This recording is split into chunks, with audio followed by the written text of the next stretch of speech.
Hey all, thanks for being here. Much appreciated. Sorry, yeah, we're a little late here. Had technical difficulties, which is really unfortunate, but it is what it is. That's how these things work sometimes. But thank you all for being here. Thank you, Aziom, for stopping by. Nice to see you. Well, Craig, Paul, a real one, a fantastic mod who is always around. Thanks you, Paul. And Ace Apollo. Prime time, let's go. Hey, nice to have you here. Hi, nice to meet you. Hope you're having a fantastic night. Okay. Alright, so let's just jump into it. Having technical difficulties and all that's really annoying. But... Alright. And why he voted against it. This smooth politician talk's not gonna work. You're not gonna just be able to just glide through omission. And then anytime somebody implies something that you didn't necessarily say, you just get to have that level of plausible deniability. Yeah, and it doesn't work for Republicans. It really doesn't. Like, state your case. Do you support late-term abortions? Yes or no? Well, like, so it shouldn't be that hard. No, I was saying, like, here's the thing that a lot of people generally forget, and it's one of the craziest thing that when I see people talk is overall, everyone automatically assumes because politicians are in a place of power, they're an expert on the topic they're speaking about. Their job is literally just to talk. Like, I always assume whatever a politician is talking about, I'm like, unless they quote an expert in the field, I'm just assuming they're just making up stuff for the most part. That's what I've always assumed. Because at the end of the day, it's like, imagine going to a plumber right now and asking them about brain surgery. It's the same thing as asking your neighbor, like, say if you have a friend that's a lawyer, and you're asking about random stuff that isn't really in their field, because the thing is, politics in general covers a giant span of information. So when they're bringing up these topics, I understand why they're so vague in general, because they don't want to implicate themselves. Doesn't matter, right? It does. Because what I mean by that is just like, if Republicans want to know, like, Republicans want to know, does a politician support late-term abortions? Because one of their fears are women aborting at periods of time where the baby's viable. Yeah. Just go on the record. Like, be straight up with them. You know what I mean? Just make it be clear. And then at that point, that opens up the opportunity to have the discussion like, hey, Republicans, limiting abortions to the 6th week is not going to work. And then Republicans can counter with, well, third trimester abortions are off the table for us. And then there could be some type of discussion on codifying abortion rights federally. But we can't get there. Can't get there because nobody wants to just be clear. Republicans have been very clear what they want to do, right? I don't like it, but they've been very clear about it. Yeah. I think Democrats need to give that same level of clarity. Starts what days, what times, what months, how late is too late for an abortion. That's why I think actual doctors should need to be involved in this section, like Nobody more. gives a fuck. Yeah, Well, I don't think doctors can give this decision. Like no one can really decide. No, Like it's this is not a the medical doctor's question. decision. Yeah, This is a philosophical question. Exactly. You need to have question, but I can only think analytically as far as at least if I get doctors somewhat involved to give some sort of information, because the problem is, like, we're thinking about it from a philosophical standpoint, which is fine. Some people are just going along with, oh, you say it's not a baby at this point, cool, we're good. That they don't. You're literally talking to a party we're talking to a party where it pretty much is home to the religious individuals, right? Mm-hmm. This is not the type of people where you want to go about it with these damn facts. I'm gonna tell you straight up. These individuals have some type of institutional power. Arguments. Their institutional power needs to be recognized, regardless if you like it or not. And one way to recognize it is that you're not going to be able to spit facts at them perpetually when your facts don't resonate. The same thing occurs when it comes to the gun debate. There's an assortment of debates where people are just like, but look at this paper, but look at this paper, look at this paper. Look, it's deeper than that. It's just simply deeper than that. And that speaks into more a problem with government is, like, these people are supposed to be thinking logically about the good for the country as a whole. But you can think logically with that, and a politician should they care do about whatever their constituents, right? Exactly. That's what they should care about. What do the people vote for? What gets me reelected? That's doing what the people who vote for me like approve of. And it's not just every opinion you have, but it's the ones you actually willing to take to the bank. The reality is right now, the only thing people generally care about is like kind of inflation because these gas prices, and maybe abortion is going to be big. Going to be big, like in the actual like debates. It's going to come up, but like people want to talk about like this is a time for student loans. Nobody gives a f about student loans right now. Like if you in college, you do, but like the average American is not. That's not on. There's not high on their priorities right now. There's other things that like are way more like politically important. Whatsoever. In all I feel like a lot of Americans, if not most Americans, or most Americans that have been at college, have some type of student loan debt. Sure, they care, but I'm just saying today. The thing, if you ask them to do like, if you check what's trending on Twitter, student loans is probably somewhere in the hundreds. You know what I'm saying? Like it's not that. I think it's top 10. It's like I forgot the number. What percentage of people actually? No, I don't know. Well, Twitter is also not representative of the country, but you know, you get what I'm saying. Like if you talk about what I would say, I would honestly say like it's probably in the hierarchy of needs.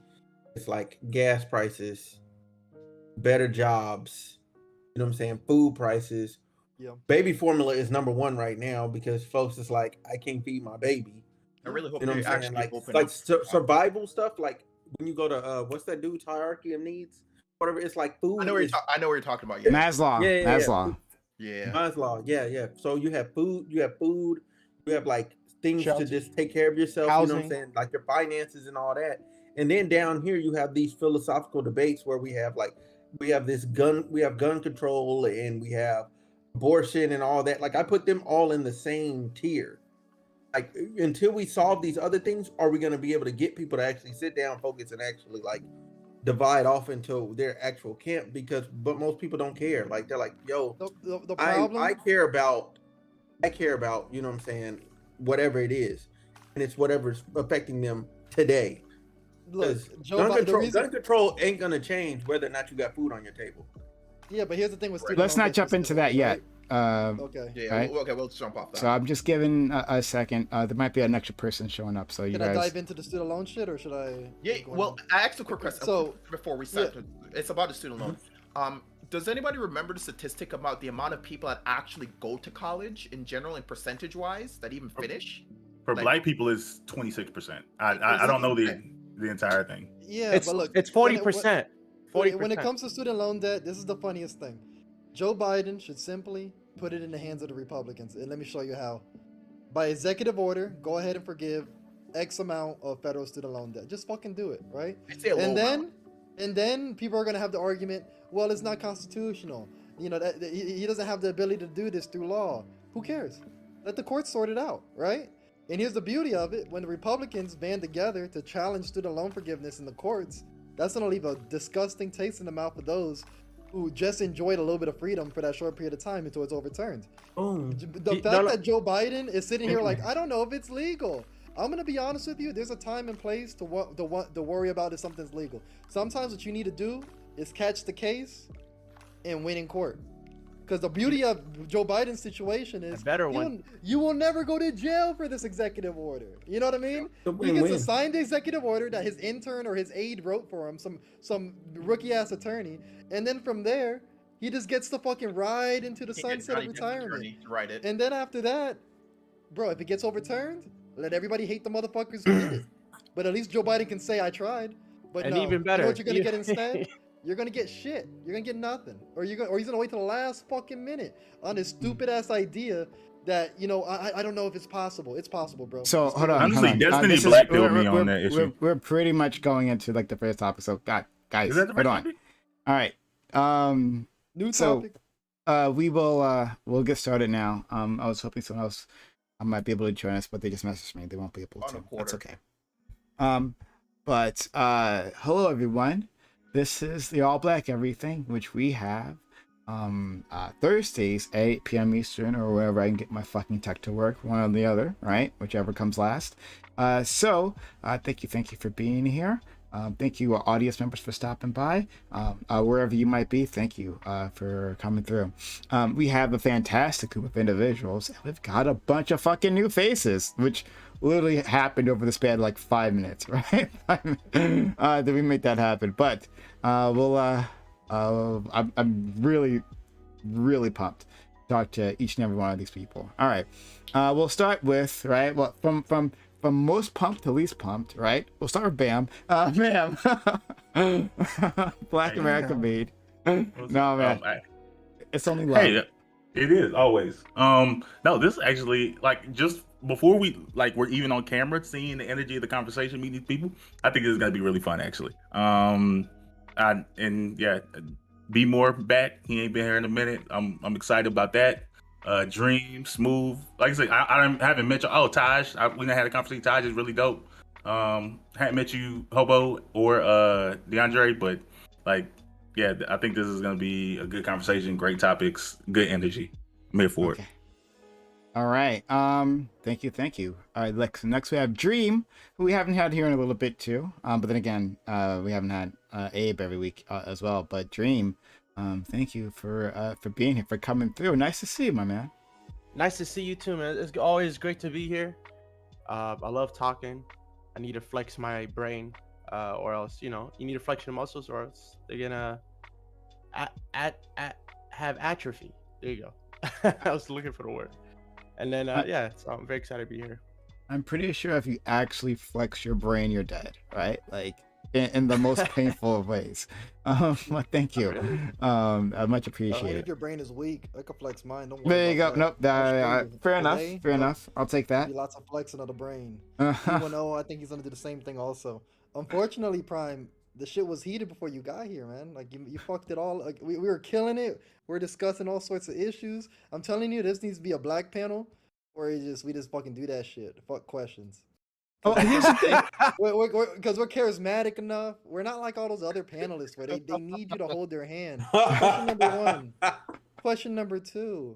Like this is like a Nancy Pelosi debate or something. Like you gotta like force feed them. Like fuck that shit.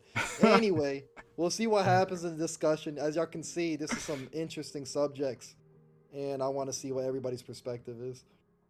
Thank you, B-More. B-More's my man. Like, I always enjoy having B-More. I say that all the time, and he proves why all the time. Thank you, B-More, for coming through, all right? Okay. Next, we have Taj bin John, who, I'm not sure if I'm saying that correctly, but who was here previously on the other day, and they impressed, right? And I wanted to talk to them a little bit more, so I invited them on. And then they invited 2 other people on. So thank you, Taj, for stopping by. Thanks for having me, everybody. Yeah, Taj. Muted, Taj. Muted. No, I can hear him. Yeah, he's fucking with you. Oh, can you not hear him? No, we can hear him now. He was unmuted. He was unmuted. Oh, okay. Cool. Shit. Yeah. All right, yeah. So yeah, Taj bin John here. YouTube channel or Twitch channel, Bars and Joysticks. And yeah, thanks for having me on. I'm really happy to be a part of this panel. I've wanted to be a part of this panel for a minute now. I'm glad to be here and bring some homies along with me, and looking to rock and roll tonight. Yeah, are you the son of John? In a way, yeah. Good catch. But yeah, you could have just hit me up. Like, you could have, if you want to be on, we're always looking for new people. Everyone at home, we're always looking for new people. But yeah, thank you. And then came bearing gifts, right? So we'll start with the unknown hobo, right? Yeah. Which is a different my name. name is shared. No, this is my actual name. I forgot to switch it back when you added me originally. Okay. Marlon, friends with Taj. I'm actually I help with his stuff on Bars. Well, their stuff on Bars and Joysticks a little bit. I have my own YouTube channel, which has the same name. That's more reaction video based stuff.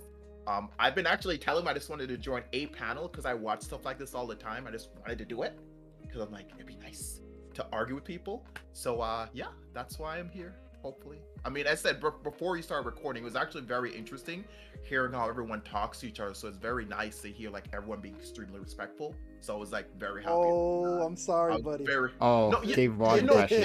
No, I understand it's gonna get heated. It's expected, but the fact that like there's still the undertone of respect, which I love in debate. That's one of the things. That's one of the things when I debate with people in real life. I'm like, okay, it's gonna get heated no matter what, because I like going down the rabbit hole. But overall, I'm looking forward to getting yelled at. Yeah, it's 2 old niggas that's not here. They would have changed your whole mind on that. And we both know who those 2 are. Fanatic. As long as no one tries to beat me up, I'm good. I'm a fragile young soul. No, we're good. Echo. No, we're good. Only because we can't reach to the camera. But like, you're good for now. Let's go to our next new person. All right, DeAndre Pace. Very nice to meet you as well. Look, again, this person just signed up literally seconds before we went live, right? But I really appreciate them for stopping by. Right? I'm really interested in having a conversation with them. How are you? I'm quite well. How are you all? Fine. Well, I'd like to thank you for having me here. Taj invited me. Well, he invited a mutual friend that invited me, and so that's how I came in here. I'm the host and owner of the Story of America podcast, and I've been looking forward to going to find different panels and different debate groups to go into and just meet new people and talk with new people to expand the platform. Can you come closer to your mic? Yeah, I'll turn my mic volume up because I turned it down because I thought my mic was going to be a little too loud. No. Yeah, just a little bit up. You're a little quiet. Yeah, a little bit quiet. Let me turn it up some. Is that Much better? Much Oh, better. yeah. All right. Yeah. There you go. Yeah, because I turned it down to like 60% because I thought it was going to be too loud. Now you're gonna be happy you turned it up in a minute. Oh God. Yeah. Well, I don't like to yell, so that's a good thing. All right, let's see if we can drive you to that one or the other. Okay. Last but not least, we have what's up, Smooth. Smooth, what's up? Oh, nothing much, man. I'm here. I'm ready to talk. I'm ready to debate, man. Let's get it cracking. Yeah, guys, I'm really pumped. We got brand new people. All right. So we're people to make a fool of themselves, right? That's what I look at it as. All right, let's get started. So, the first topic is, you would think I'd have it in front of my face after all this time, but I don't. First topic. We'll do Elon Musk first, okay? Elon Musk has declared that he will no longer be voting for Democrats and will instead support the Republican Party. He says that the Democrats are not the party of are the party of division and hate. Is there any truth to his claims? Would it make sense for more people to reconsider their stance on the Democratic Party? Do Democrats create divisions with the culture war fights they pick? Okay, yeah. So Elon Musk is in the news all the fucking time. All the fucking time. But he made this post, right? And he talks about how it's not him that's changed, it's the Democratic Party that's changed, right? I don't put much stock in Elon Musk's words in general, but there isn't like there aren't complaints, legitimate complaints about the Democratic Party and their effectiveness and what they're actually fighting for. So I kind of wanted to examine that, right? So is the party actually something the party of division and hate? Is that a thing that might be the case? The culture war fights, like some people do feel like attacked, like personally attacked by the messages they hear. So is there anything behind that? All right, so we'll do intros and then or like opening statements, then we'll jump into it. Okay, bam. Yeah. First of all, I think Elon Musk's politics are idiotic. But to get to the root of the heart of the issue, like the Democratic Party is supposed to be the Big Tent party. There is supposed to be like a difference in opinions on what it means to be a Democrat, but like there are definitely poor segments of the Democratic Party, progressive, specifically the more progressive, not the progressive caucus, but like the progressive like sector that kind of wishes they were more like the Republicans, like, and has sort of this holier than thou movement that like sort of pushes people out like based on individual positions and try and actually wants to be a smaller party. I don't believe this is a good thing long term. I was actually just having a conversation before this related to the difference between politics and policies, and how like they like a lot of progressives advocate for policies, but they don't understand how to build power by actually having some level of loyalty to the party itself. That's how you gain an establishment. And I think we'll go further into that in the open. Green, please. Yeah, I think that the both parties divide, but I think that Democrats divide worse with their rhetoric. So, when Hillary Clinton called her potential voter base deplorables, it's probably one of the worst things you can say, because people change, right? And so people change their mind all the time. I know I do. Some people don't, but people can. And so by some people are petty too, right? And so people was like, damn, my mind's changed, but this bitch called me a deplorable. So I know now for sure I ain't voting for her. So so you got that dilemma. So I feel like Democrats need to be kinder for sure. Like or at least not kind, strong, but more empathetic towards, you know, hillbilly type people or people that aren't like passing 100% A+ on a purity test that the Democrats always, you know, give out. So you should be more empathetic, and that's it. Yeah. Be more. Well, look, do you want to know if you don't like being called deplorable? What about a super predator? You know, it kind of rolls off the tongue better. Yeah. Yeah, I was gonna Anyway. say that. But this is the point, and that's part of the point. But then, unfortunately, I'm gonna have to say I don't like Democrats, right? I don't. But the ideal political party, though, would alienate billionaires. So either way, if you're alienating billionaires, you're probably doing something right. And what would that be? Listen to his critiques about tax reform. I'm sorry, buddy. We should tax you more. But I want to dive into more what DO1 brought up, because I think there's going to be some disagreement and agreement. But I do have to just leave it off with, if your party is welcoming to billionaires, then your party's already fucked. Okay. We'll go to the unknown hobo. Make sure I'm unmuted. Okay. So I have two different stances. As far as with specifically with Elon Musk, I personally don't think celebrities should be showing their political affiliations at all to anyone, because a lot of them, they have a ton of influence because they're celebrities overall, and a lot of people blindly follow them. So that's my take. He shouldn't even mention who he voted for overall. In a perfect world, that'd be ideal. We can judge on what he says he wants to happen, and we can put him in whatever box he would like. That's what I'd like as far as with Elon Musk himself, because it's influence. Now I know you were saying originally how you don't think Elon Musk has a lot of influence. You don't take what he says a lot. The fact that he was willing, like Dogecoin's a good example. Like his word messed with the stock market in general. That's a big deal that he had the ability to do that. Now, as far as the Democratic Party being like the party division, I agree it is currently. And the only reason why I think it is currently is because there's a good thing that I follow. I forgot where I read it from, but like normally with bills, the nicer it sounds, the worse it probably is. So I normally go with general things like the nicer this sounds, it's probably not as good as it is. And it doesn't really help that a lot of the situations that the Democratic Party has pushed out, clips or videos, if you just watch right before or right after, it kind of changes the meaning. So it's just like, if anyone takes this a little bit more time to research, this is a bad example. And you have to understand a lot of these stances, I know we're kind of talking about something about this original, a lot of the stances they take, it's pretty divisive in general. And I know the Republican Party is just generally, this is all general information, normally they're reactive to what the Democratic Party does. So they're like, well, we don't like this is wrong. And the Republicans are like, I don't want that to go that far. Like pretty much saying calm down on that. Now, me personally, I think both parties are bad in general at this point, because the fact that everything's getting so polarizing and a lot of the political parties are just kind of doing things just for, I said, to be reelected or whatever it is. If you're doing stuff to be reelected overall, even stuff that's might not be morally correct on both sides, it's wrong.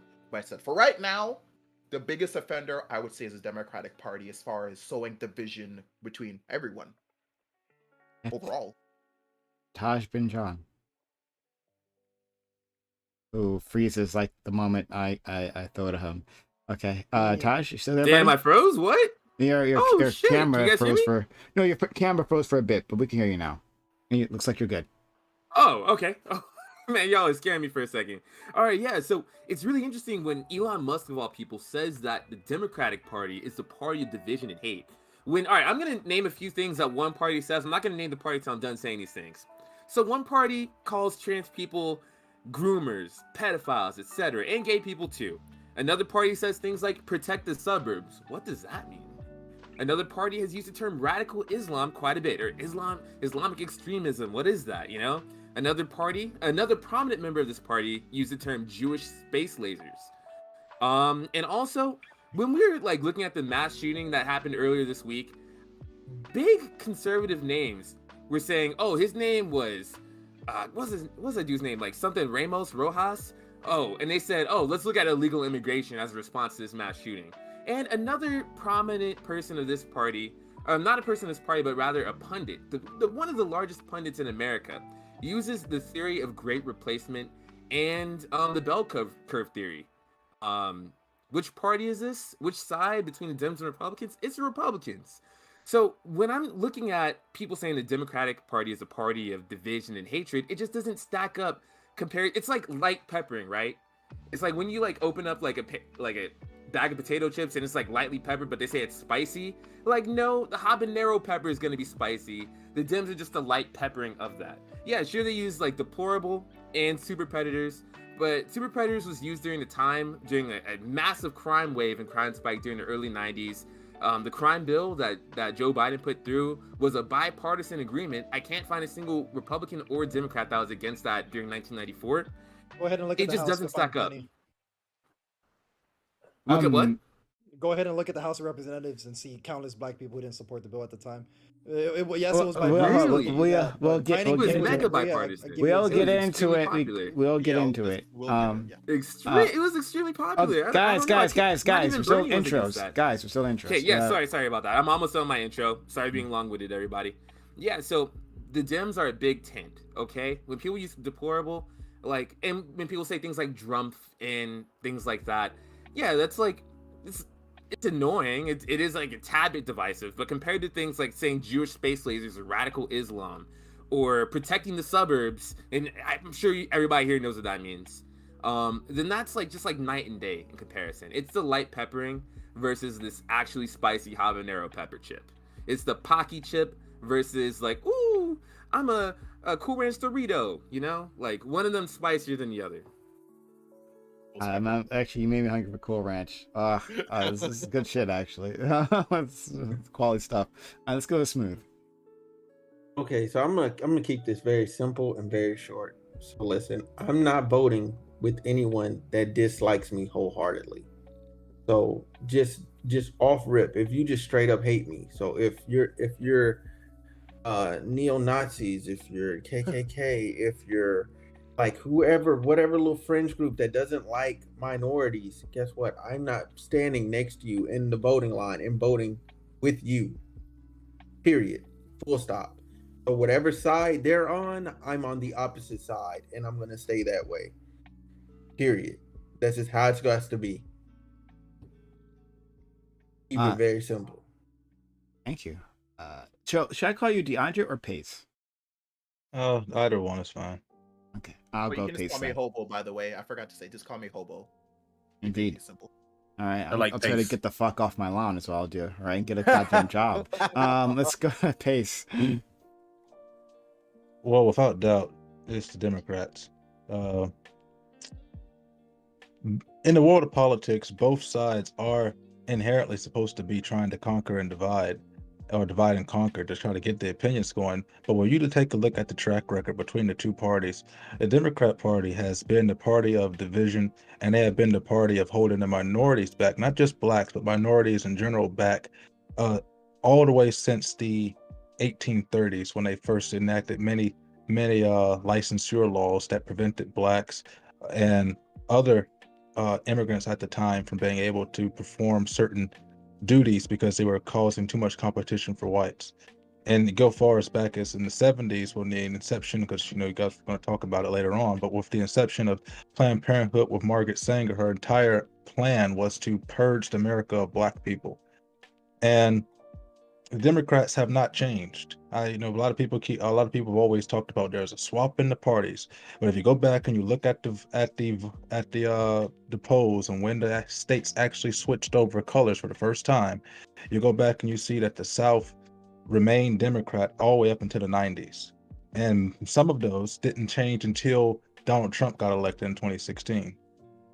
So the Democrats, they've been doing this for a long time, and they are ridiculously intelligent and smart in the way that they've been doing it so subtly that they have deceived an entire generation of people in believing that they actually care about them. This is gonna be fun. Yeah, Taj, Um, where'd you find him? So let You me found us a good one, boy. I'm Oh, switching your boy. position on the screen so it'll be easier for people to see you. But go ahead. I'm gonna have to be clear here. Like this level of like, well, the crimes bill was passed unanimously. It was bipartisan. Look, in the House of Representatives, 195 individuals did not support it. John Lewis, right, somebody who's fought for the black community throughout his entire time, rest in peace, voted against it specifically, one of the 195. And even in the Senate, near 40% of individuals did not support it. So it's like, I understand it was bipartisan, absolutely. Any bill that passes, in order to make it past the damn filibuster, there has to be some level of bipartisan. Something being bipartisan isn't like some type of like, got him, Slade, dunk. Yeah, right? for example, they'll say that Donald Trump's impeachment was bipartisan because Mitt Romney voted in favor of it. When obviously one person out of the entire party, that's not bipartisanship. Yeah, black people in the House of Representatives didn't like it. John Lewis didn't like it. He spoke about it adamantly. Unfortunately, the bully pulpit, Biden, so on, had a lot of power in the Senate, and they were able to steamroll it. But still, so be it. It's bad law. And I think it's weird to appeal to it as it being bipartisan. No, it was just bad Democratic policy. Let's do this though. Let's make this fun. Let's assume it was fully bipartisan, 50-50. What has happened since to correct the issues that it's caused? But I'll tell you It what caused happened. more issues. Joe Biden's here, simping for cops still. Don't let his most recent his most recent executive order fool you. He's been able to increase funding through the DOJ program, the cops program. He's even asking our press secretary to speak positively about police officers. No, I think he's Biden's a cop simp. He simply is. But that's a whole separate issue. I just don't like the fact that, back onto Elon Musk, I just don't like the fact that the crimes bill is thrown out there as if it's some type of gotcha. It's weak. But when it comes to Elon Musk and the Democratic Party, no, I still think Republicans hold a level of decisiveness that is far great, right? And I think in many cases, people use it as an opportunity to kind of just ignore what Democrats are doing. And I don't like to do that. I like to highlight what Democrats are doing that are decisive, especially considering that this is a black panel. And Democrats historically have used us, right, as a dedicated voting base. And also just assumes that we're just going to default vote for them, right? If you don't vote for Biden, you ain't black, right?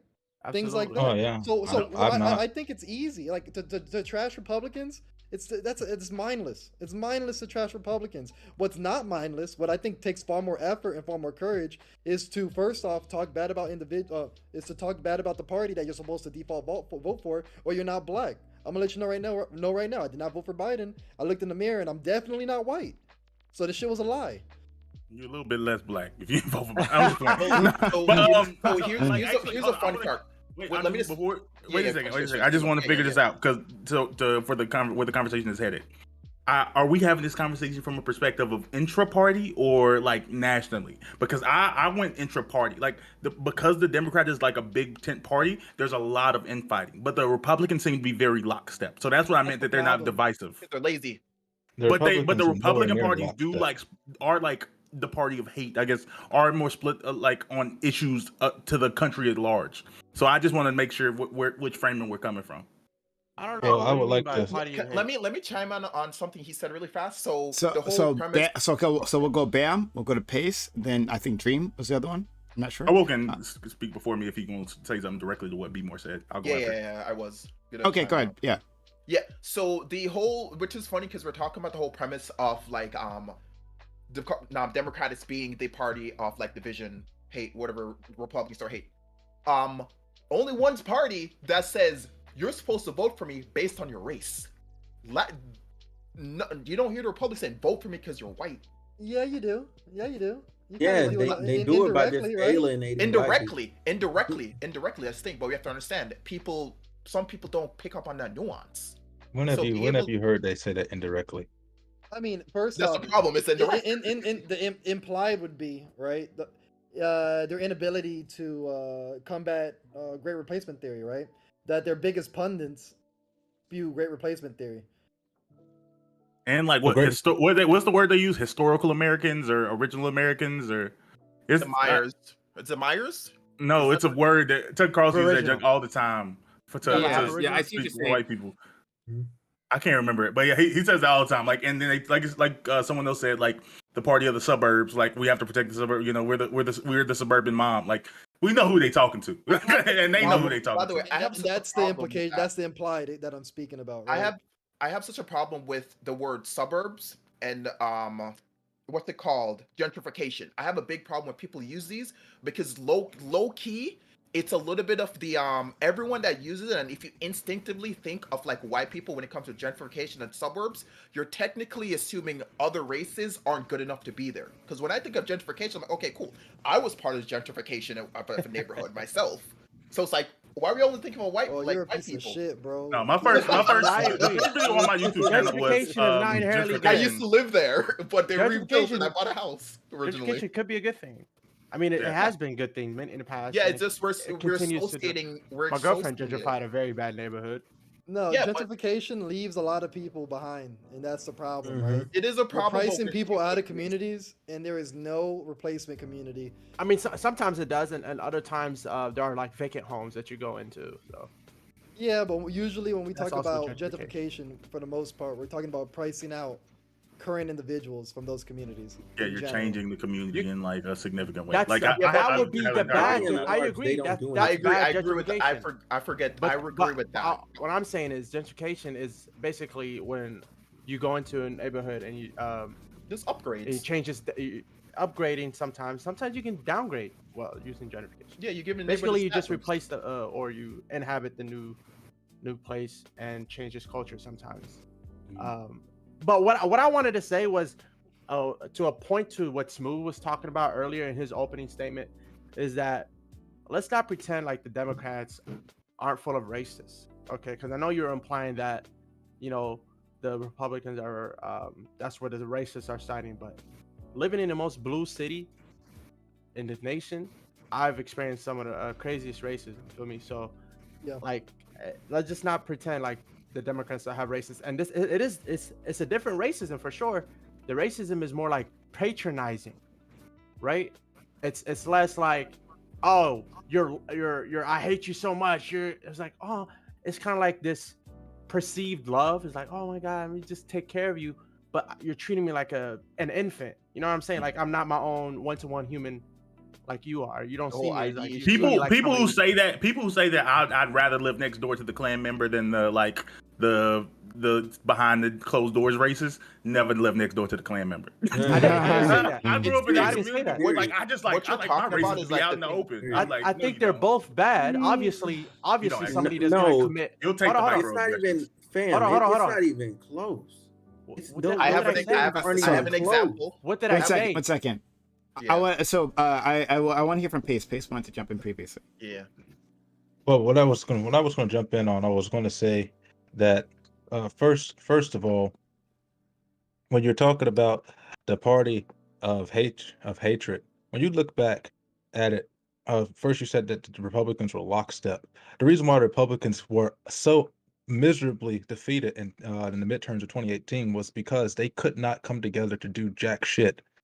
Paul Ryan stopped them from doing the one thing that they ran on, which was repeal and replace Obamacare, and he blocked it. And so did John McCain and Mitch McConnell and Mitt Romney. The Republicans, the reason why they fail miserably is because they don't have the same hive mind that the Democrat Party has. And the Democrats, for example, when they were running, they're like, oh, we're going to run moderate, we're going to do moderate. And every single bill that they put on the floor so far has been a massive progressive push. And the only thing that has stopped it has been Joe Manchin and Kristen Sinema. And that may swap over because they are literally harassing these two people, which I don't, I'm not a Democrat, but I'm not a Republican, but they follow Kristen Sinema into the bathroom, and they followed Manchin to his boathouse. Eventually one of these guys are going to cave, and we're going to have the worst crisis in American history because of the policies that these morons are pushing. If they were truly trying to help the people in the middle of the country, which is where they claim that they want to, the moderate people, they would be going back and removing half of the laws they put in place in the 70s, which priced all of our communities to hell. Yep. And back. You talk about the gentrification and being priced out of a house. Nobody has priced Black people out of a home more than Democrats with welfare and Section 8. You go try to get an apartment now.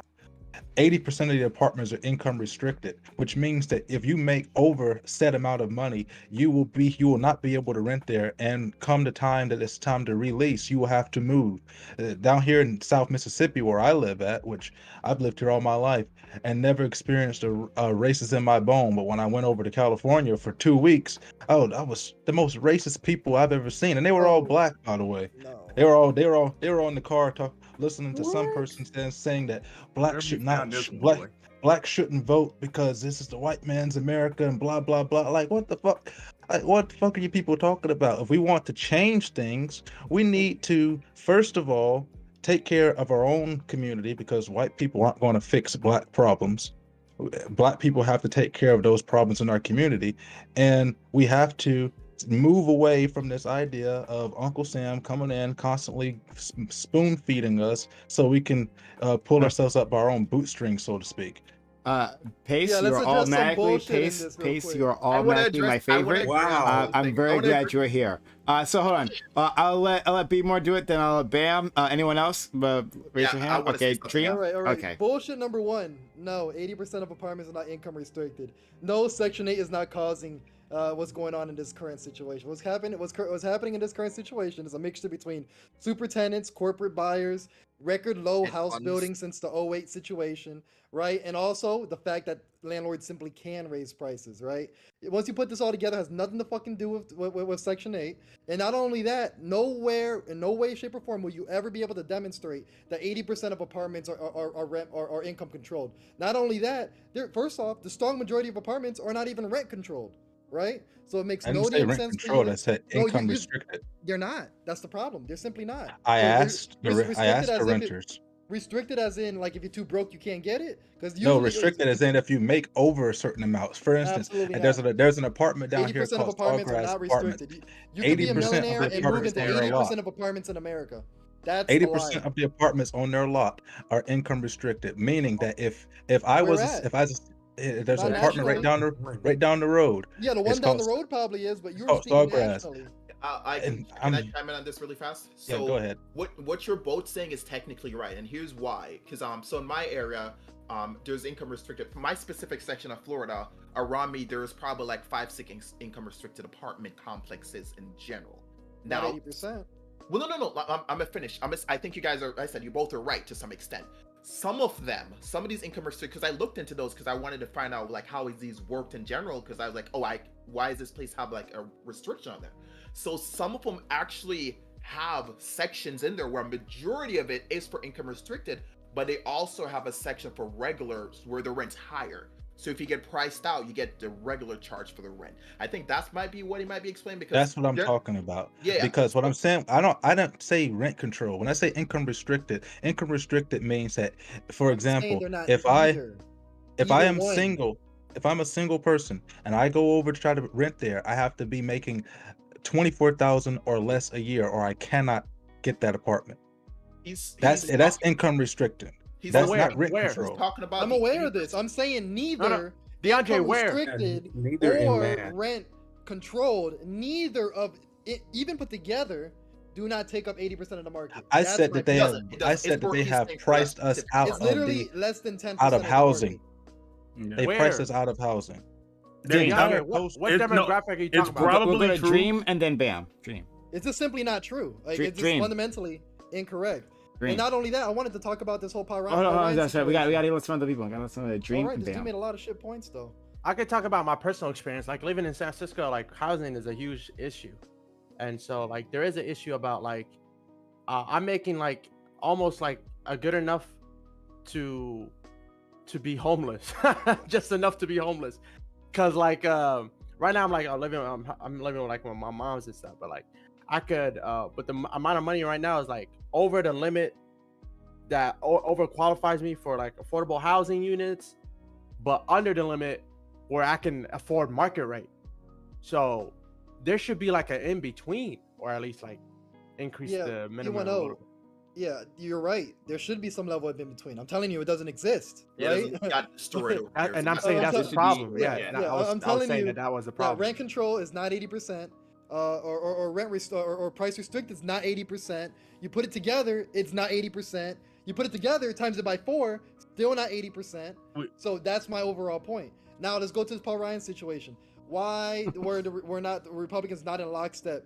Because first off, Paul Ryan's fucking replacement bill for Obamacare wasn't a fucking replacement bill. It's a $3,000 tax credit that was flat rate for every single citizen. It was a terrible fucking plan. It was so terrible, even Republicans understood it wasn't a viable alternative for Obamacare. And this is the reason why Republicans kept harping on repeal and replace, repeal and replace. They really never had a replacement. All they ever had was repeal. And that's the reason why they try to do it through the court, and the only thing they can get out of it is the repealing of the individual mandate. But nah, it's not because Paul Ryan killed the replacement for Obamacare. There was never a replacement for Obamacare. They don't need a replacement. They should have just repealed it and got rid of it altogether. No, we'll get to that in a second. Bam. We'll get to that in a second. Bam. Yeah, no. I guess kind of driving it back on topic. Like, well, one thing I'll say is like it may be true that like because you said that you asked renters. It may be true that like there are you potentially live in a neighborhood that has like because it has a large enough percentage of low income people that Section 8 may be overrepresented in your local community. I won't deny or like confirm Section that. 8 is overrepresented in all Black communities. No. No, bro. There's a lot of land in America, so it's kind of The majority of Black You should refrain from making. Wait a minute, that wasn't even my point. That was the majority just, of Black Americans live in the inner cities, and the inner cities are swamped with government subsidies in Section 8. That's just facts. I love this dude. That doesn't mean what you said earlier. You are a hero. I'm just gonna tell you right now. What's funny is just remember that 30% of Section recipients are disabled. Just make sure we're clear. Go to about Bam. It isn't Bam. just No one's Black talking community. about the disabled. We're Bam. talking about Definitely let me know that 80% of it is Guys, hold on. Whoa. We're gonna have order. Bam We're gonna finish have first. order. Whoa. Knock it off. We'll have order. All right. So we're gonna go to Bam, and then after that we're gonna go to Taj. All right, and then Smooth. Okay. Yeah, this isn't like I said, just like taking it back because it's not really a housing conversation. I think the big issue, I think this is really weird that Elon like specifically like got his feelings hurt, and they said I'm running off to the Republicans when he talks about how important like climate change is to him, and the Republicans having like literally no position related to that. But like I said, speaking to the point of like division, speaking to the point of division and hate. Again, I never really got an answer to if we were talking intrapartily or to the nation as a whole. But I think that the Democratic Party does need to do it, or not the party. Because I think the party actually is doing generally what a party's supposed to do. But like the population needs to get back in, needs to be more understanding of the concept of like, oh, okay, we can disagree. They're like on things that are really, really important to you. Like there can be people who generally agree with you on certain issues. They're gonna disagree with you on other issues and build some level of solidarity. We are a part of the same group, even though we have these disagreements. Because right now, literally you can share 90% of the position with someone else, and they figure out you have a different position on one thing, and they'll say that like, oh, you're basically a Republican, or the Democratic Party is basically the same as Republican. When these 3 Supreme Court justices should have taught us that there are like very significant differences between these two parties. Okay. I'm still stuck on this house. So we'll go to one quick Taj. fact. Section 8 only accounts for 3% of the housing market. And then Smooth, and then you, Be More. Yeah, Be More was spitting. Gosh dang. Anyway, yeah. So I just want to point out, just for the housing thing. I know that the conversation took this turn to housing. So essentially, like in the Biden like infrastructure plan, he laid out plans to build more affordable housing. Like for a lot of cities, the reason why the price of rent is so high is because the population in that city's super high, but the housing hasn't caught up with the population. For example, I live in Orlando, Florida. We had a lot of people move here over the past 2 years. How many houses have we built? Not very many. That's why we're seeing houses in the hood go for $2,000 a month in rent now. Like literally in like one of the most dangerous streets in Orlando, $2,100 for a 2-bedroom. Insane. That's insane, bro. Let's like, go. Paramore is getting gentrified. yeah. Like look at Powers Drive, like Orlando, Florida. It is no, not no, a safe no, place. Powers. I used to love Powers. B-Boy knows about Powers. God, I'm from Orlando. But oh shit. What's Powers? When I came to America, I lived on Powers Drive. That was my first house in America. Bro, was on that Powers. is- Powers, they be posted up. They be outside like a possum in Powers, but you can pick up anything by just walking down the street at any given moment. Yeah. Oh, wow. Like Huh. it's one of those neighborhoods that let's say if you don't own a pit bull, get a pit bull. That's like that type of neighborhood. And yeah, 2,100 for a 2-bedroom on this street. Like that's insane to me. Scarcity like, is the biggest factor. Insane high or insane Scarcity. High. High. That's extremely You're saying high. that's too high? That's too high. Bro, Right. this Yeah, is I'm coming one from of the worst that's neighborhoods in lit. Orlando. 21 for 2-bedroom, that's lit. Yeah, It is We too going high. crazy with that. Yo, I A don't two like Florida it. bedroom income- here in No, No, Mississippi you is won't. No, you won't. Florida incomes don't match. Make sure you know. a two Florida a two incomes bedroom don't in match. Mississippi I said that would be is lit goes here, from that's what 550 I'm to saying. 700. This Yeah, work but- remote. Let's go Nah, to like there are people that graduate with like decent degrees, like bachelor's degrees and stuff, and like 40K. yeah, making 40K or 20 an hour. So when you're paying like 1,000 per person, say you have a roommate, not kids or nothing, but a roommate in there, and a 2-bedroom for 2,100, that's a lot of your income going towards rent. That's insane to me. So just like more selection, that fixes so many things. You know what's so funny? And Sorry. no, finish and, your I'll point, shut and up then now, we'll but- go to Smooth, and then yeah, More, I'm just saying the and, Biden infrastructure bill had housing plans for affordable housing. Central Florida definitely could have used that. Definitely could use that. Okay, Smooth. Be More, then Hobo. Okay. I don't know where to start. I'm gonna go back to the topic though that was at hand. I'm gonna talk about Elon Musk. I think I'll just stay there for the time being, to keep my sanity. So Elon Musk basically decided, hey, I'm not going to be able to keep my power and influence over the Dems. He realized from going on to the Joe Rogan podcast and doing a couple other outings that he did that he has a stronger conservative base. So now has more conservative influence. So now he's thinking, hey, I can get the things I want out of the conservatives faster and better if I just lean into it a bit more. He feels like Trump will give him what he wants, which might be, I don't know, some type of land permit to build whatever it is, and some type of tax write-off here, tax write-off there. It all goes back to just him maintaining power and money. He's being very selfish at this time.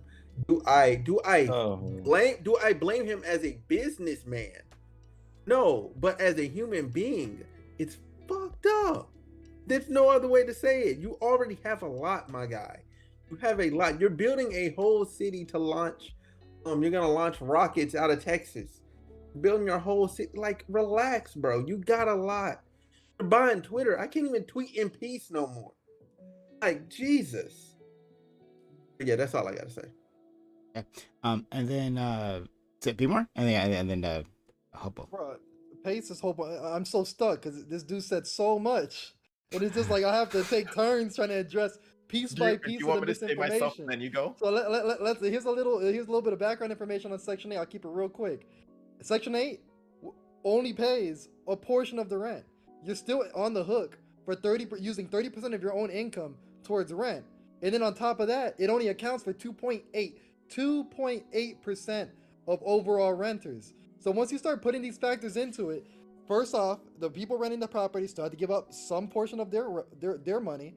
Second, it's a single-digit percentage of individuals who get the benefit from it. In no way, shape, or form can Pace sit here and say that Section 8 is a leading factor, or even a factor worth mentioning when it comes to the inflating housing or apartment costs in America. It makes no damn sense, considering the fact that we all know the black population is around 13%, and then I just got done telling you guys Section 8 only accounts for 2.8.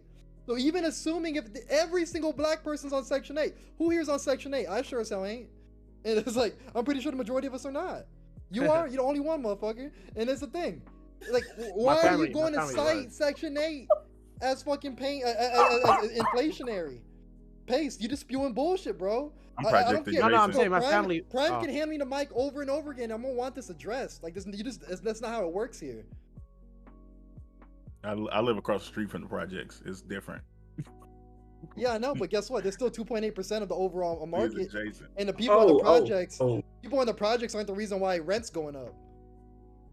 Yeah, I remember something. So yeah, so with rent prices, right?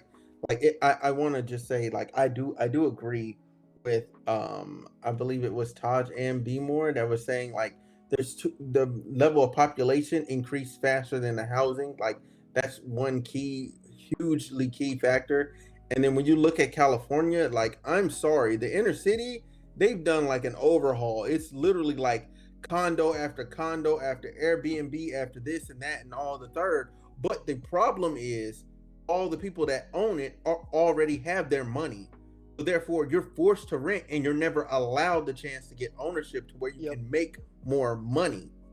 And you literally just multiply that across every major city. That is literally what has happened. Rich people, they've seen an opportunity, which again, I'm not mad at them for, but at the same time, the ramifications of it have to be, as a government, they have to sit there and reel it in, because it's literally became too much on a national scale. A lot of the issue is also like supply of housing, right? Like are we doing housing? I can do housing. That's the topic now. Specifically in San Francisco, right? Like a lot of the issue is supply.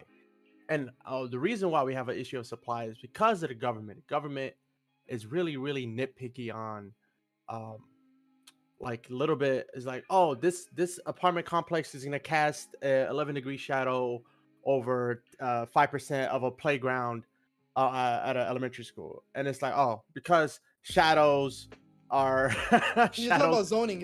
Yeah, it's ridiculous, right? Like housing will solve the housing crisis, like more supply will solve the house, help solve at least. But yet you have this very, very weak backed government politicians that's like saying, nah, because it's really, really extreme activists coming in to speak their 2 minutes in public speeches like, yo, it's gonna cast a shadow. Like, bro, come on, bro, it's a shadow, bro, relax. That's why we paying for straws. Everybody I know from California wants to own a single family home. California citizens are the issue for California housing. Y'all love. I mean, my family, what some of my Oh. family did was like we moved to the south. Like some of my family moved to the south. I stayed in the city because that's where. Sorry, we've gotten way lost on this housing thing, right? Yeah, I don't get why this is the I topic. was gonna chime back on the main topic for a second on mine.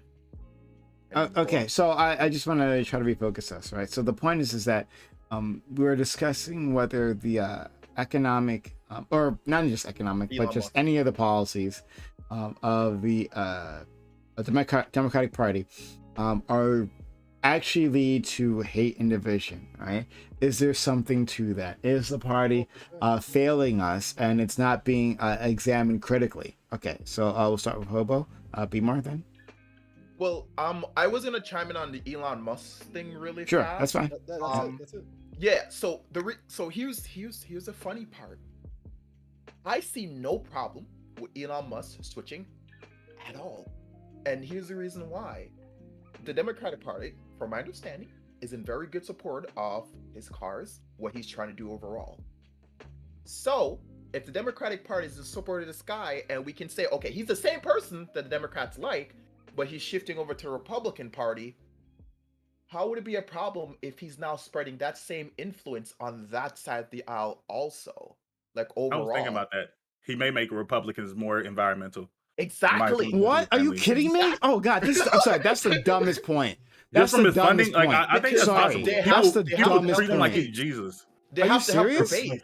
No, hon. Republicans First of already all, are pretty much more comfortable. fucking Tesla is a huge polluter in and of itself, right? It is. So Yes, let's start it there. is. The Okay, Democrats great. It is, but, Why- but it's not about what Tesla does. It's about what people believe. And if people Yes. believe that Elon Musk is the second coming of Jesus Christ, They don't believe that. They but don't believe yes, that. Republicans No, do. no, They they follow don't. what he says exactly. So if No, he they says don't. like, oh, we need to Follow focus what on he renewable says. No, energy, they they don't. don't. He's not a Like, righty. y'all Like, just are don't know you Republicans kidding in me? real life. Like, Okay, replace Republicans that. don't Replace They follow those love Joe words Rogan with like and they any love other Elon group. Musk. That's so Republicans don't love Joe Rogan either. Joe Rogan is a liberal. He is on the left. Thank you. Republicans don't Love follow Joe Rogan. So let me This say is- this. Let's leave the cards. Let's take climate change, right? We'll use climate change. He says the Republican Party does support climate change. He does. Now he goes over to the Republican Party. The Republican Party say, okay, we have Elon Musk. We have second Jesus incarnate. We love this. And he's like, okay, I'm over here. You guys, I'm gonna spend some money. You need to start supporting climate change. There are gonna be some Republicans over there, maybe the shady ones, that's gonna maybe say, oh, you know what? Maybe I should start supporting this a little bit just because it might help. At least it starts the conversation instead of saying, no. We have this giant guy that has a ton of influence. We want to be in his favor. That's the goal, that some sort of shift happens. That'd be really nice overall. So, Z somewhere in chat, shout out to you, Z somewhere, a great support of the community.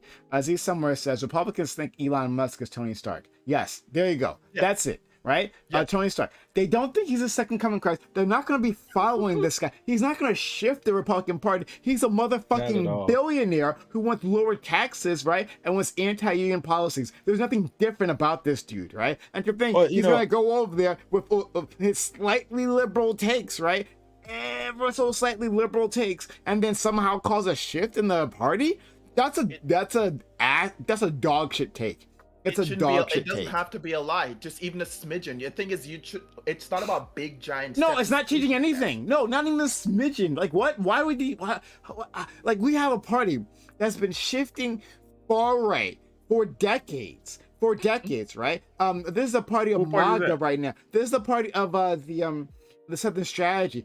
This is the party of attacking trans kids at this very moment, right? The party's not shifting right. Is going to be moved by motherfucking Elon Musk with his slightly liberal points. And like, if you honestly think, I dislike Republicans, right? And I come at them hard all the time, right? But you think that the fact that yet another of a couple of dozen billionaires has been added to their ranks, right? And he is going to shift them up. You know, he's not the only billionaire that within the Republican Party that says the exact same thing. We're not the only one either, right? This is unbelievable. I'm sorry. Be more. I think that Elon Musk is just going to have to be a little more cautious about his lib tendencies, because if he's going to hop on over to the other side, he wants his government contracts, right? He wants that's the other alternative. He wants his low taxes. He wants his union busting policies. Come on, like, no, he is not going over to the Republican Party for like systemic change. He's going there because there's some core values that Republicans have that are very conducive to his business environment. That's it. Well, it's not about what he wants. It's what he would like for it to happen. Some sort of shift and to change things. This won't be it. No, wait. He self-identifies as a moderate because he has liberal ideologies, which is more about like acceptance and openness and financial beliefs. This is why he's like more towards Republican, because of his financial beliefs. He's a technocrat / libertarian. So Hobo, your point is, so I'm making sure I'm not misconstruing your words. Okay. That somehow, some way, conservatives, because of Elon Musk, are going to abandon their zealot positions and move center. No, that's going from an extreme for an example. So here's what this is what I'm saying. It's not about abandoning who you are. It's about opening, even creaking the door for that conversation instead of it being no. That's I don't need him to do anything super crazy and get like anything. 6 Republicans. You're making this guy. So you feel like he is the crowbar to open up the vault. I'm hoping he starts. He's more like a evangelist knocking on your door. Yeah. So now it's the Jehovah's Witness. Now it's going to be the hopes and dreams now. Okay, it's hopes and dreams now. It's not even that. It's nowhere close to that. But I don't know why y'all acting like what he's saying is crazy. This is the dumbest It's not that crazy. The reality is that bad faith. The reality is it's not going to be every issue. Hold on. It's not going to be every issue. So what issue? I'm specifically climate change. Elon Musk is not even climate change, like clean energy, green energy. Do you think Elon Musk is bigger than the oil industry? No. I think he has more influence than that to the average person than the oil industry. Yes, two Republicans. I'm not talking about money. I'm talking about probably money too. But like social influence.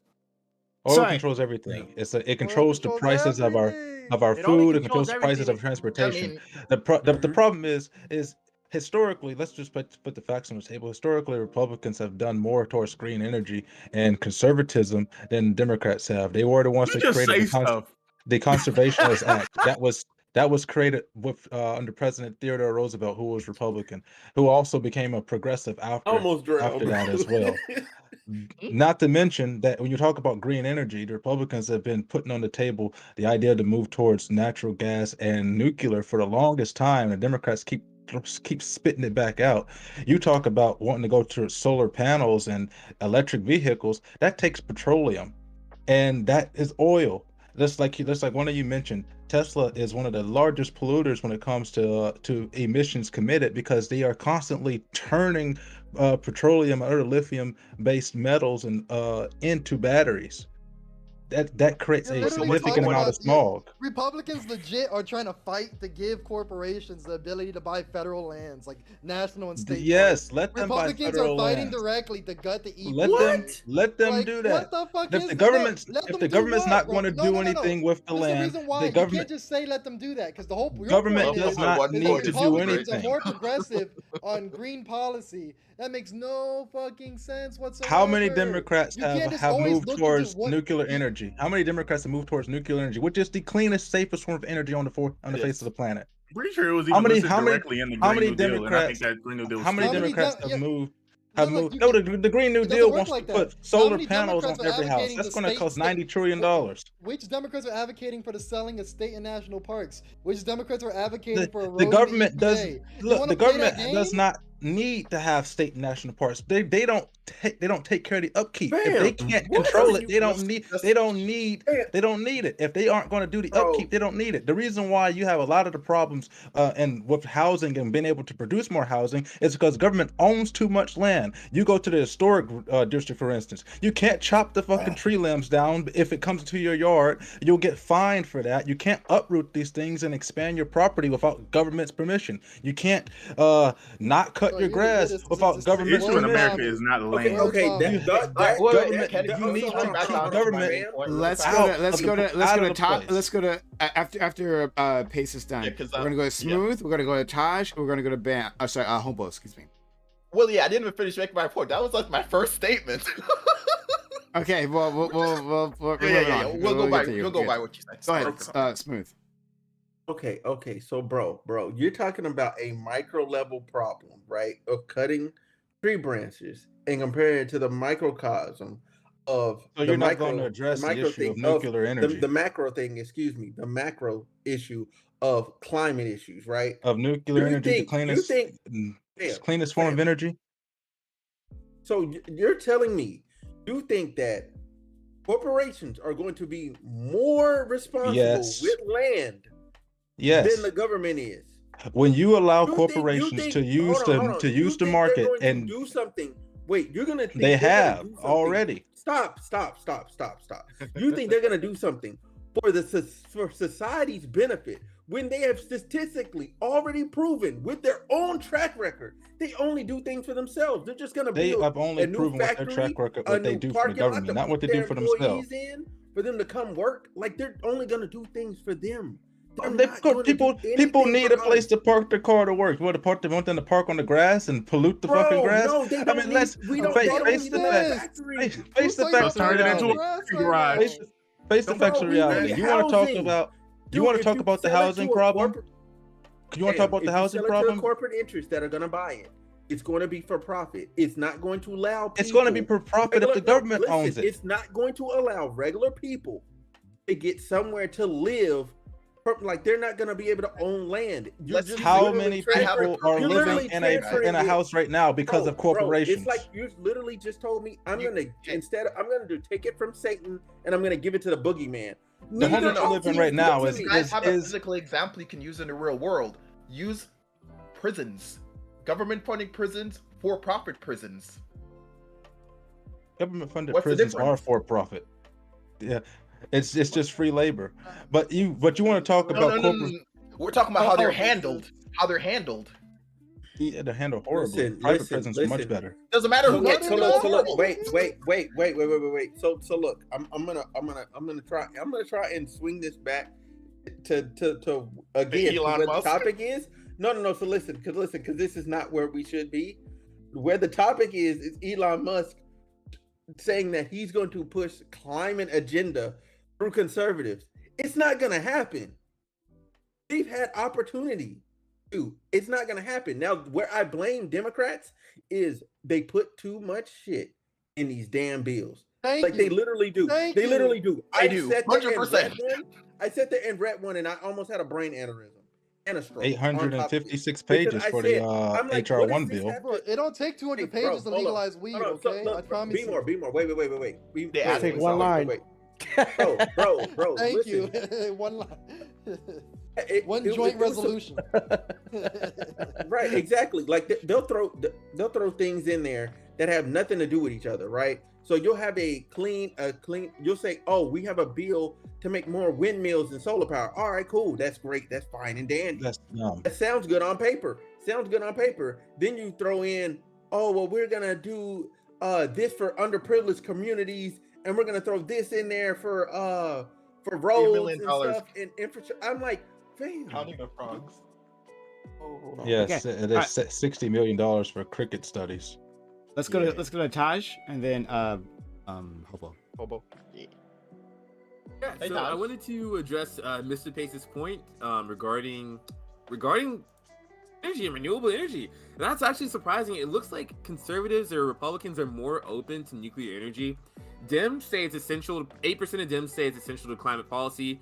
24% say not essential but would help, and the rest are kind of unsure or don't care. While Republicans are about 50% of Republicans polled, about 50%, said that it would either be helpful or essential. But when we go to things like clean energy, so things that's like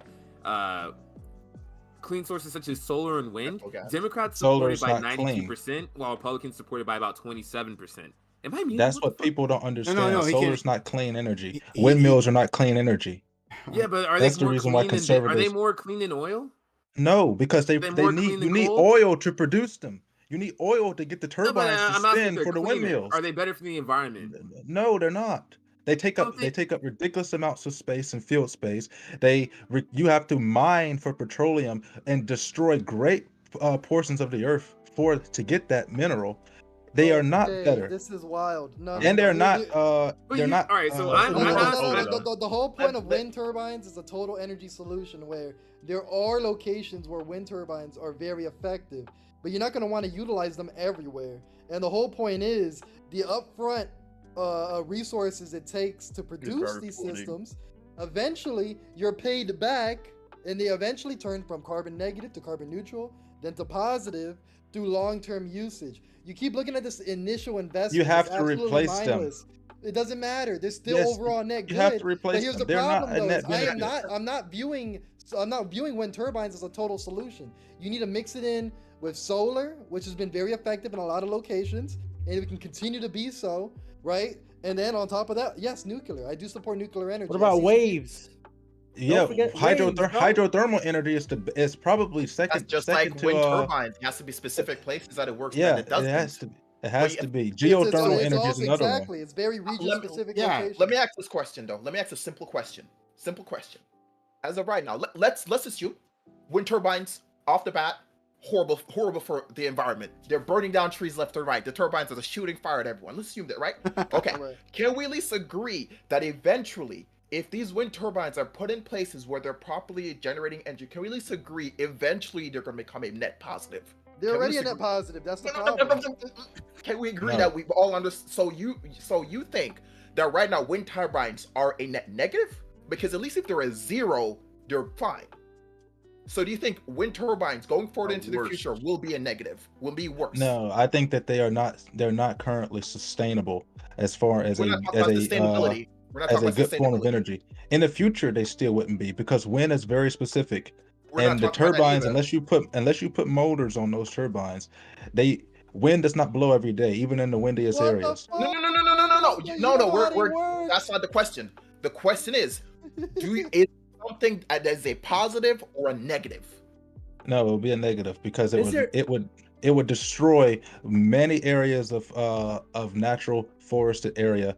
And No, you put them places where there isn't trees already. There's you literally have to cut the ranchers. trees down. No, you No, don't. there's some to places make that places open don't have area. trees already. Like if There's flatlands of Wyoming. Like Yeah. I went to Wyoming. There's tons of locations with no trees. People raise cows at the How same many place they have wind flatlands? turbines. How many Okay. flatlands are in the Great Plains of the United Bro, States? we're not. That's the reason why. That's Total what he said, energy solution. specific. You ignored Which it. is- You yeah. ignored. No, the point. you're talking I about already region. addressed this. You're talking about I- region specific. No, Pace. The No, I already addressed region this. specific. I already addressed this. total energy solution. You're going to have to use individualized approaches where certain solutions are better in certain regions than others. I'm not going to be able to use some fucking hydroelectric in a dry ass location, just like I'm not going to be able to use wind turbines in the damn mountainous treed areas of West Virginia. You're going to want to pick strategic locations for energy solutions and use multiple solutions instead of just one single point of failure. You just want to do nuclear, period. I'm telling you, we can do nuclear. I agree with you on nuclear, but we can also do an assortment of different things that have I'm not saying that we can't do. They have a lot of initial investment. Extreme barriers of entry, unlike a wind turbine. DeAndre, there's a middle ground. So we can agree that we can. I'm not saying that that I disagree with wind turbines and solar panels. Yeah, I'm definitely for efficiency. What I'm saying is when you're talking about who is for cleaner sources, it is a lot dirtier to produce solar panels and wind turbines than it is to produce a nuclear power plant. That's what I was saying. He's directly opposing what Taj Ben John's saying, because I wasn't talking about the energy that you'll be able to pull from those. Even though right now, solar is also not as sustainable as I would want it to be, but it is a much dirtier job than just doing natural gas and nuclear at the moment. Well, so here's what I'm saying. At least we agree that nuclear is an option that you both can agree on. So that's a very good thing overall. But as far as like wind turbine and solar, if you guys disagree on that, all right, we've been once again pulled away from the actual topic, right? Elon Musk and me thinking he can shift the party. And that was a terrible take. All right, well, at least we got my brain kind of recovered from that. But okay, Elon, so let's go back. So focusing more on the subject at hand, the Democratic Party, has it failed us? All right, so I'm gonna give my take. Hopefully we can work off of that. Focus on the topic for the time we have remaining for it. Then after that, we'll move on to our second topic. So I think the Democratic Party has failed. We're talking about the African American community just for a second, right? If we're talking about them, then I think the Democratic Party has absolutely failed us.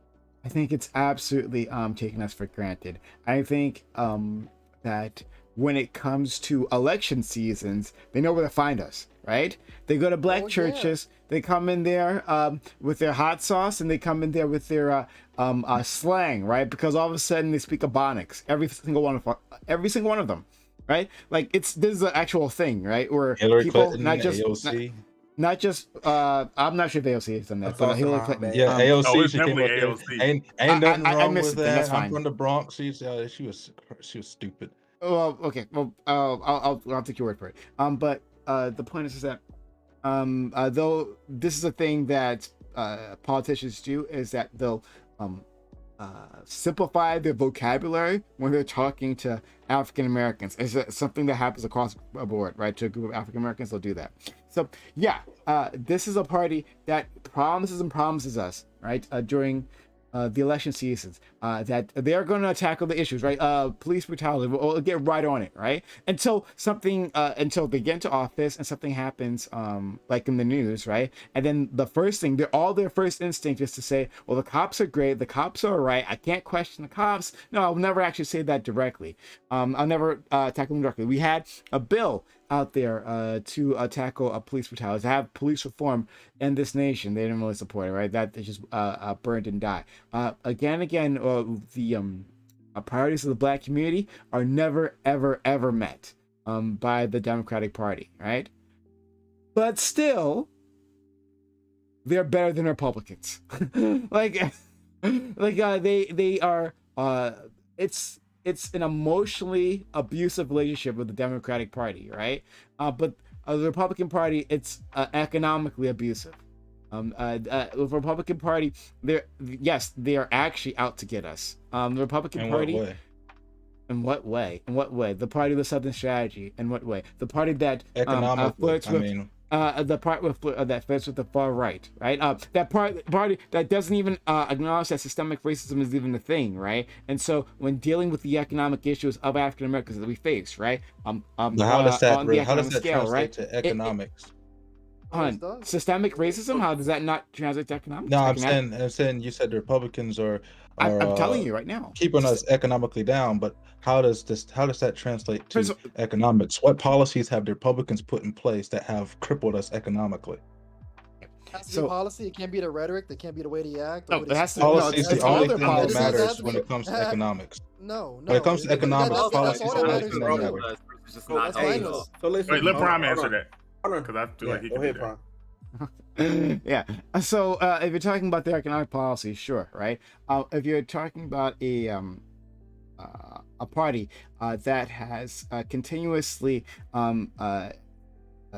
taking away our access to public schools, taking away our access to healthcare. These are all economic issues, right? Like, I'm sorry, I said take away. Let me pull that back.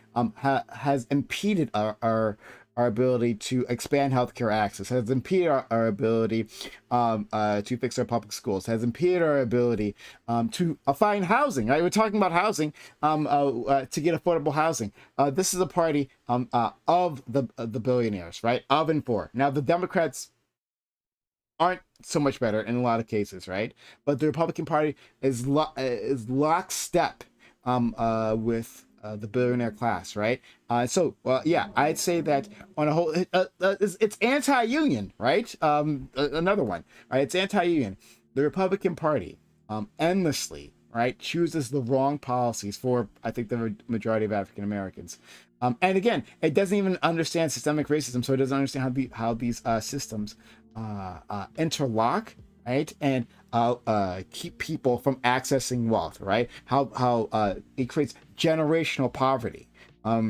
If you can't acknowledge that, you can't acknowledge that, like, in terms of like the ghetto, right? Dismantling the ghetto, dismantling these places where we put African Americans in, right? If you can't acknowledge that even the landscape of a city, right, affects African Americans, it affects their opportunities to access work, then yeah, that's an issue economically. Let me be clear. No, I just want to say, I said a lot to Pace. I said a whole lot. So Pace, did you catch any of that? Or sorry, not catch it. Yeah, did you understand? I was listening to all of it, and of course I have points of rebuttal, but I'll wait until it's my turn. No, it's your turn. I'm going to give you turn. You would like me to do it now? Yeah. Well, we talk about the economic policy and how that actually has affected blacks in America. The only thing that matters when it comes to anything are the effects of actual policy. I can give two shits about the intentions of people's policy. It's what the effects have actually caused. Democrats have passed legislation after legislation that have directly destroyed economic gains of blacks, starting all the way back in 1834, when black slaves were allowed to be able to make markets and sell in competition with whites. Because blacks were making more money than the same whites of the same occupation, they created licensure laws that prohibited blacks from being able to make those sales. And one of the very first ones that's still on the books today was the Davis-Bacon Act that was passed in the 1930s, and the Wagner Act after that. And those acts were designed specifically to prohibit and limit blacks' ability to compete in the market. The minimum wage law came as a place in order to prohibit blacks from being competitive with whites. All of the policies that they have made up until now have been let him finish. No, we gotta let him finish. We said a lot to him. Please. Our economic ability. When you take a look at what the minimum wage law actually wind up doing to us, it priced us out of the market. When a lot of the low skilled and low labor jobs, we got replaced completely by the Hispanics. We're not even competitive in those markets anymore. They created licensing laws in the 1940s to stop us from being able to compete in the taxi medallion industry in the United States, where now you try to go to New York and get a new license, which you can't now, it's locked. But if you did when they were still doing it, it's $400,000 to get a taxi medallion license for one taxi. That's a law that they created, that they passed. And they did that specifically to limit our ability to compete with whites. So first, I can't deal with pre-Dixiecrats. A whole bunch of lies. Let's address each lie one by one. All right, which one's the lie? Lie number one. Lie number one is you keep appealing to laws that were during Laws that are still on the books. that were during the platform switch. You keep What acting as if what Democrats and platform Republicans. switched? When did the platform switch? When did it happen? Late 80s, all the way up. When did it happen? Seriously, like the tail end of the platform switch. When did the first party? It was the tail end of it, right? So when did the first party switch over? I'm gonna finish up. First off, like I gave you a specific year, right? 1936 was the tail end of the platform switch. Moving on, you can address it afterwards, right? Second, right? You keep appealing. This medallion law you keep speaking of. What the fuck? Medallion, like this wasn't even federal law. Medallion it is federal law. The unions lobbied for it, and it became federal law. Give it to me so I can read it, right? Give it to me so I can read it. But there's also no damn evidence that minimum wage led to black people being replaced. Oh yes, there is. Oh, absolutely. Provided. Oh, absolutely, it is. You're just spewing. Absolutely. Go read Race and Economics by Walter Williams. And then the third lie, right? And is straight up. You keep trying to speak on what is the exact policy passed that is racist instead of what policies all that matters. Being forced to be maintained by Republicans, right? So, for example, drug reform, which disproportionately affects black communities, Republicans passed by the Democrats, including you keep simping towards passed by the Democrats. And the Democrats have the majority now and have not done anything to address it. Why does it matter when Democrats want to repeal or change, push more progressive policy on these issues, and it's Republicans who are stopping it, right? So you keep saying, oh, the drug laws were passed by Democrats. First off, you keep appealing to laws they want passed. They just haven't done it. You keep appealing, I'm gonna have to pull a fanatic, you keep appealing to laws that were passed before the platform switch, right? So then give me modern day examples, right? Because modern day examples would be Republicans fighting to maintain the prison industrial complex. What's the policy? Fighting for voucher programs to defund public voucher programs, right? Yes, we need that. Charter schools are 10 times better than fucking public schools.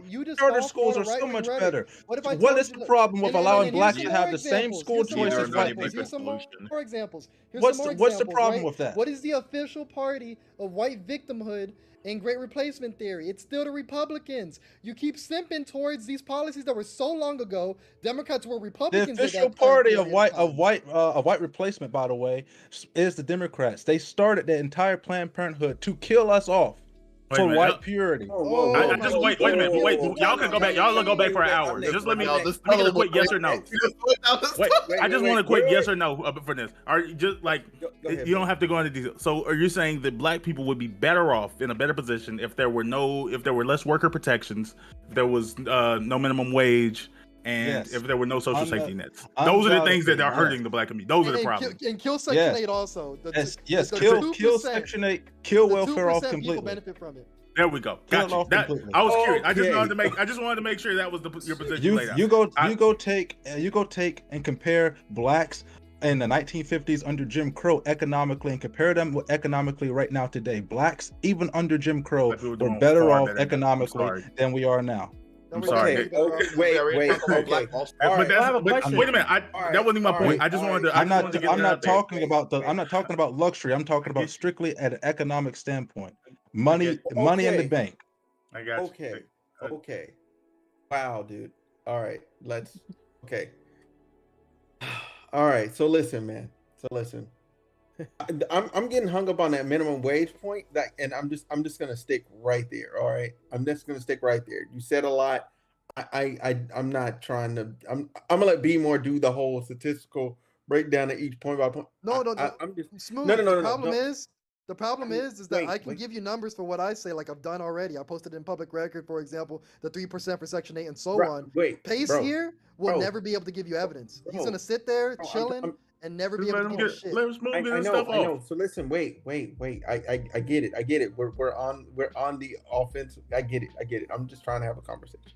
Listen. So pace, right? Minimum wage, right? Minimum wage. If that made us less competitive, then the reality of that statement is that black people were working and getting paid less to work those hours, and then when they had to pay black people equal or a good amount of money, they went. That was the entire purpose of minimum wage. They said, so wait. They said, nah, I'd rather pick up a white person. Yes, that's exactly what happened. So that's what they lobbied just for. work for less. No, that's not what I'm sorry. saying. That is exactly what happened. Making sure you understand. Oh, we got to let Smooth go ahead. Let me finish. Let me finish all the way.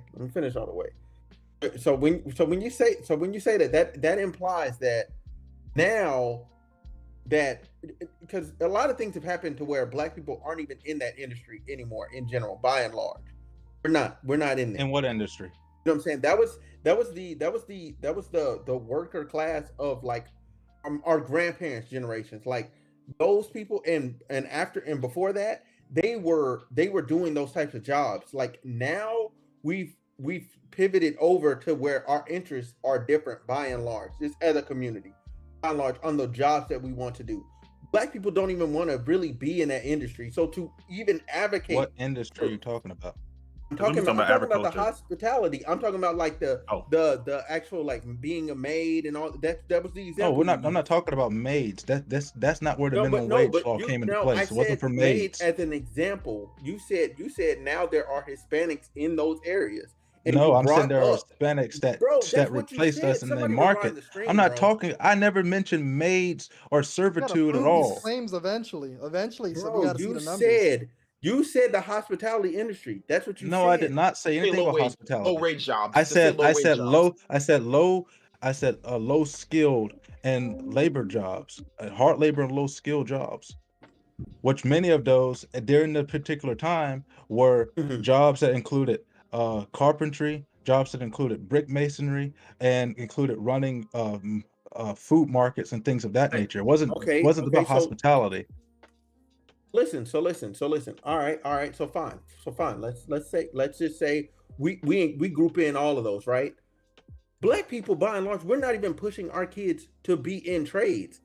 That's a problem. That necessary? We're telling our kids to go to college instead. Trades are better than college. That does not mean that minimum wage all of a sudden was this bad idea. No, that's not what I said. I said that minimum wage was put in place. Hold on, Pace. You gotta let people finish. Let them finish. I'm talking about my own points. I'm not talking to you no more. I'm talking to my own points now. Listen. What I'm saying is, bro, when you say that, like minimum wage hurt us, no, we shifted as a community to go do other things. We've seen other things were more profitable and we can make more money and elevate our family even higher. We push for achieving more. We've seen that we could go to college and get a degree. So we pushed kids to go do that. Now, was that the best decision? No, it was not. We should have kept pushing trades at the same time. That was a failure on our behalf. We fell into the systematic trap of, okay, go to college, get a degree, blah blah blah, and everything would turn out fine.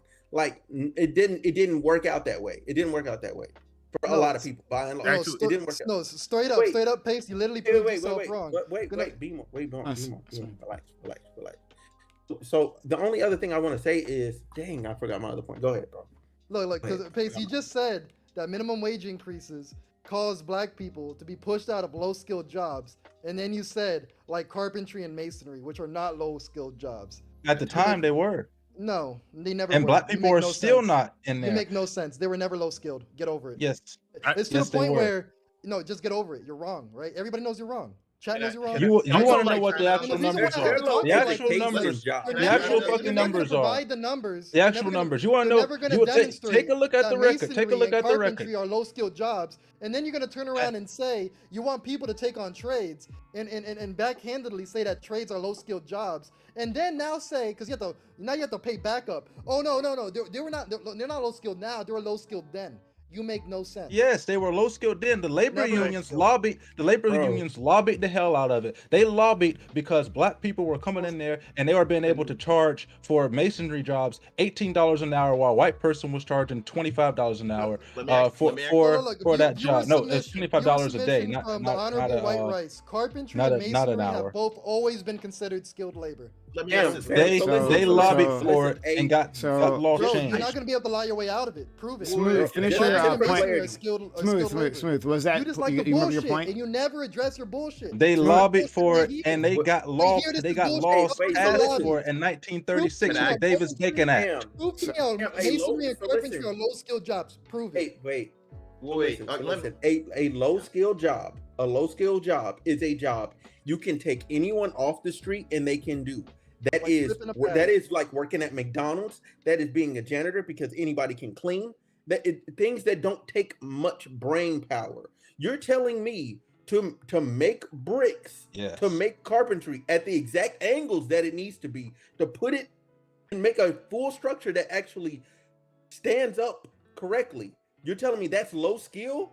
If you were That's low listening to skill? if you were Bro, what listening are- to me correctly, you would have heard that I said low skill and labor jobs and hard labor jobs. That's what my exact words were. Low skill and hard labor jobs. They had prices Nah, out that of the wasn't your market. rebuttal. The No, minimum because It's a wage, trade the scrap minimum job, wage but okay, law let's go came into effect. to Prices out of the real market. quick. let's I go to just Hobo. wanted to- Jobs are never paying minimum wage. Hold Let me on. ask one question. Yes, they Another lie. lobbied to pay Another minimum lie. wage. Hobo. Let me The just- minimum wage came about. Yeah. The first time minimum wage came about Another was lie. instituted Labor never in, paid ni- minimum in wage. Oh, hey, 1934 with hey, the Davis hey. Bacon Act because they lobbied for it so that they could pay less. Everyone money. shut up. Everyone shut up. Okay, no, that's got to stop. That's got to let me no, ask- shut up. Everyone shut sorry. up. Shut up. That's got to stop, all right? We got new people here, right? We got old people here, but everyone's got to understand. When I say shut the fuck up, everyone shuts the fuck up. You stop. It's not like, let me finish my point, right? No, I said stop, so shut the fuck up immediately, all right? We're not going to have order this way. People aren't going to be able to talk this way. So don't do it. Knock it off. Hobo. So here's the question. Simple, super simple question. You said like carpentry and everything else, right?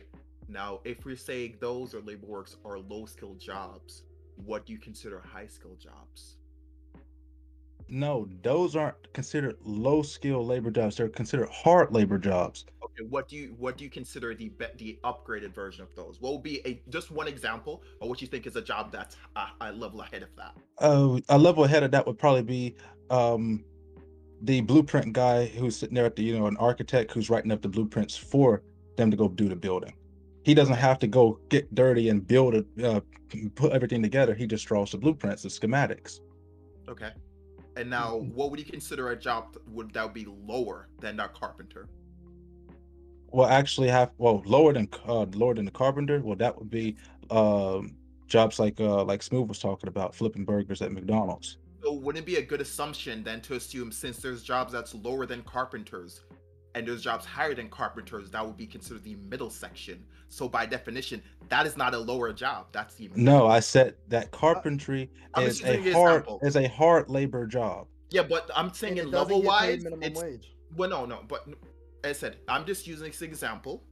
Carpentry, labor jobs, the definition we're saying there's something ahead of it and something below it. So those areas cannot be used for minimum wage because the minimum wage is for minimum That's not wage what I jobs. said. I said that minimum wage came as a result of Exactly, what they I understand. lobbied for.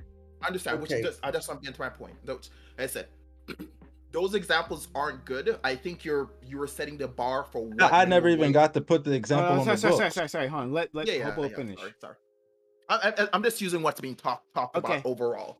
So generally, as I said, if you're saying minimum wage was it phased people out, of course it did. I'll admit people, no matter what, we can't say 100% no one got phased out. People during great shifts with economic stuff, people will get phased out no matter what.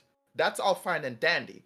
But I think what we're arguing about what the perception is of hard labor jobs, low labor job, low skill job, high skill job. We're arguing this minutia. At the end of the day, we can all agree that of course somebody was shifted out when minimum wage came into play. That's all fine and dandy. But how is that even affecting now? This is generations later. Just to let you guys know, like, I'm from a different country. So this argument about how these things happened in the past to affect people's generation doesn't even apply to me. And for me, I'm looking at this like, okay, cool, this is all fine and dandy. People got phased out like 20, 40, 100 years ago. It doesn't really matter as far as at least for me, because I can go back one generation. And it's Prime like, talked oh, about it earlier in well, his point where he was talking about economic what was it his exact words I'm thinking economic was racism, generational.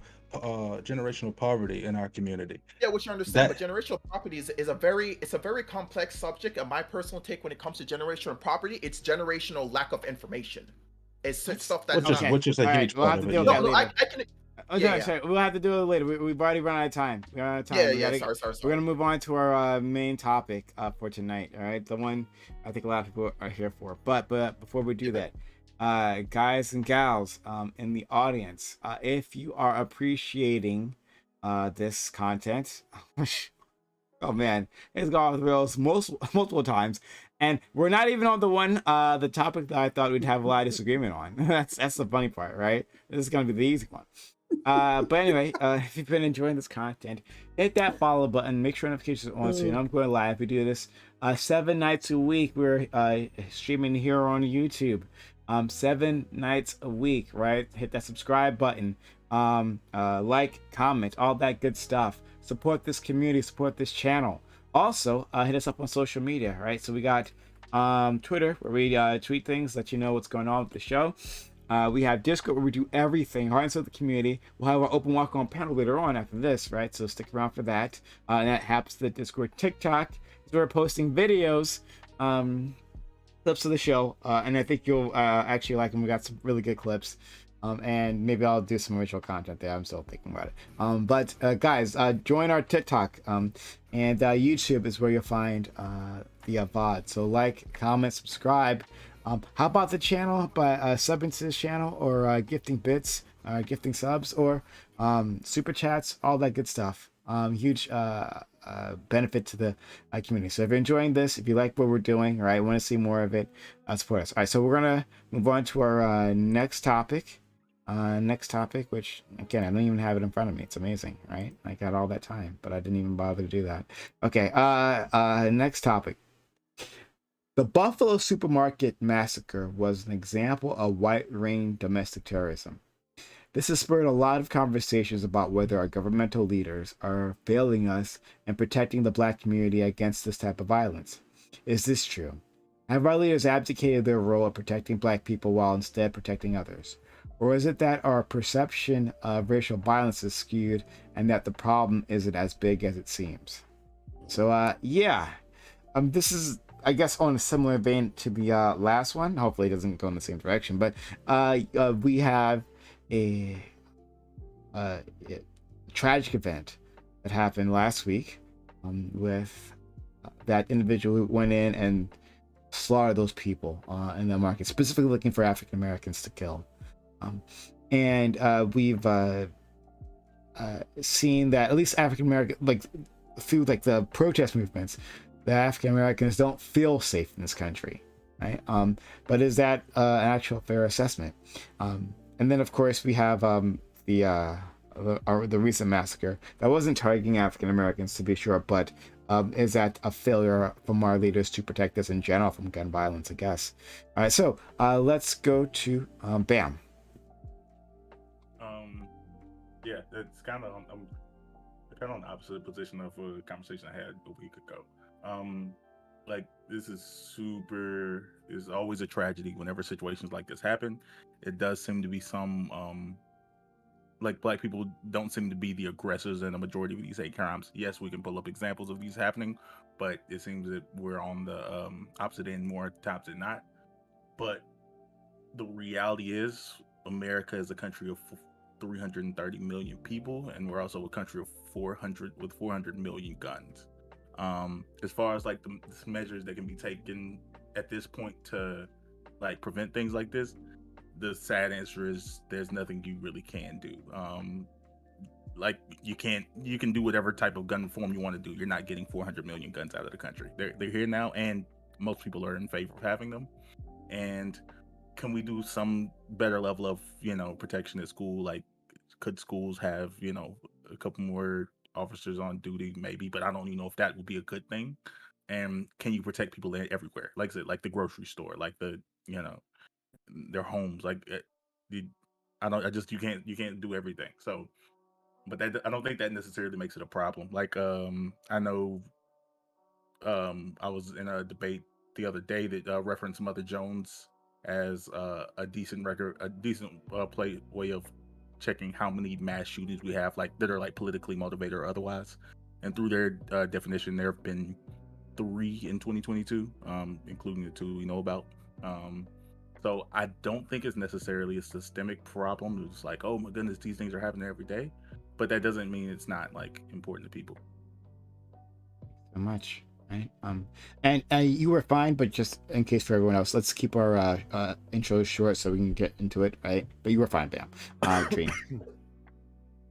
I think this is a huge culture problem more than it is a policy one. Like I said, or like Bam said, initially, you could have prevented this from happening if we didn't really have the right to own guns. Like the Second Amendment is a huge part, and we've already manufactured so many guns that's out there in the market. So it's really hard right now to remove all those guns. And if you try to, there's a lot of people saying, just try to take my gun and see what happens. It might cause the second civil war, right? So I think a lot of it is culture. We either have to collectively just choose not to, be so aggressive with our guns, or a second, like Bam said, like add more armed security in places where these things are likely to happen or could happen. And even still, you still won't prevent everything. Like, tragedies are tragedies for a reason. It's because it's almost impossible to prevent them. They just happen on a policy culture basis. You're always gonna have your anomalies. Taj. You're muted. Yeah. Sorry, I was muted. I was muted. Yeah, so I've actually been thinking about this a little bit more, right? In business and in marketing, I realize that you can't control people. I can't like jump into someone's head, control what the fuck they do, right? But I can do things that'll alter people's likelihood to take certain actions. So if I owned like a business, right, like a store, there's certain things I can do to limit the amount of shoplifters. I can install very obvious cameras. I can have signs that say like shoplifters go straight to jail. I can have just like more open walkways and things like that to cut down on shoplifting. I can like barrier certain type of things where people can't grab something. Let's say talk to a store associate beforehand, and that cuts down on shoplifting. If I was making more sales on an online store, I can have flash sale right now. This buy 2 get 1 free. I can have like a different form layout that encourages people to buy more. So when we're talking about things like cutting down on gun violence and gun legislation, it's not necessarily that removing the amount of guns. I don't even know if that's possible, right? Or if it was, it costs a fuck ton of money. I don't think it's possible. We're a landlocked country. We have Mexico and Canada above and below us. But there are things we can do to lower the amount of gun violence. What can we do to prevent the amount of people that feel the need or the desire to go inside of a store and start shooting people on Twitch? That cuts down on people's desire to go inside of an elementary school and just fuck up a bunch of kids and ruin a fuck ton of lives. And I think maybe those should be the conversations that we have versus like whether or not to take away the gun. Maybe we limit the access of the gun. Like maybe we have like background checks and things like that. Maybe we have a higher access to psychological care. Like say if someone wants to get meds or wants to talk to a therapist, maybe we can make it where people have access to these things with less of a barrier for entry to these things. Maybe the dude that showed up to school, I don't know his exact motivation. Seems like he wasn't well in the head. The guy who shot up the store definitely wasn't well in the head. What can we do to make people buy the concept of democracy and of multi-ethnic societies more in our societies? Maybe it's what we do with education. Maybe it's healthcare. Maybe it's like removing different economic hardships. I think it's a combination of all these things, and I'm very open to having a discussion with everybody tonight. Bobo. Taj actually said a ton of stuff I was gonna say, but generally, whether it's 1 life or 10, it's still like a tragedy overall. And I'm still on the board of like, you can't really regulate out the guns themselves. I feel like it would be a ton of different issues. That Taj worded a lot of stuff I was gonna say. It could be so many different facets. The only hope I would say is every time something like this happens, we make a change in some way.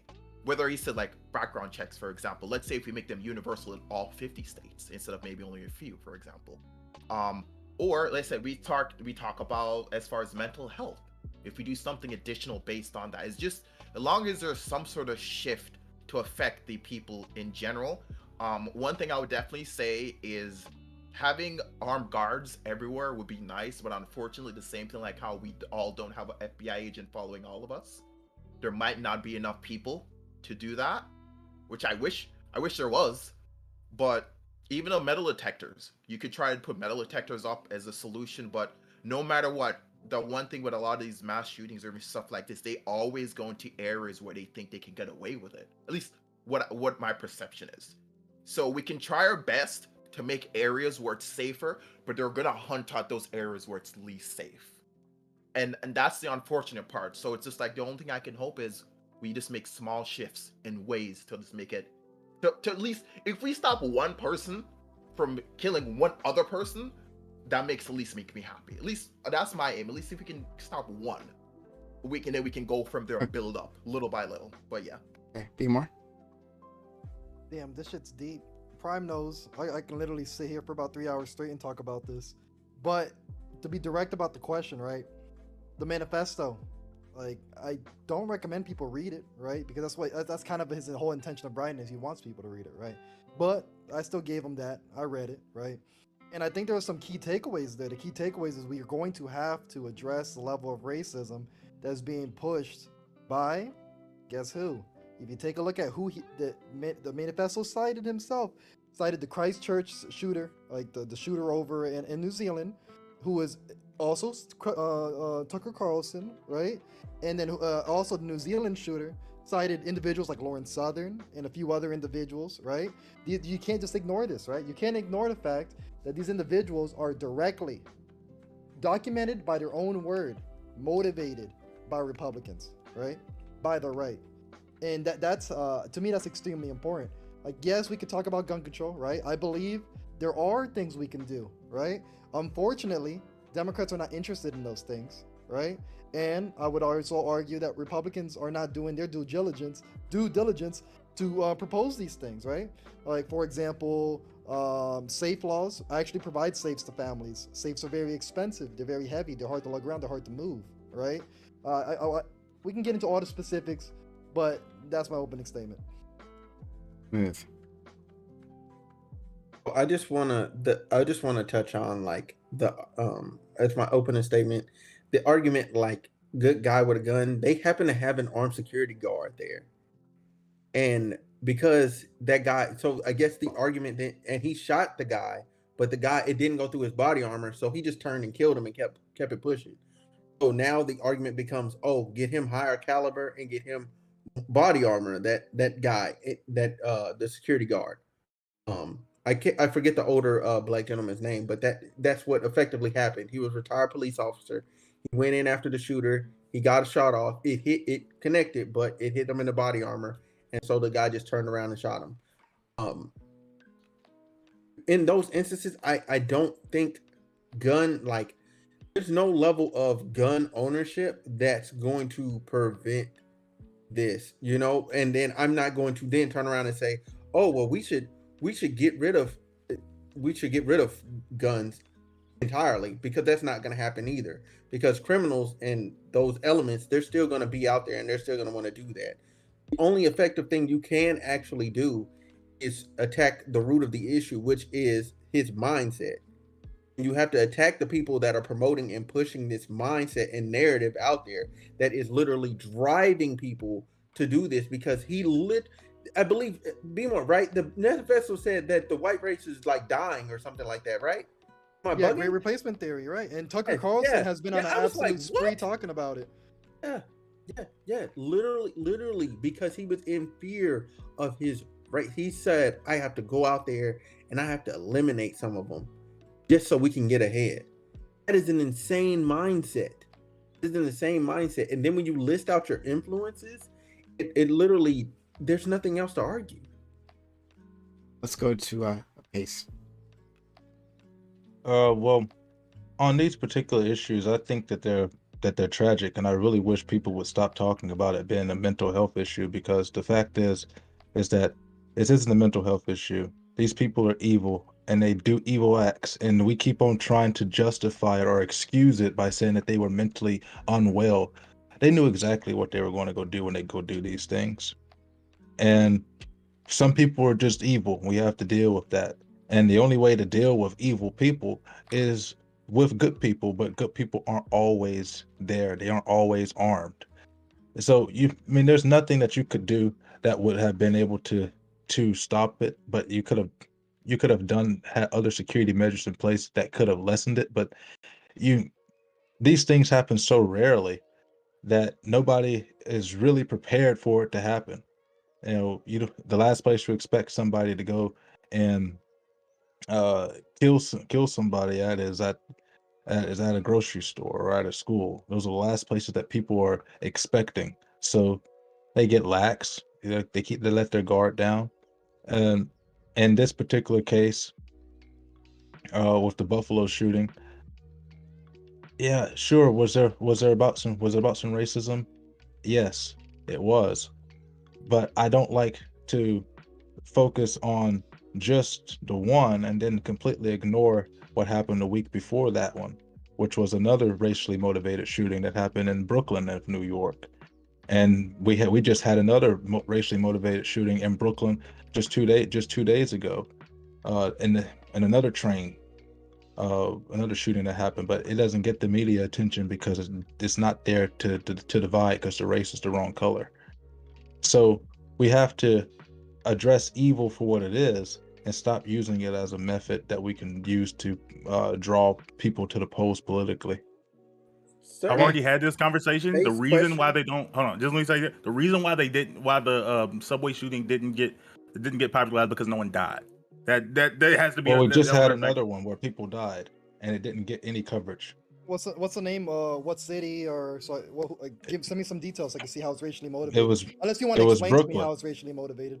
It was Brooklyn, and it was a black guy who said that he was a black supremacist who went there to kill white people in the train station. Now, unlike the one that happened 2-3 weeks ago, he was not successful. This guy, yeah, this is another one. It just happened like 2 or 3 days ago, I think. Well, if that's the case, then it might just be that it got drowned out by, the slaughter of children. No, it wasn't even the slaughter of children, because I was watching. I turn on. I don't turn on CNN. I think it's garbage, but I will have Fox, and I'll have NBC on, so I can have at least two different views. And hell, even Fox, normally they're quick to try to say, well, we had this racist shooting that happened up there, so we're going to show you that there was another racist shooting that happened over here, but it was black people. They only talked about it in passing, 30 seconds literally, going into commercial. That was the only way I knew about it. It didn't get any more coverage on the news all day. I didn't see it on any other network.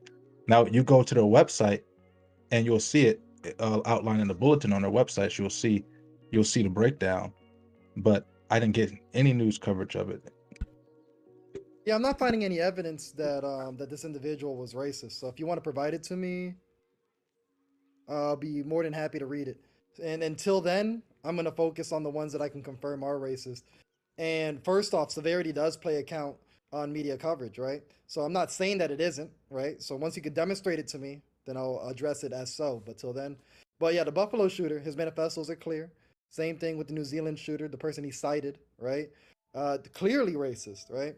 And when I mean address the mindset, like the indoctrination, I'm not simply speaking about one form of indoctrination, but I will say that one group of individuals are doing far more indoctrination than the other, considering the fact that there is no main stage of black supremacist leader.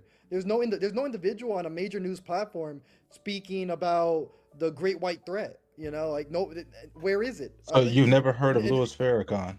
Yeah, Louis Farrakhan is not. You've never heard of Al Sharpton? Yes, these individuals. First off, Al Sharpton, weak ass, Al Sharpton, no. Super weak. The first one you had me on the first one. You never heard of Jesse Jackson? But the reason why you didn't really get me on the first one is because what major news channel has a show dedicated to this individual, which allocates them the time to speak to the masses, right? Exactly. So you want to equate these, right? Joy Reid is another example. What I will tell you is, show me what major don't have. She's you on don't have no- MSNBC. You're grasping at straws right now. You're Wait, grasping at straws. let's not make this topic like the last one. I'm like, Pace, I like you. Like I said, Yeah. I think the stuff you say is weird, but at least let people finish. Don't like make your rebuttals in the middle of their So points. what you do is I'm It just giving makes you it go longer. I'm giving you large examples, and then you give me the puniest speck of an example, and then you expect for me to give it the same level of clout. It doesn't work that way, right? Again, Tucker Carlson, give me an equivalent. You won't be able to, but I'll wait all day. But please do not waste time. Please give me a source that that individual in the Brooklyn shooter, give me evidence that he's racist, because you said His he is. YouTube channel, which is deleted now by YouTube. Okay, send me a source. And it looks like he shot one person. Again, this wasn't like. No, send me a source. I'm talking about Is the it second one. Pace? Yeah. He successfully killed one person, I think it was, but and it was like I think it was like 15 or 20 that were injured. One person was Okay, killed. now show me That if was it's only saying one racially person shot. motivated. Show me that it's was the racially recent motivated. one that Because happened you like make a 2 lot of days ago. claims and you don't back them up. I want to see where this shooter in Brooklyn was racially motivated. You should be able to I'm- provide that to me. I don't even see 20 people injured. Like I'm only seeing one person that was. Yeah. So here, that's not. here's the thing. Like okay. So yeah. I feel like in that scenario, maybe, but I can't speak directly to fact.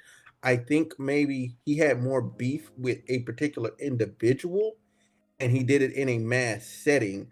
Therefore, it became a bit more because a lot of people collateral damage. Yes, perfect word for it. Collateral damage because a lot of people don't know how to aim. That's just realistic, and that's my other point.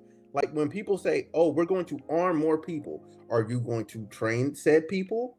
Are said people going to actually be ready? Because when that bullet sounds off and you actually have to respond to it, I'm telling you, your body, your mind, your whole thing is different. Everything is different when that bullet actually whizzes past you. Your whole life changed. Everything flashes before your eyes.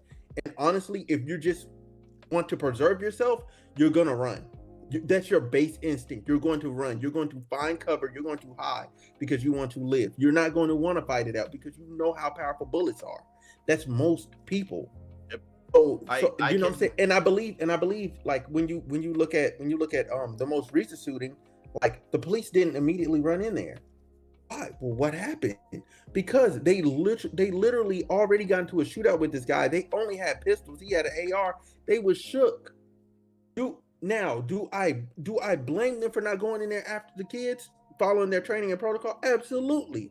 But at the same time, it was outgunned. Like if it's two people with a pistol and one dude with an AR, he's probably going through about 3 people, honestly. But if he knows how to shoot more. Yeah, but you know what I'm saying?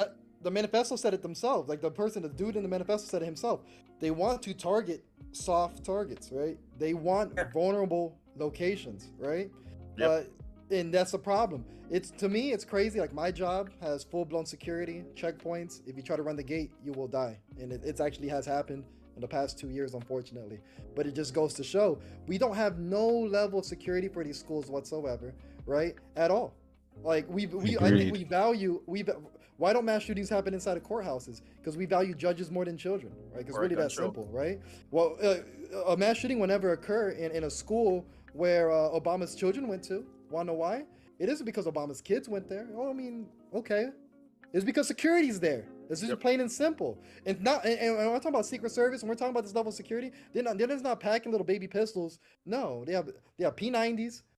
They actually do. Like they have P90s with armor-piercing rounds, and they're ready. So to me, something has to give, because even if you banned all guns tomorrow, what happens directly when you ban guns tomorrow, right? First off, obviously, it's harder for certain people to get guns. But the next immediate step that occurs is that all the places that America has smuggled guns out to, leaked through the borders of Mexico, leaked through the borders of Canada, they come right back due to the inflated prices, due to the legality. So it isn't as simple as you just ban the guns, circulation ends. No, the guns that America distributed outwards, prices inflate. It's lucrative to bring them back, considering the fact that there was 20 million guns sold last year, and out of the 20 million, right? Oh no, it was 20 million guns made in America last year, and only around 300 to 400,000 of them were actually exported, which is crazy. I thought it was crazy when I found out there were only 1 million guns in America. Like out of the 400 million, only about a little over 1 million are registered. That's crazy. I mean, what state are you in, if you don't mind me asking? Me? Yeah. Oh, I'm for Georgia. Georgia got no damn. You know that.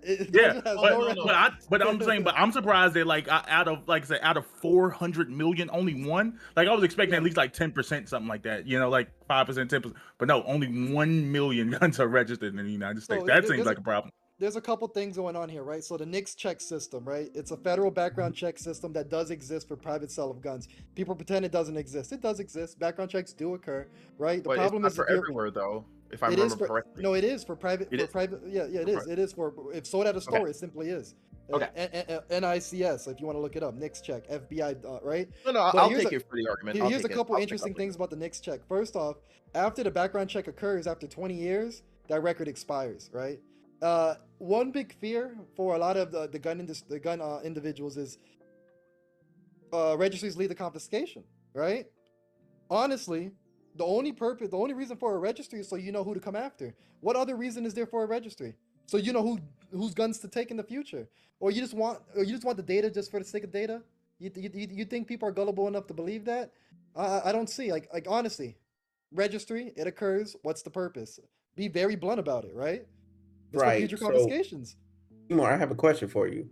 So do you feel like if they modified that same registration to be, instead of who has a gun, to be, say, who can safely own and operate a firearm? That doesn't say how many guns you have. That's what the system does currently. What the system does currently. That's what it does. It says who can. But so I'm asking, like, so all of us would be listed on there, or we're only listed on there after we buy a weapon? Because if it's only after you buy a weapon, yeah, I'll explain to you exactly how it works. So what happens is, first step is you go to the store and you say you want to buy a gun. They say, cool, provide me your ID. You fill out a form called the 4473. The 4473 is going to have questions on it asking you, are you a prohibited user? By prohibited user, are you mentally defective? Just chat. I'm saying mentally defective because that's exactly what the form says. It's a very insensitive term and I don't agree with it, but I'm just facts, right? The form is going to ask you, are you mentally defective? An assortment of other questions. Have you ever been put into a hospital? Do you have any violent crimes and so on?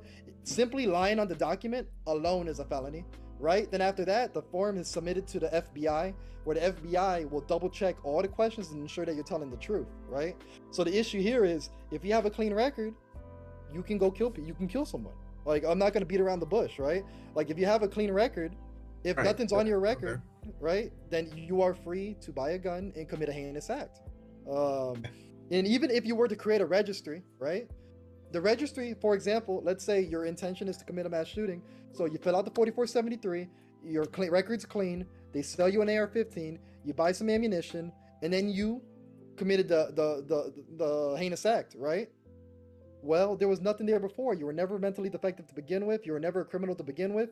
These 18-year-olds, these young individuals who are committing these crimes, these are the first times committing at least like crimes that would deem them like unauthorized users in most cases, except for like the Parkland shooter, right? Who and also where there was some documented history of him being an unlawful user, but the state did not submit that information to the FBI, right? So if we want to address the background check system, we're going to have to improve the current system we have at the absolute minimum, right? Why are states not submitting the proper information to the federal government? Because when the federal government checks these systems, they're predominantly looking for federal data, right? They also look at state data, and I'm also going to let you know that states are not even submitting this information into their own databases.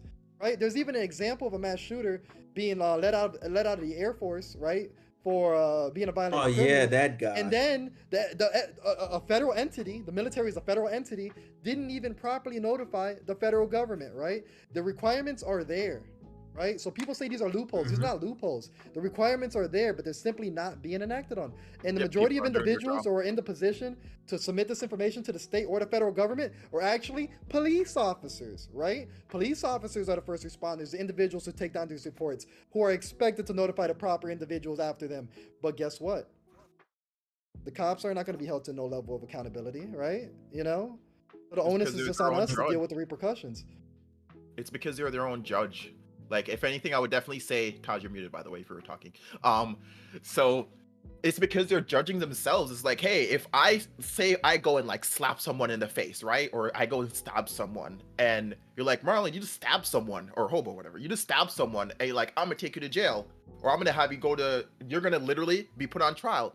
And all the people in trial are just me. I'm the guy does my own sentence, makes everything else. But okay, you know what? I think I'm okay. What I did is fine. Don't worry about it. That's what's happening. Like if we had another third party to hold them accountable, that'd be cool. But unfortunately, balls are getting dropped all over the place.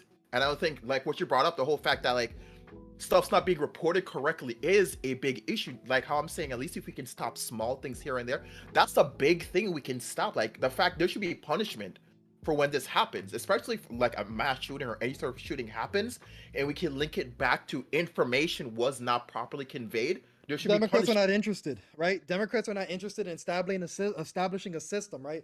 Even if you take a look at the current assault weapon bans, if you take a look at the current registration bills and so on, there's no form of codified punitive measures if the state or the federal government doesn't properly channel the information upwards, right? All the punishment is placed on the individual, right? The purchaser, right? The criminal, right? But I would say if this information is supposed to be documented and you don't do so per law, you are a criminal. And that should make you a prohibited user. That should lead a police officer to possibly losing his guns. It makes no damn sense. It makes no damn sense. We need this information properly documented so the background check systems can properly be used. But it's like a little bit of conspiracy theorists. It's just like, is this just, do they like this lackadaisical approach? Or do cops just like not really doing their job? Is this just a systemic thing? Yeah, it kind of is, to be blunt. But my issue too is gun control, right? There's some simple things we can do. Gun safes, everybody says you should lock up guns. It should be a legal requirement to lock up guns, right? This is the reason why I think CRT is important. This is the reason why I think we need to look at policy and law and take a look at how it intersects with race, right? If you were to tell people that your guns must be locked up, right? How much does a good gun safe cost? Like, hopefully you guys know it's anywhere between $300 to $1,000, right? Depending on how many guns you want. And I'm talking about good quality feel, right? Safes. And even then, right, good safes, in my opinion, 2 guns. In my opinion, a good safe costs at least $600.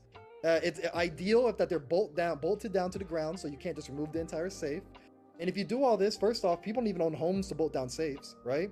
If you live in an apartment complex, good luck dragging 500 pounds of steel up your damn staircase, and good luck even affording it. So who is this going to disproportionately affect? This is going to disproportionately affect individuals who are not homeowners, right? Who cannot afford the safe to begin with. So what can we do about this, right? If you want to address gun crimes, if you want to address this, fucking deal with poverty already. And on top of that, subsidize gun safes, right? If you want to make a safe requirement, make sure that safes are actually accessible, right? That is horrible. I'm not interested in making requirements for products that are not accessible. I actually have a different solution, and my solution isn't simple or easy. My solution would be require every gun in America to be registered to a specific person, and like literally you have a yearly checkup, like a yearly check-in, like a registration. Yeah, but like it's not you like carrying your guns to the police station, but like you can have people that this is like a whole new industry. This is their job, that they go from house to house whenever your time comes, and they verify that you still have every gun in your possession. If you don't have every gun in your possession, you better have an explanation for who you sold it to, and where that gun is. If you say you don't know and it's missing, now that's a problem. Like, not necessarily a felony, but yeah. Terrible idea. Yeah, right? I know. That's my position, though. And it's your position, and I'm gonna have to combat it, right? I don't want to increase the level of confrontations or the amount of confrontations between officers and black people. I don't believe you're gonna be able to get social workers to perform audits on people's gun safes, right? You're gonna send people out. Let me go tally up people's guns inside of their own properties. I'm gonna go inside of their house, warrantless, right? Because I guess the warrant is simply the fact that you passed this law, and then I'm gonna a beautiful officer inside of a black home. You know what about we get some drug reform before we have cops going into people's homes for free? Like, there's an assortment of things we need to do first before we just invite cops into our own houses. Let a cop go to your house. I'm not interested in a cop going into my house without a proper warrant. No, that's not even the issue. Let's assume we do that. We already have a problem with them reporting things in the first place. They're not going to report anything properly anyway. No, but here's one core issue, and usually when I bring this issue up, it has to be ignored, in my opinion, because I don't believe anybody's brought up a good fucking counter to it. So I'm gonna lay it on you guys now. Everybody who's available, go on Wikipedia and look up Second Amendment sanctuary. I'm gonna post it in chat for those who are lazy. That what But Greg Abbott did in Texas. no, it's far greater than that, right? And the Wikipedia link is actually a decent source. I know people don't like Wikipedia, but it's the easiest way to go about it without having to break down absolutely every damn point. But overall, white communities have determined, right, that they're going to have little carve-outs or little or their communities are not going to enforce future gun laws.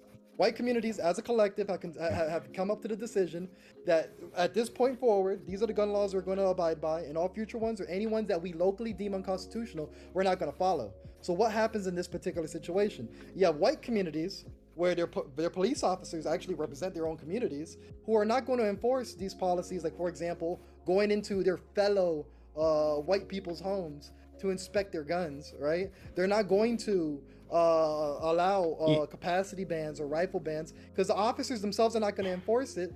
But then if you take a look at areas that are not Second Amendment sanctuaries, they're black communities.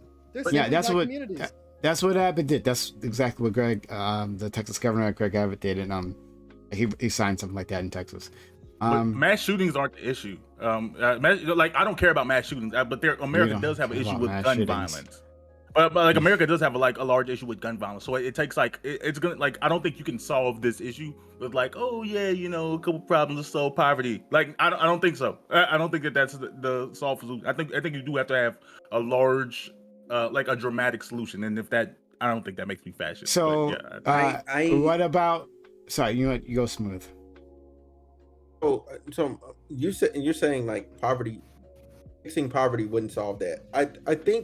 I think honestly it kind of would, because when you look at these shooters and you look at the social economic class that they are in, just by and large, it's not a good situation. Just by and large, it's not a good situation. Like most shooters are not financially well off. You know what I'm saying? They're not that guy that like, oh man, I had my whole life ahead of me. I just got back from the Dominican Republic. Let me go shoot some people today. Like, no, that's not what happened. Like, they don't have anything going for them. They're online in these chat rooms or whatever friends group that they can find that accepts them, and they got accepted. They went down the rabbit hole. They got indoctrinated. They got radicalized. And then they went, you know what? Yeah, I do hate black people today. And I'm going to go to the supermarket and I'm going to shoot them. This isn't a gotcha. This isn't a gotcha because I get you're speaking generally, but the Buffalo shooter did come from an affluent household. That's all I was going to say. But I get you're speaking generally. Yeah, generally, by and large, yeah. Yeah, by and large, gun deaths will decrease when poverty goes down because criminality and poverty go hand in hand. Not at all. Not only that, you said what? Pace. No, it's not going to go down. Yes, it does. See, we already have the evidence, man. I want to hear from Pace. Pace. The problem that we have here is what you addressed and Bam also addressed, and so did Hobo. The problem is that we already have laws in the books. We just need to follow them.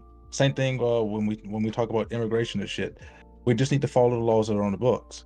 The fact that our gun laws aren't being followed, adding new laws to it isn't going to solve anything. We have more than enough, and some of the gun laws we have aren't even reasonable.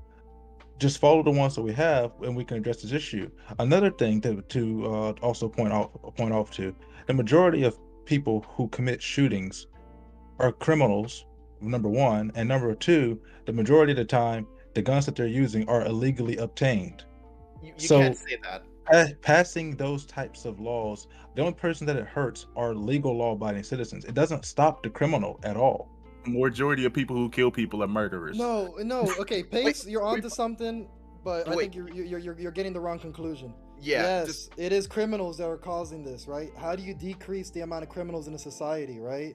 By reducing poverty. It's really that simple. Crime and poverty go hand in hand. That's been demonstrated countless times through research. If you have research that says otherwise, I'm here to see it again. You never provide me the source the first time, the second time, and I don't expect you to do it the third time either. That's why the suburbs are the suburbs.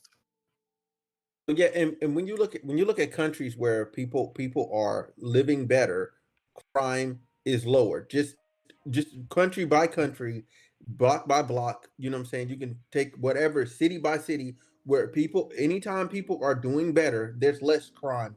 Period. Just all bases of crime are and down. they also have less guns though, right? In all of them, and every example you will give me, they'll have less guns, right? Not necessarily. Like you could take a look No, at plenty. in all of We them. already- Is there we already a said country a lot that's of the more guns already filled were with guns registered. than us? Wait. Yeah, that's true. They all have other less than countries, us because we're the only country in the world that has a Second Amendment where it is your Unfortunately, inherent yes. right to protect yourself against the government. Sure. That's what the Second Amendment is for. Great. Is in case the government goes rampant. Yeah, but I mean, and every all those countries that you can name, they also have less guns, right? In every single one of them. So my point is not contravened, correct? Correct. Yeah, they have less guns. Yeah. They have less people Great. too, but less guns. And you can do it per capita. It doesn't matter. We still are number one when it comes to guns, so it doesn't matter either way. And sales are going up, especially when bad Exactly. proposals are being pushed by Democrats. So then, They what also about don't have restricting the they don't supply have a of? culture though. They don't have the same culture. America has a lot of like a way different culture that you can't account for when it comes to different countries. Like our gang violence culture, like if you remove guns, we're still gonna have a lot of violence. Yeah, Because gang they're violence is not the best example. No. I because mean, gang- the beauty is you can't remove guns. You just can't. Like you can find 101 ways to slow the purchases. We are 20 million sold last year.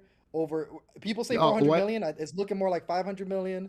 I think exactly. we need to So it's just like, what you want it to go from 20 million to 10 million? No, I'm saying that's further. That's more. First of than all, we could replacement rate. actually restrict the sales of guns, right? Like, so people are saying, well, we can't get them out of people's hands. I disagree. I think we actually could, right? I think we do a lot of things to reduce the amount of gun ownership, including right, just having even strict. Hey! Whoa! I'm talking now. When I'm talking, no one else needs to be talking. Knock that shit off right now. Thank you. So, we can do things like voluntary gun buybacks. Obviously, I wouldn't take everyone's guns off the street. That's just it's something to start with. But in terms of literally restricting the amount of gun sales that we have, we can do that massively in this country if we wanted to, right? If we took this thing seriously, we can massively restrict the amount of gun sales in this nation. Like we can, I mean, how? We can say that you are only allowed to have so many, or you only have to allowed to have so many guns, right? Or when you have a gun, are going to get a gun, you have to hit like a very high threshold, right? So the requirements are extremely difficult. You can still, gun ownership is still a possibility, but the requirements are very high, right? In terms of like gun safety, right? And training, you could require multiple weeks of training, right? Instead of like a few hours, amazing, in some states to get your hands on a gun. You can actually do it in a few weeks. I mean, we put more. You have to do more training to get your hands on a driver's license, not a car, but a driver's license. You're like a incentivizing Japanese the model. black market. You're incentivizing the black market. Yeah. Oh wow. You mean when you put a law in place, right? That restricts an item, that there'll be a black market. Amazing, right? A good work, Dream. Right, Thank you which for means helping you're not us solving the out. problem. No, of course it fucking tells. Hold on. Okay, so this is great. A beautiful report. Dream, right? Saying that, hey, guess what? When you make a law, right? Then sometimes people break that law. So there's no point in making the law. Who gives a shit? No, you do one at a time, right? If you have a black market, that is a problem. Then you send law enforcement to deal with that problem. Like we deal with gun running right now. We literally deal with gun running as we speak. We already have laws in place exactly for that. So you have a black market, you deal with the black market. It doesn't make you stop making a problem illegal if it's illegal. I mean, I'm saying you're going in reverse. This is the reason why progress just can't be made. It's like I could take this conversation seriously, but what's the point to? Like, in order to take this conversation seriously, there's still one key aspect that has to be recognized. Is that first off, we have a fundamental right to own a gun. We don't have a fundamental right to a car or to driver's license. We have the right to travel, but not necessarily the means. And until we deal with that fundamental right, these ideas are just like perpetual restriction, this slowly deteriorating people's ability to own a gun. Actually, is this not necessarily possible? Considering the fact, why are handguns specifically, right, so hard to legislate? Is because Democrats have fought so hard to ban rifles, right? Eventually, through the Heller decision, they were able to enshrine the right to at least a handgun, right? So now the most lethal means, the most lethal device in America, right? And also now the most popular one, because there's a moment in time, I can show you the ATF data, where rifles used to outsell handguns. Sorry, you're not dealing with my. So you're going on the whole thing. You're going on a whole tangent. Like I want to actually deal with this. Your point's very simple, Prime. The point is, you want these restrictions that completely ignore the fundamental right of gun ownership. No, it doesn't. Not possible. It doesn't do that. What I just said doesn't do it. How did anything that I just say do that? It did. How did I said, like, we have restrictions. I'm saying we have more restrictions, right? So we've already established we can have restrictions on gun ownership, right? If you have to meet some qualifications, right? Weak sauce qualifications, but qualifications nonetheless, right? You can increase those qualifications, right? Okay. You can, you can every single person can have a gun. If everyone wants a gun, sorry, excuse me, that's not true. But like, you can all apply for a gun, right? There's all possibility for people to do that. But of course, if it takes like certain actions, then maybe not so much, right? From there's a voluntary buyback, right? How is that infringing on people's right to own a gun? No, I gave two solutions there. I support voluntary buybacks, right? For example, I have an old Ruger 1022 that no longer works. I would love to sell it to the government so I could buy a new one. But overall, you keep ignoring the fundamental right to gun ownership. And in order to ignore it, there's a simple solution. You just keep saying that. What you can do is amend the Constitution. It seems like that's what you want. And I think no, you can't. No, why not? You get 2/3 vote. Because the first 10 amendments to the Constitution cannot be amended. It says you cannot infringe upon those. No, it says it literally. No, it says you shall not infringe upon these. Yes, upon these first 10. Is not considered an infringement. You can amend any constitution. Yes, you can absolutely amend those. Yeah, 100%. Yes, you can. And I think the only way and even then, you can, and even if that's the problem, then you can amend the part of the Constitution that says you can't infringe on those parts. I mean, like, you can amend the Constitution. The point is a living document. Yeah, you can amend it. It lives through amendment. Just amend the Constitution, Prime. I think that's a good solution. I would love to. You know, I would already love to. But I'll vote against you. I'll be sure to be. That's cool. I'll push it over. That's cool. I'll meet you in the field of battle, buddy. Taj. You don't want that. There's a lot of stuff. All right, I'm gonna You'll have the gun and I won't. There you go. Yeah. Oh. I'll give you one. Sorry, Taj, please. Yeah, I can talk about the amendment thing real quick before going on to my points. All right, for the amendment thing, all amendments are just like how we interpret them. Like, we have limits on the First Amendment, even though the First Amendment literally says Congress shall make no law respecting an establishment of religion or prohibiting its free exercise, right? But we still have things that prohibit religion, right? If I wanted to sacrifice like a goat, then I'm gonna be prevented somehow from doing that, right? What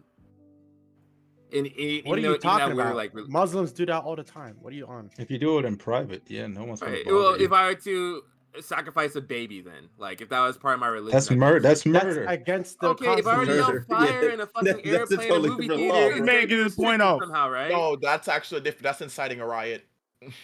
Yeah, but that's still speech. So the same thing with like firearms. We can still like limit that, right? Like, I don't want to give everybody nukes, but also at the same time, right? If we had a fundamental right for a fucking dildo, I don't think you guys are gonna get your free government-issued dildo. You just wouldn't give a fuck about it, right? The demand isn't there. So my thing is, for things like firearms, you can just cut down on the demand for these things.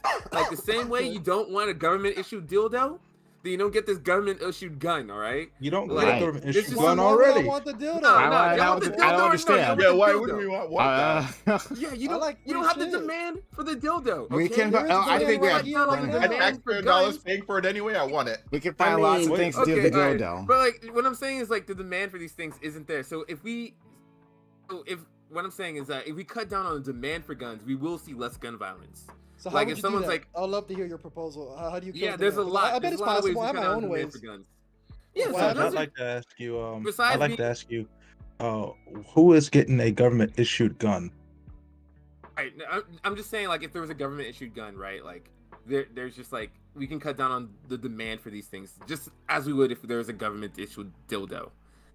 All All right. So what I'm saying, ways that we can cut down on gun violence, right, is have more housing access.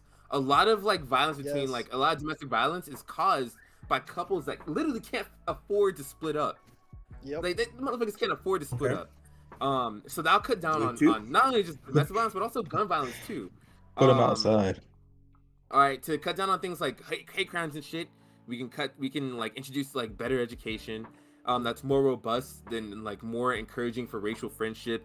Literally like, and literally assignments where like a kid in like an affluent white neighborhood has a pen pal assignment with a kid in like a underprivileged neighborhood or more black neighborhood.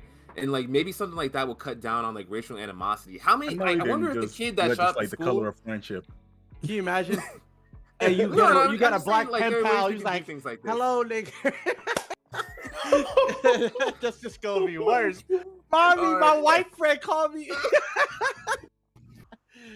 Anyway, so what I'm saying is we can still like, I'm curious if the guy that shot up the church, Dylan Roof, right? How many black friends did that kid have when he grew up? How many black friends did like the guy who shot up the black like grocery store have, right? There are ways we can do to like introduce more like racial friendliness in the country. There are things we can do to cut it down and things we can do to like raise it.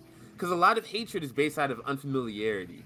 All right, mental health access, as I said earlier. If you have better access to a shrink or to meds and shit like that, then I think the demand to shoot people will go down. My thought process. The demand for The access violence to will a go shrink, down. I like that. I like that one. Right. But you have to destigmatize the idea of seeing a therapist. A lot of people like, oh, you see a therapist, so you're so we me can crazy. definitely that's I'm not fine. done with the platform. I'm not done with my platform yet, guys. Women. Oh, sorry for girls. Sorry. Okay. Yeah. So and also, shit. What was this? I can't. Oh, fuck. I can't even fucking. Poverty reduction measures. Sorry, I was reading my notes and I couldn't even remember. Yeah, you're making great points, but unfortunately, all these points will benefit black people way too much for Democrats to give a fuck about them. I'm sorry. Yeah, this is unfortunate. This is unfortunate. I think that might be. We gotta find a way to. Hold up, B. I'm almost done. Hold up, B. I can see you're you better cook up. Keep going. Yeah, I'm keep so going. sorry. You're Yeah, killing it. So, You're killing yeah, it. Keep poverty going. reduction measures. So like poverty reduction is things that's like spreads wealth. So this can be something even as light as like better transportation where people have better access to jobs. That I'll even take that. I feel like we cut down on gun violence so people have literally more opportunities. Changing access to firearms as far as like background checks, and I know B more you said that we have decent amounts of background checks, but if we encourage this a little bit more, maybe we can cut down on gun violence. And also if we cut down on black market sales. One of my best friends, like I know a guy that I went to high school with, he was 16 and he bought 4 different firearms from motherfuckers on Craigslist.com. Just like some random dude was like, "Yep, I'll sell you a gun," and like he just bought him. Like I'm like, and the motherfucker looked like he was 16 when he was 16. Oh, he bought the gun for him? Like he went to the store. No, he bought it from a dude off Craigslist. Okay. And like a lot of kids can do that. Yeah, as I said earlier, we can't control people, but we can alter people's demand for shit. Like, thank you. Just think about like guns like dildos. Like how can I cut down on the demand for shit like dildos, right? Like the demand's not there for dildos. Niggas be giving whack ass dick. I think the biggest thing you said. Need dildos. Like, yeah, but like, this is what I'm saying is like, if you shoot guns like dildos, give proper sexual education. But the demand's not there. People, no. There's a fundamental right to a dildo. No, if you had a fundamental right and people just didn't buy them, like, but now you can. We gotta get classes. I want to ask you guys something. For dildos, the niggas gotta bring their dick game up. Exactly. And how do you do that, B-More? Through promoting fitness, mental health, and addressing poverty. Because if people are so busy working, they can't lay down the dick properly. No, poor people have the best. Poor people got the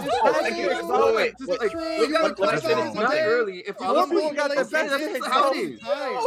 You're wrong. More people got the. I'm telling you, Prove me wrong. Why do you think people in the hood got 6 kids, There's bro? no way you guys put your They full effort all the time. it's out there putting it down. I just nut in and just fall asleep. All right. Wait, can I You are promoting dildo ownership. Wait, Let me say something. Hobo has a serious point. That's the only form of entertainment they got. Hobo. Okay, so listen. So just a quick to be more sting about poverty as far as if you bring up people in there more. As far as dildos, if they can afford more expensive dildos, they'll be safer. Actually, they can support more expensive things besides it. They'll be fine. They can pay for the really muscular man to do things. I don't care. But anyways, so Taj talks about as far as therapy. We all can agree that therapy overall would more than likely help a lot of people. But unfortunately, we go back to still people that are poor and poverty, they can't afford it in general. Oh, and even if they could, here's the best part. Even if they could, these people are in poverty, they're working a ton. So where do they have time to even go to this stuff in the first place? Like, okay, I can take off 2-3 days from work and just go to a therapist every single week. Most companies might give you what, 7 days off in a year, maybe 15. I'm talking about low wage workers, by the way. Yeah, where they just give you. You'd be lucky if you get days off. You'd be very surprised. Exactly. Like, all right, so I work with I don't work, but like I've been a customer of Better Health, right? And that's like a mental health platform. You can talk to a therapist on your fucking lunch break, 30-minute lunch break. Like every Thursday, I talk to my therapist. Her name is Carla. She's fucking great. Love that woman. Yeah, but people. Better Help isn't their healthcare. You can just pay for No, it. I think actually the biggest thing, Ty Oh, said that I agree with better is healthcare access, where we can have things like telehealth. yeah, I think I just want to That's say helped me out a bunch for 30 minutes Okay, a I'm week. not gonna. I just wanted to say like the biggest thing I agree with what you said was the like, even though I made fun of like the color of friendship reference, right?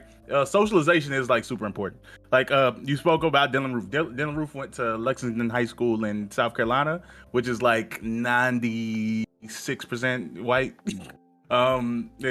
And same thing with Buddy. I'm not gonna say his name. I only can't remember, but I'm not gonna say his name. In New York, he was from I think a city in high school that was also in the upper 80% white. So like there is some truth to like being around people makes you like forces you to humanize them regardless of what you thought about them before. That is true. I can use an example for this. It's actually on my family. I'm originally from Jamaica. Someone in chat thought I was Canadian. Apparently, I sound Canadian.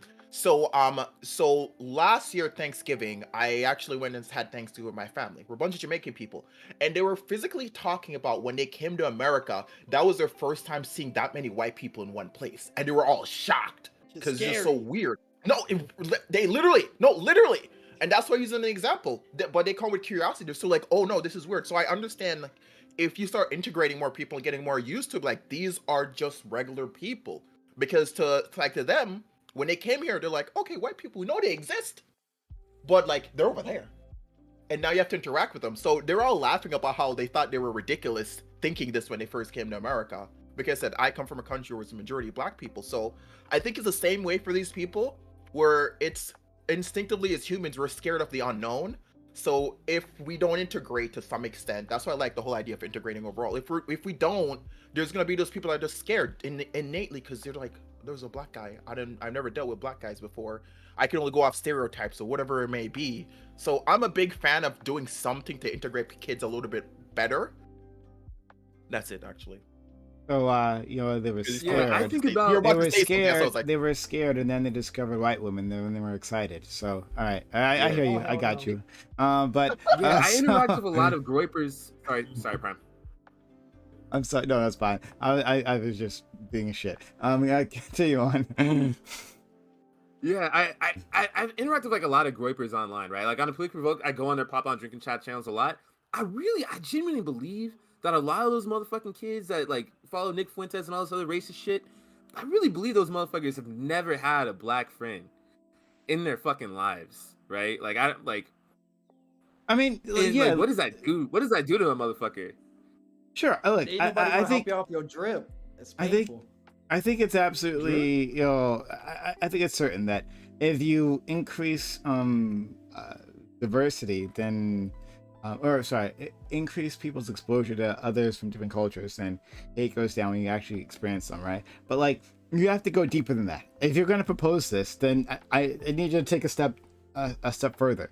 So like, how do you actually do that? How do you make this a reality in a country that is physically segregated, where because of housing, right? Because of the policies that have been in place for generations, and structural impediments that keep people from integrating at this moment. Like, how do you actually make that happen?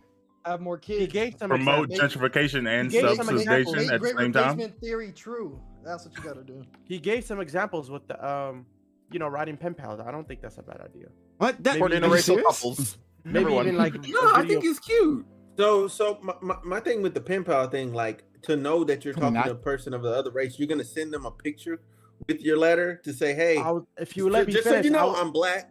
You know what I'm saying? I was gonna Like, say Oh, shit. pen pal or you gonna video write our call. race in the upper right hand corner. You Like, could how's it also have gonna a look? video call, like, hey, Yeah, meet this other exactly. person. Yeah, like There's another solution to this, right? First off, we need or to field stop. trips. We need to desegregate fucking schools because they're resegregated based off of fucking income. You know what I mean? We need Yeah. to we need to stop centralizing all low income housing in one community, right? We need to build low income housing throughout multiple communities instead of just having full blown concentrations of black people in low income communities. Spread that shit out. It'll help promote access to more jobs. And it'll also promote diversity within schooling. Schools are effectively segregated at this current point due to property taxes and income. Well, how do you put low income housing in an affluent area? Like if they're in are. low income, no, wait, I'm saying like I Yeah. get we can increase subsidies and like increase subsidies, but they're in low income housing for a reason. Like I don't need a Starbucks by my house. I need a grocery store. Like, I don't need Trader Joe's. I need ShopRite. I don't know. What you do is again, like it's gonna take law, right? There's just no way around it. Like because no one's going. These communities will fight tooth and nail to ensure that low-income housing is not built in their communities, right? They don't want black people to show up. They don't It's want not really about minorities to black show up. people. It's not about it's not about black people. It's about It's not about property black value. Yeah, about property value and It is safety. about property value. It's literally Yeah, and property value safety. Safety is Yeah, number and they one. also don't want black people there. Let me be very blunt with you guys. But even y'all rich can say all even this, rich and I'm but just even gonna rich say I it black like again. black people people here. but even rich black people don't want no poor black people. Exactly. It's not because Rich they're black black, it's people because they don't want it poor. there. It's not so much These about the poor. communities don't want It's to about see the black property people. value and the I will say safety. it again. No, It's so not I'm every saying- last be more, person. be more, There's more, enough be more, racism be in these more. communities to make this point. Bro, But there's bro, rich black no. So people, listen, is what I'm saying. about your point. The Yeah, only thing an that makes extreme this minority, false, right? no, Right, so and listen, they don't one want thing- them. So why do Hold on, they hold on. not want them there? Is Hey, what my question is. So here's what makes this false, right? So you have in Ohio, right? Dave Chappelle showed up to the same meeting as all these other people, right? To say, hey, we're not gonna build this low income housing here in this area because property value, all that other stuff. Like he showed up to the exact same thing. What does that show you? That shows you it's also about class. A lot of it. And it was one black guy in a room of how many white people? I get your I point. mean, there Was it was 100? I'm not- more I'm than- not there was really more than here. one. No. There was more than one black dude. He's not the only black dude in that community. You Like, think Dave and Chappelle that gives showed up about that property value? to He be just don't clear. want people in his town. He likes just want walking people- around. Yeah, he don't want. He Yeah. also likes property value. But he also doesn't like the decrease of his property value. Okay, and- Dave But- Chappelle's property is worth more because it's Dave Chappelle's. It's like it's not. No, it's like that's about not how what his that neighbors works. are. No. property When is you not tied build to lower person's income name. housing saying- next to, it's gonna drop. Dave Chappelle's not selling his So house. no. I wanted to address Pace because Pace says something interesting, right? Talking about black people, people of rich African Americans not wanting poor African Americans to come in, but it's less even than that, right? And it's about the number of African Americans. So like, talking about that structural racism I referred to before, things that keep people from integrating. When the number of African Americans doesn't matter like how what their income is, right? When the number of African Americans rises in a neighborhood, property values fall. Like it's just built in. That property values fall when it's like above like 10% or something, right? Property values start to fall. Like this, we just have structural racism built into the housing No, that's market. not. We actually that's have That's an example absolutely here. true. We That boy actually have an Damu would have had Yeah. 5 examples from the No, state of we New have an Jersey. example here in That's not Florida. inherently true that it's black people that causes property values to drop Race. down. Everybody just says it's strictly income. It's crazy. I'm a panel of black guys, and when I say race plays a part of why these communities don't want to be here, and everybody's just like income. Okay, if you honestly believe race has nothing to do with it, because all I'm saying is race definitely has something to do with it. That's all I'm saying. But it seems like I'm getting pushback from everybody, but I'm doubling down. Yes, these On communities G's. don't want Yes, to see on a level G's. No, you're absolutely right. of their communities. Yeah, like you'll see like stories of like wealthy black people getting arrested, go inside their own homes. Like I think that a few years ago there was a story of a college. He's a college professor. They make bank, especially when you're tenured. And he was a black man, go inside his own home, got the cops called on him, got arrested. We saw videos of different black people getting and I know this is all anecdotal, but I'm just saying, like, I have an example that happened to me about that once you're finished. Yeah, no, this shit will happen. This shit will happen. Like, I live in a really nice neighborhood. Like, Bmore, you know where like the Winter Park area is? I live in a great neighborhood. Yeah, I feel Flexton, I get stop mad flexing. looks. And I've lived in this neighborhood for years to this point. I get weird looks when I go to like certain affluent places like Baldwin Park. And I go to like the Park Ave area of Winter Park, you know? You know what happened? I drive a Maserati in Longwood, Florida. But everybody looks hard. They don't like seeing it. How does I think they look hard because they don't see Maseratis often. No, trust me. They're looking inside the car, and when they see who's in it, you can look at the disappointment in their face. The player Still a nigga in the coop. There's a nigga in the coop. That's it. Still a nigga in the coop. Bro, if people want to keep playing, like, race don't have nothing to do with That's it. true. By the way, I borrowed the car. Just making sure we're clear about that. Yeah, I'm not saying that race isn't a part of it. I'm just saying, like, income is also a very high part of it as well. I'm gonna tell you one thing about me is I never forget income, right? That's the whole. When I say build low income housing, I'm already addressing the point about income. Low income housing is not. I feel like in America, people tie race to like perceived economic status. Yes, that's what. So yes, yeah. So like when they see like somebody that has like a lot of melanin in a really nice neighborhood, they're like, this person belong here. That type of thought comes in. They selling drugs. Yeah, when you're like a black person, They like, gotta be a rapper, even entertainer. Yeah, they're like, oh, this person's a frontier flyer. He's not flying American. He's flying the nice airlines. Delta's not. Wyoming. People walk up to me because I'm a little over 6 foot. I'm black at the University of Wyoming. Oh, what sport you play? And I'm like, ROTC. But the thing is not racial. Like, it would just be lying to ourselves. Like, the reason why Tucker Carlson talks about like the culture of America, like the changing culture. When you bring in these people, it's not, it's that you're gonna shift what the culture of these communities look like, the framing of what the communities look like. They bring in the bad parts from the neighborhoods they came from, and people believe this. This is what they believe. So like, this is what I mean when I say it's a racial factor. Obviously, there's class stuff to it too, but that's the dog whistle. You got to look inside that when they say like the shifting culture. Well, culture is definitely shifting in America. Culture has never not shifted. That's what culture does.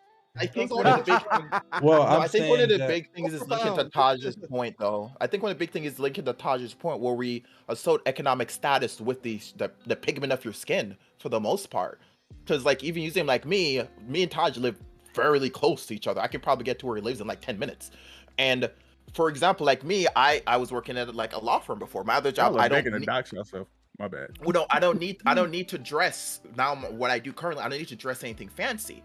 But like when I go to these environments, I sometimes notice people look at me a little bit differently when I'm in like a suit and tie in comparison to just like my gym clothes, for example. Like, and I know depending on the area, the deeper and deeper I go into certain areas, of course I get certain looks. Now I've become accustomed to it and I ignore it for the most part. But it really is like the reason, like the property value, we'll assume that happens. If there's paperwork that's stating that, so that's fine.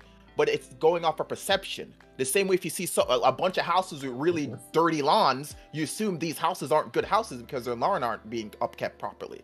Is this a perception issue? Like this house might have a horrible lawn, but inside might be pure gold. We have no idea. It's just optics for the most part. That's what property value is generally based off.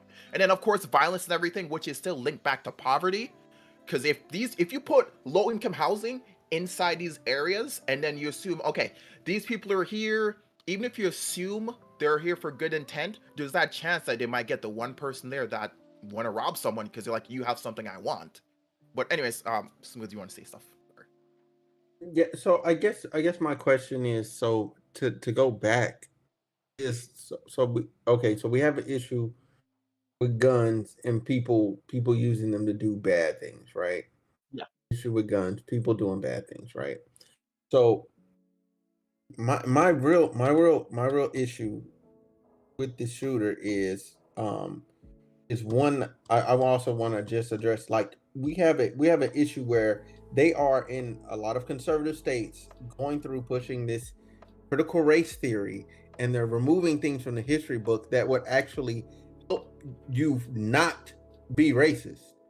If you remove it or you don't teach it the way that it should be taught in full context, because they're like, oh, you have to teach the other person's side too. What side is that? There's no other side to teach. This person suffered. Like, oh, you got to talk about how the master was all of a sudden broke because he couldn't have his slaves anymore.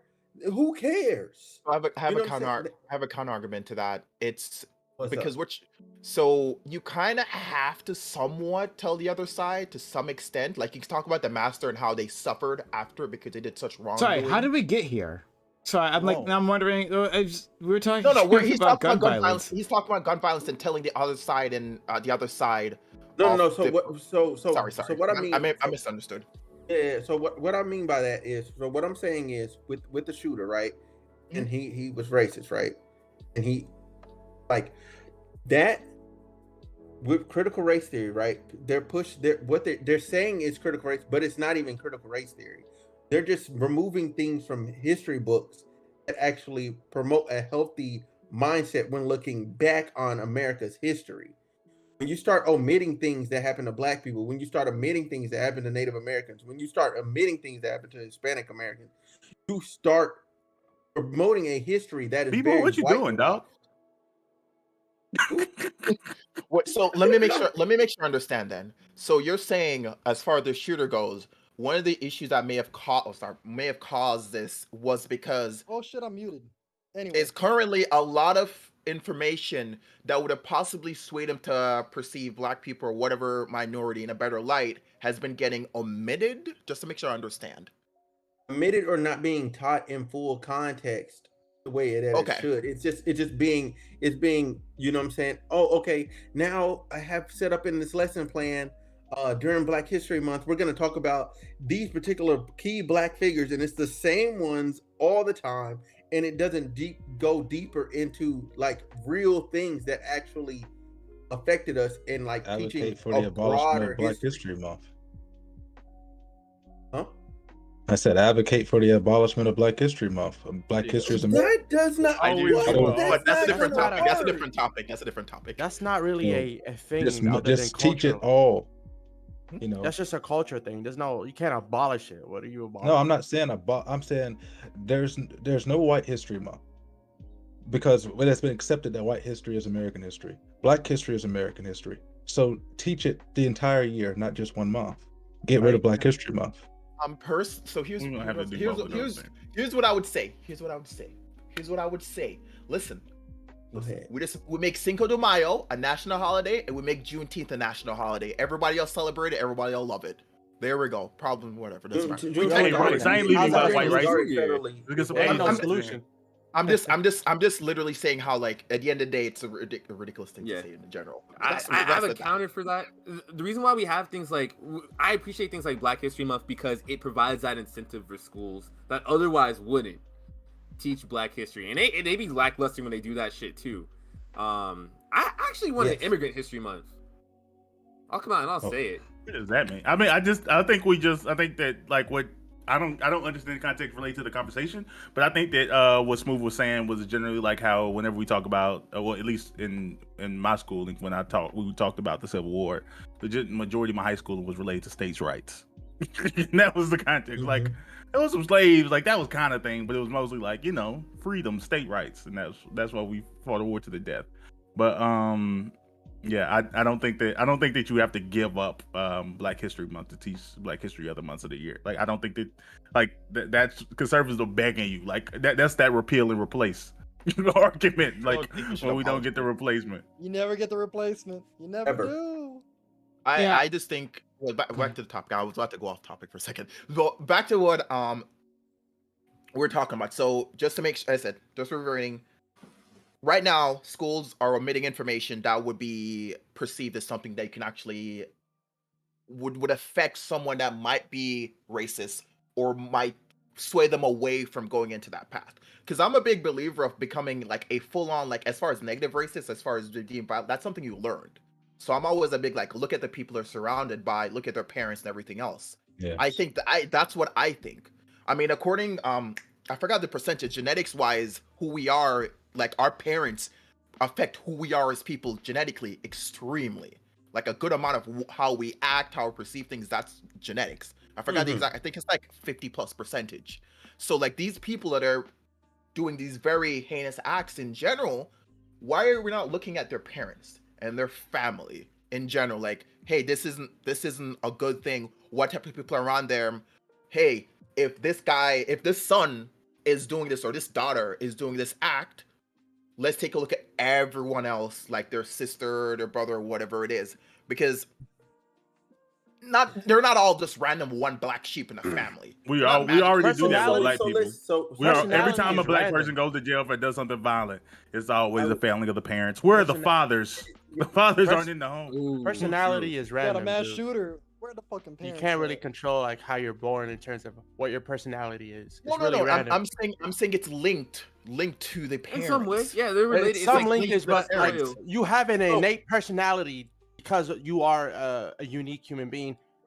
No matter what you've been taught by your parents, like you can have the same pedagogy as a triplet, and each triplet's gonna have their different personality I don't for a know if reason. that's Because, scientific.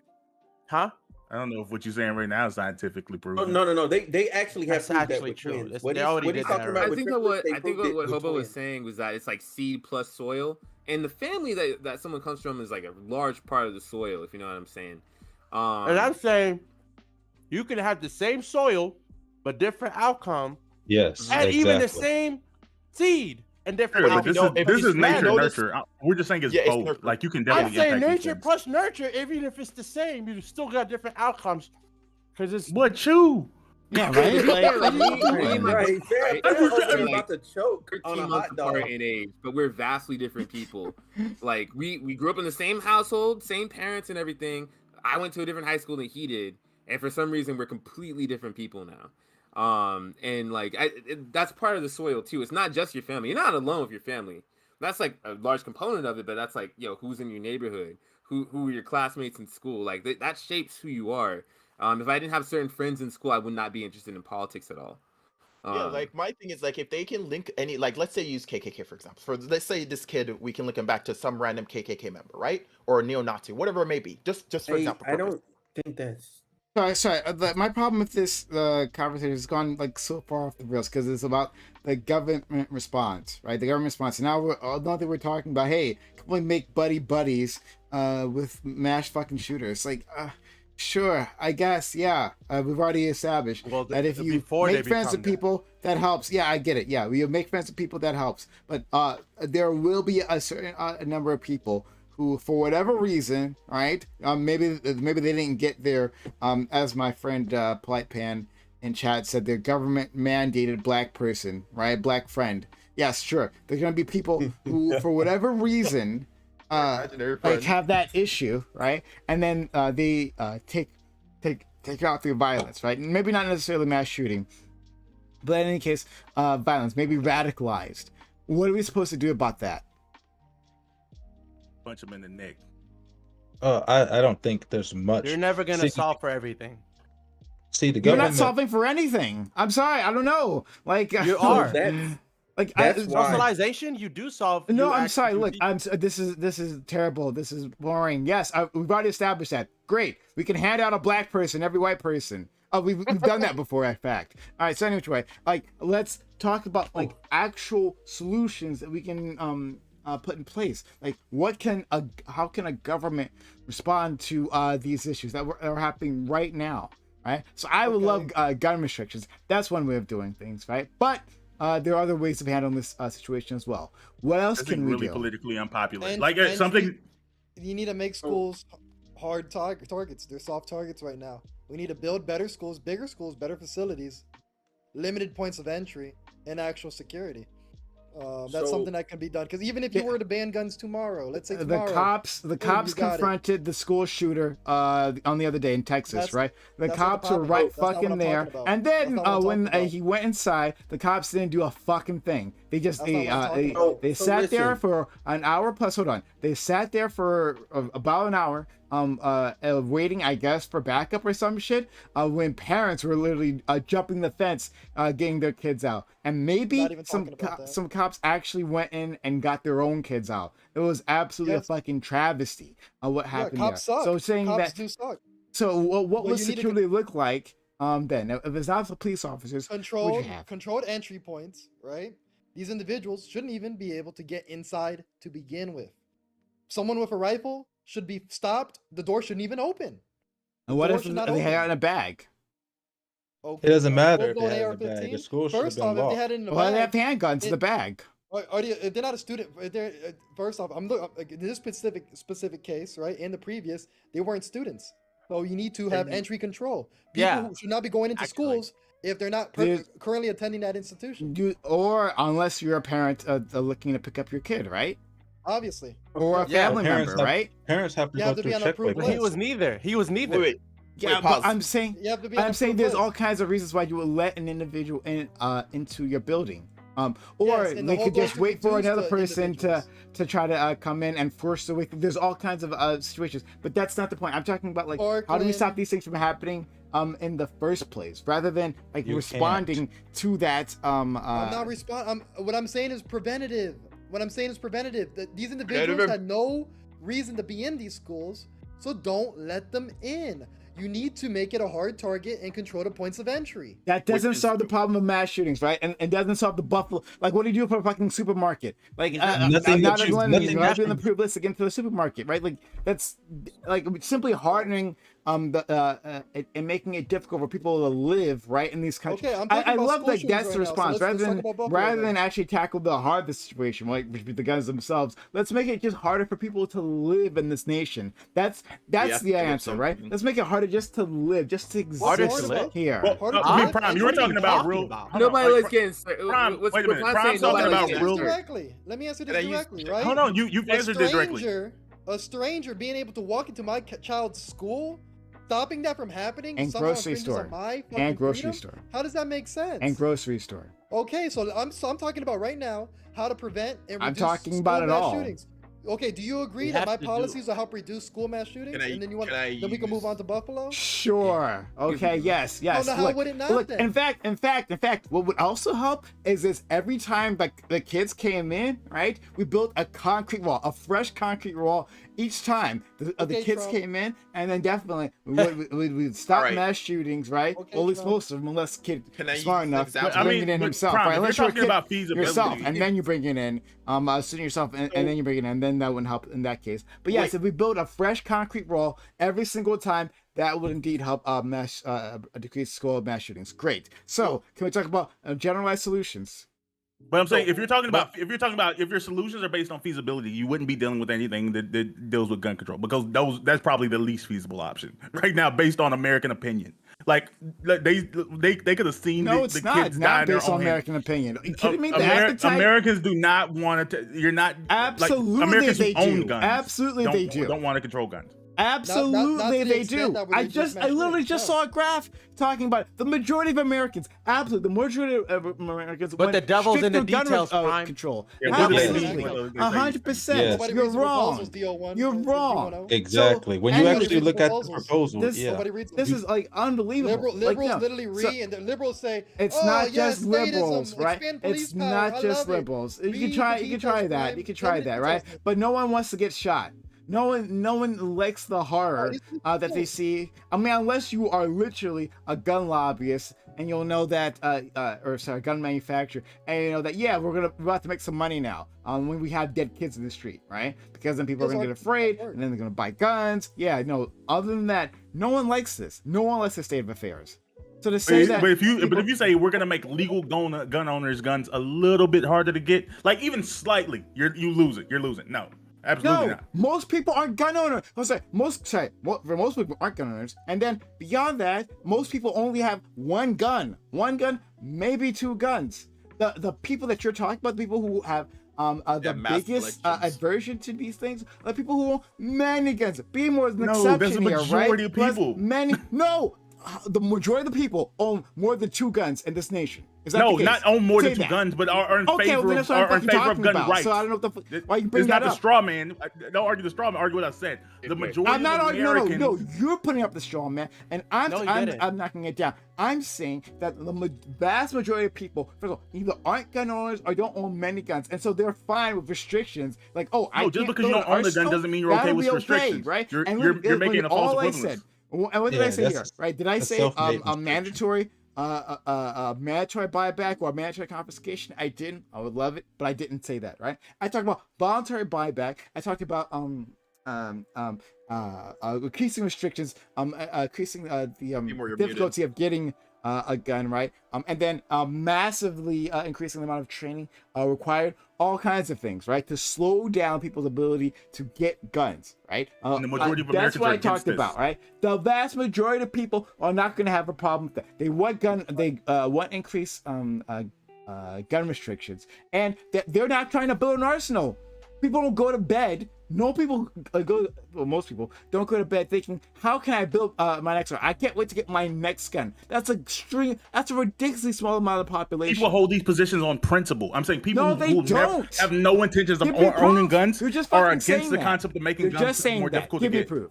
Give me proof. I I'm can looking find for any that. statistic related Do to it gun right control. now. Then do All it. right, yeah, Thank you. Let's take a look. Go ahead. Okay, wait. So let me chime in on. Smooth wanted to say something. Oh yeah, sorry. So okay, so when you look at people being for gun control, right? It literally starts to break down into different things. Like it goes, hey, are you for more background checks? You have a strong majority of Americans that are like, yeah, 90%. let's get some more background checks. I can get behind that. Like the last thing I seen, it was some like 80% number or whatever. The vast majority are for more background checks. Then when you go for like, okay, let's restrict what type of guns you own, that number starts to slide off tremendously. Then it's like not owning guns at all. But by and large, yes, you can say most Americans support gun restrictions, but I have to agree with Bam here. Like most people aren't going to and what did I say? Out with a lot of people. And then the things you went on to list off aren't the things that I even suggested, correct? Well, the problem is the things that you suggested. When you go to the things that you suggested, like a lot of the things you suggested are you got numbers for me. You got numbers for me. Just give me numbers. I don't give a shit anymore. Whether or not they will work. I'm just saying. Give me numbers. There's a lot of people that are really give me polls. Okay. Bam's brought something. Let's see if this actually addresses what I said. But I'll deal with that in a second. But yeah, give me polls. So I don't care about people's intuitions anymore. Someone talk while I look this over. I was saying, go ahead. Well, no. So I was gonna chime in on B-Moore's point. At least for schools, because the thing with grocery stores or convenience stores is it's a very hard place to regulate. The only reason why is because it's just everyone can go in there. At least with schools, personally, I think schools should be ran like hospitals, where you can't just go everywhere inside of there. Like all you literally have to do with a school is just the same control point of entries, just have a guy behind a tempered glass or something you can't get shot through, and say, okay, cool, scan your ID, who you are, slide your ID in here, let me check it. There's one guy there. Of course, they can force their way in through that door, but the thing is, these people, I said it earlier, these people go to places where they think they can get away with it. They don't go to places where they think they can get caught or they can generally get hurt. They don't go into these, I mean, of course, there's some that probably do, but generally, they go to places where they think they can safely get away with doing something evil. So even just that small bit where it's like, okay, it doesn't affect the kids. Kids get on the school bus, the bus driver knows all the kids generally, they drive into a secured area, kids get off the school. The kids are fine. Getting the kids into school isn't really affected. It's just those unknown guests coming in. Same thing like hospitals, the person that works there has their ID, they scan their ID, that security guard at the front knows them. If somebody comes in with a gun strong enough to break through this glass, nothing was gonna stop it in the first place. But at least they're trying to break through the door, anything that adds an extra level to make it harder to get into the school is fine, because I don't see any parents complaining about that. If they complain about, never mind. First off, all the best schools in America have entry control. Like, go ahead and talk to Joe Lewis. He's in a really nice district in his state. Many of us know him. Have him speak to you about the security that's in his school. I think that all the best schools, the schools are the president's daughters go to, magnificent security outside of security. Even before they were entered into those schools had good security. Even when they left, the schools maintain excellent security because we have this hierarchy where we love to protect certain children, not them all. Schools are just too soft of a target. We don't give a fuck about them. And the thing is, sorry. No, that's pretty much it. The money needs to reflect that we give a fuck about our children.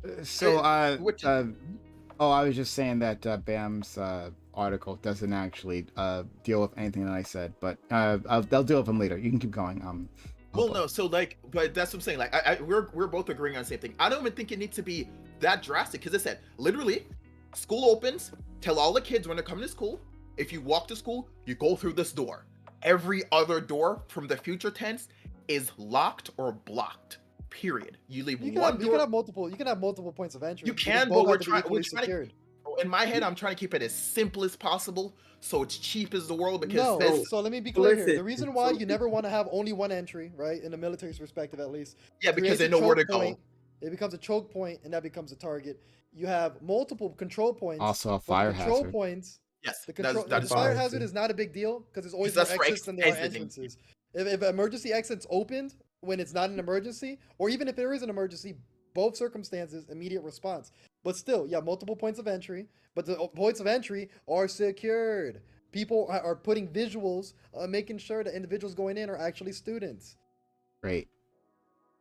Yep. Which I think, as far as for schools, that's a solution for schools, because at the end of the day, like, as far as getting kids in. Sorry, be more. What would you do if you wanted to kill kids, right? You want to kill, like your goal. I gotta kill kids, right? It's gotta happen, right? I gotta kill school kids, right? That's your goal. And you couldn't get into the building. What would you do? Yeah, I would think of another way. Yeah, I would give you that other way, right? You could literally shoot them as they're exiting, or gathering to go in, correct? Okay, so probably harder in an open space. This same argument exists, right? How would it be? You could literally spray and pray. I have the answer. I have the answer. But this same argument is the same exact argument of why your gun proposals don't work. Because if I really wanted to kill these kids, I would get a gun, period. Right? That has nothing to do with my proposals. The restrictive measures you want me to go through. Okay. You want me to go through all these So first of all, yeah. Okay. So ignore. Yeah. Nice try. Ignoring the point that I just made, right? Rather than worrying about hardening our positions, right? Hardening and making life more difficult for everyone else, right? Other than gun owners, right? Gun owners are the one segment of the population, right? Where it should be impossible. That we should never make their lives even slightly more difficult, right? Those dead kids, right? Yeah, it sucks, but like, what if it took? I don't even know. I can address a few more weeks. Stop, please. I'm talking. No, be more. You guys don't realize it. Everyone, shut up. Everyone, shut up. I'm fucking talking. Thank you. You don't have to talk when I'm talking. Please get that. Thank you. Any which way, right? Saying that no matter what happens, right? The people who have to suffer the most is literally everybody else, the rest of society, right? But infringing on gun owners' right to get a gun immediately, to get it in their hands as soon as fucking possible. Well, that's just too much. It's too much. How could we as a society, right? I mean, every other society does this, right? And then they don't have the deaths that we do, right? Even gun-owning societies, right? Even when they have that gun culture, there are plenty of societies that don't have gun guns, culture like the way us. we love guns, right? Even in those societies, they figure, hey, let's not have guns just being awash here. Let's make sure that this killing machine, a literal killing machine, that you are at least competent enough to have that, right? That you meet these level of requirements. But always, it's always the same thing here. Oh, well, you've slightly made it hard, just ever so slightly made it hard to get a gun in the hands of an individual, right? And then it just can't work then. Like, that solution, we have to throw that solution out. No point. There's two things. You can blab Number all you want. It one, doesn't make the points good. Your article didn't address my wait points. a minute. We can go to the article. But there's two things specifically. Number one, these positions are principled. You keep appealing to how many people actually own guns, but that has nothing to do with people's position on guns. Give me numbers. Specifically, I literally the poll. Do the I gave 50% a of fuck. Americans own guns? No, but 50% of Americans still have their position on guns. Because it's principle. It's the same reason people are pro-choice. The majority of people who are pro-choice would never get an abortion personally, but they hold the position principally. So like just because people don't have guns doesn't mean they're in favor. Like they're in favor of making the concept of getting guns stricter because they have that principle position. That's number one. Literally, you got an article where we talk about that. There were people talk about, hey, making gun laws more strict, and then it doesn't actually tackle the thing that I was talking about. Right, so like literally yes, talks it's the about- same numbers. It's the same numbers I was already referencing, right? So you didn't give me anything new. And then we're talking about like you said these restrictions that I'm referring to are restrictions that aren't popular. Okay, give me numbers. I got one. Then the Gallup Wait. poll that I Yeah, that gave. I was looking at the Gallup poll that you sent. I didn't see Wait, didn't see can I address anything Brian's that. question really fast? Why not? It's a question about like if you were a mass shooter, like where would you go? So the whole you would get them outside of school. Now, generally, if there were control points of entry, you could only get these kids once they're leaving school, which at that point you would just have security guards on school ground in general. Now, let's say if you're saying, oh, where they get off the school bus or whatever it may be in general, right? A lot of schools, they have a designated area for where kids get off the school bus anyway. So you just have to make that specific area safe. So instead of keeping everywhere overall safe, you just have to focus on the points of entry and where kids get off the bus. Wow, amazing. This is all brilliant. This is all brilliant, right? Like, okay, what if kids go to the mall? Or well, we don't have malls anymore, to be fair. Okay. Yeah, No, we can, no. We can use them all. No, We no. can- you have to Sorry, understand. like rather Nobody than goes to like the- again, you're Let not me finish, addressing the let me point. finish. Addressing the point. All you're talking about is hardening, right? A specific area, right? Specific area in life to deal with one specific problem when it comes to mass shootings. We're a country where we have endless mass shootings everywhere else. Rather than making the lives of children more difficult, locking them down, right? Making school less accessible, less fun to be in, right? Putting Nobody more said that. Wait. officers on the grounds, right? That was not exactly what B. Moore said, but putting more security on the ground there. Then rather than doing that, we could maybe deal with the guns themselves. The reason Deal why with the this guns makes no themselves sense. rather than actually like make the rest of the world's only Americans' lives more difficult. The rest of the world's already gotten this, right? They don't actually have to deal with this. Yeah. The children aren't slaughtered on a regular basis. So it's like not a big deal to them, right? But for us, the only answer is always, let's lock everyone else down. Okay. Still doesn't make it so- any more true. Let me address this because Prime, you keep spewing bullshit. Straight After you up. done, I'll say Just something. because what part of not allowing unauthorized individuals into schools, what part of that is fucking boring? What part of that reduces the educational the facility like creating an All right, environment of education? what about It grocery makes stores? No fucking sense. What about grocery I don't stores? Want strangers. What about grocery stores? What about grocery stores? I'm saying, why is it taken away from their educational What about setting grocery and not letting stores? strangers into a school? What about grocery stores? Let's ask a difficult Okay, question. what about the majority of mass shootings then, right? What about Majority of grocery mass shootings- stores? The majority of mass shootings, Grocery right, stores. or gang violence Grocery stores. by handguns. Ignoring that, great. And we Nice don't- try, yeah, B. you More. want- 'cause you always Keep trying to wanna run use away from the niche-ass topic. examples. Keep trying to do it. You al- What about grocery stores? Pick First- one. So okay. So you only to want to talk address about it- grocery stores?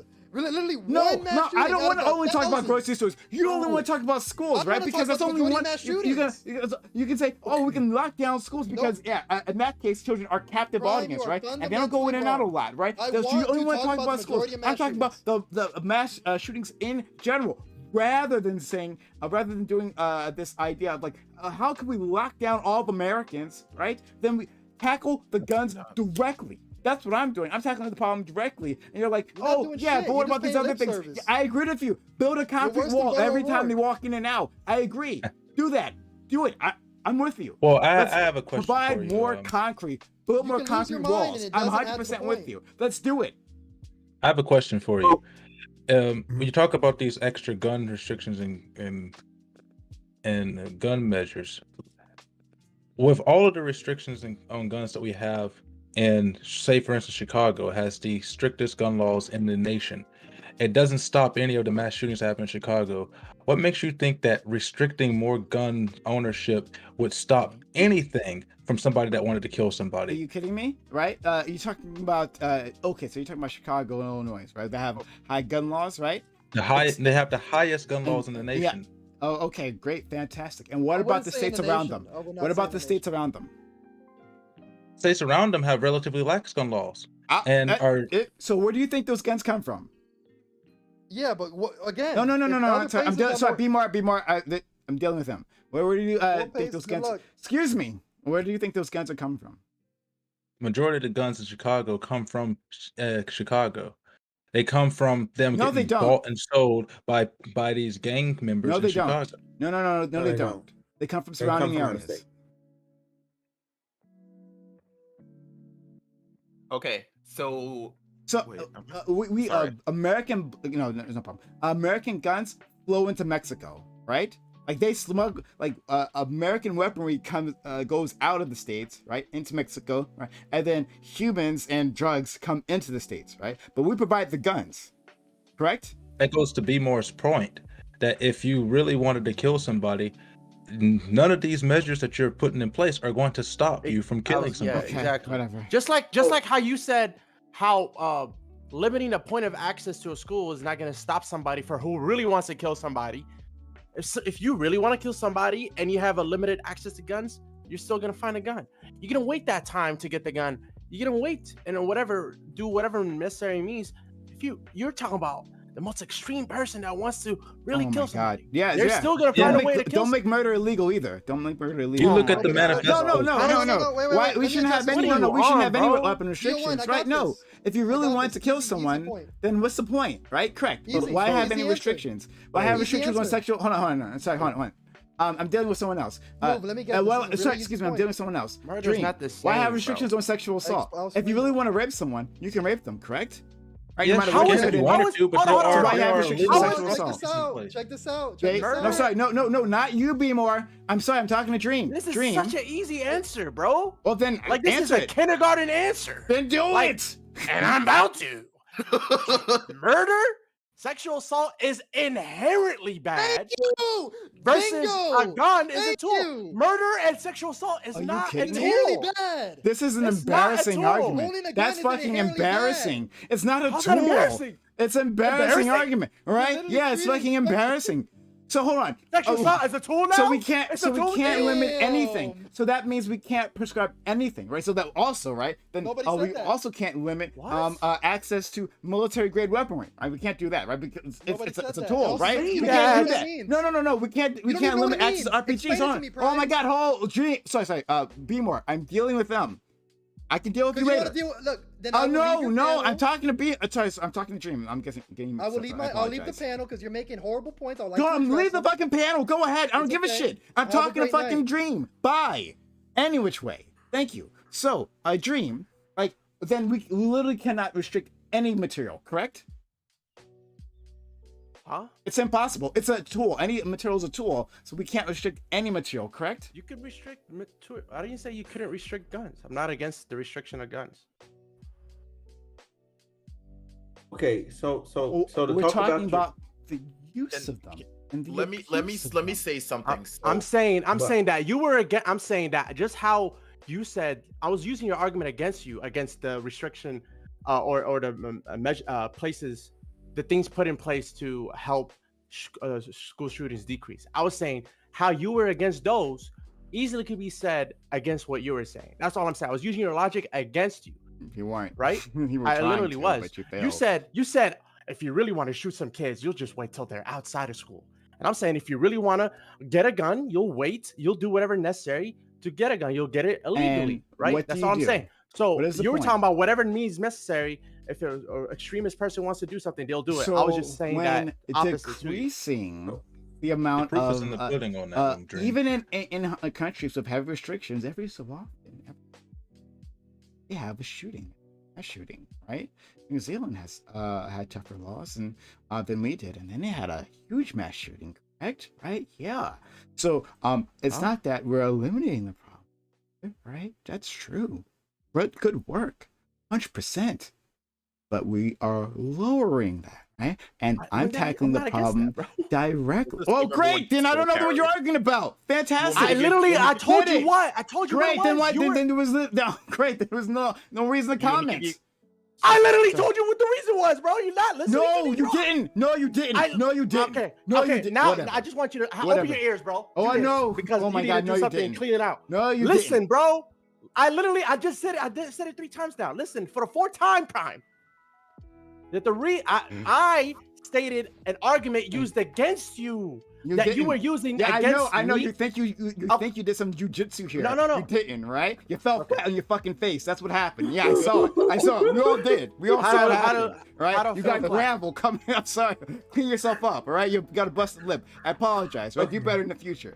It doesn't matter, bro. okay, What's going on here is simple. Prime, you sometimes you do this. You just don't listen to the argument. You like to argue. Yeah, whatever that's right. argument you like I'm to not hear listening to in your head. Listen, Prime. It's a you simple don't listen thing. to what you're saying.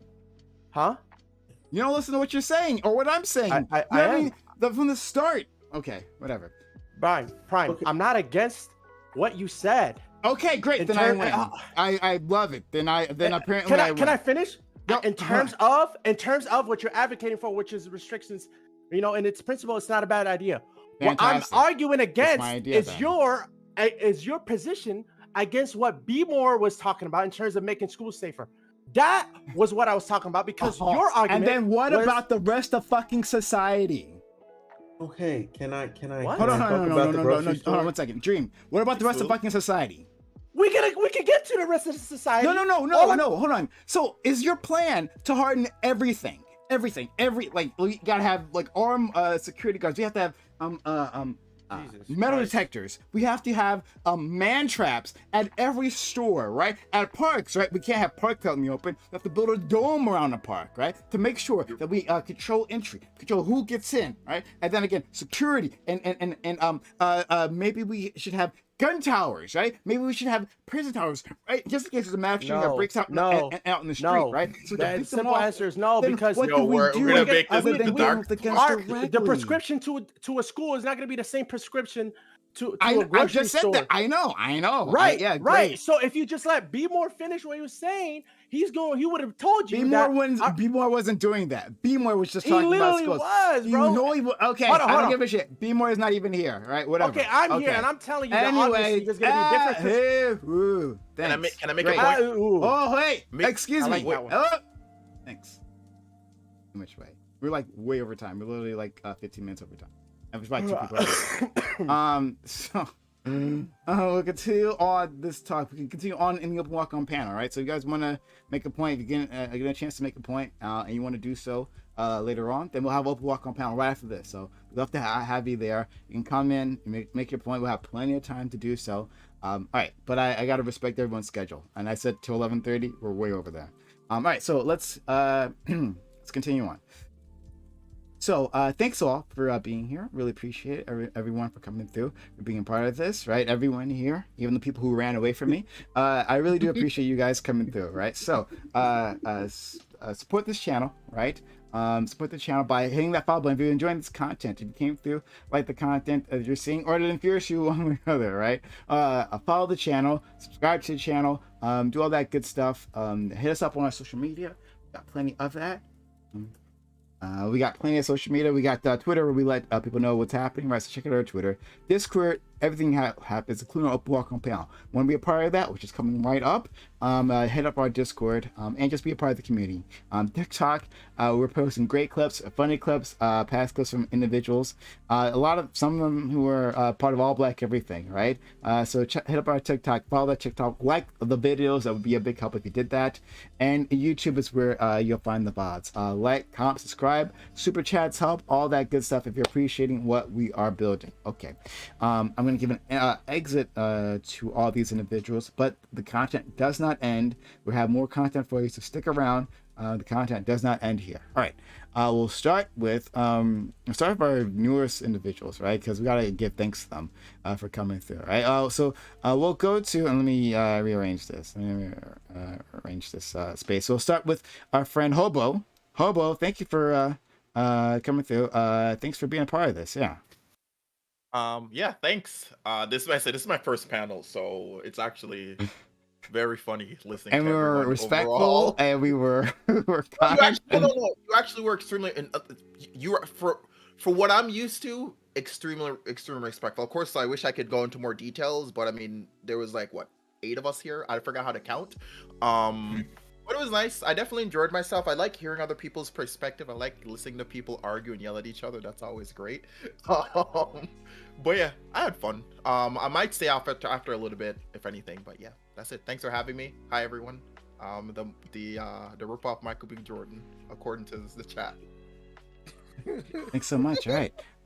Next, we have Pace, who is here with us, and like I'm excited for both of you, right? I'm excited for these new people with new perspectives, right? I enjoyed hearing Hobos, and I enjoy hearing your perspective, Pace, because Slices was so different from the rest of the panel, and you had no problem fighting everyone else, right? I love that spirit. So thank you, Pace, seriously, especially at the last second you joined.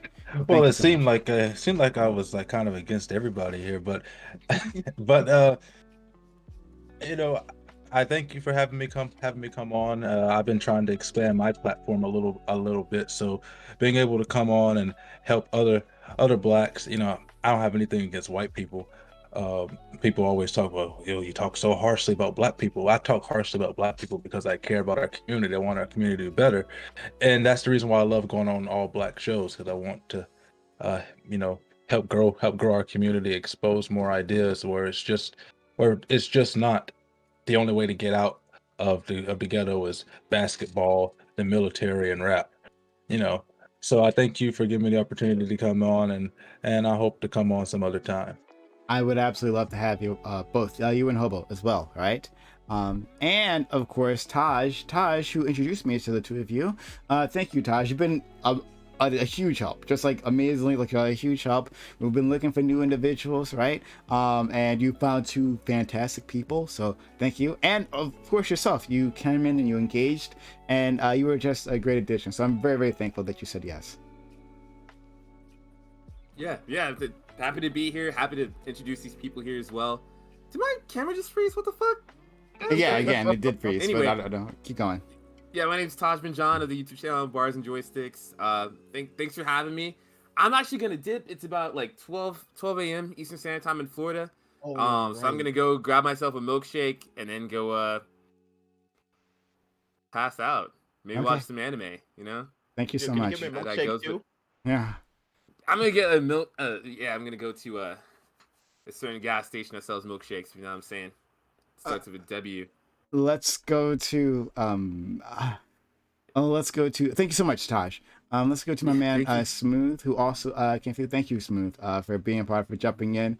Smooth, dude, I'm all happy that you been around a bit more often. I know like you're usually busy with work, but thank you for stopping by and being part of this, right? Like you're a valuable voice here. Yeah, no problem. I love being here. I just want to let y'all know, the new people, look, it's all love, okay? No matter what's being said here, it's all love, okay? Nobody has beef or animosity with anyone. All love here. I'm Smooth of the Home with Smooth podcast. We're everywhere. You literally just type in my name. We're everywhere. That's as simple as I'm gonna keep my promotion. I do want to say, I want everyone to just continue to have open dialogue and have open discussions about these things, because that's the only way we're going to move the needle forward, is to actually like have conversations with each other. Uncomfortable conversations is the key. The time for comfortable conversations is out. We have to have the very uncomfortable conversations, actually be able to push the needle forward and push each other to actually do more. That's all I got. Thank you. And I'm gonna go with the all love thing, right? Even to the people who aren't here. Bam, shout out to Bam, shout out to Be More, right? Be More, I have nothing. I always say that. I start all your stream, like he shows up, and I have nothing but love for my friend Be More, even if we have deep disagreements. Shout out to my man Be More out there. He's also a great mod in this community. All right, so last but not least, we have D10 Dream, who came through, and shout out to a Dream, who I just yelled at the very end. But Dream, right? Like I'm always happy when you say yes to my invites, right? Because I know I'm gonna have a good time.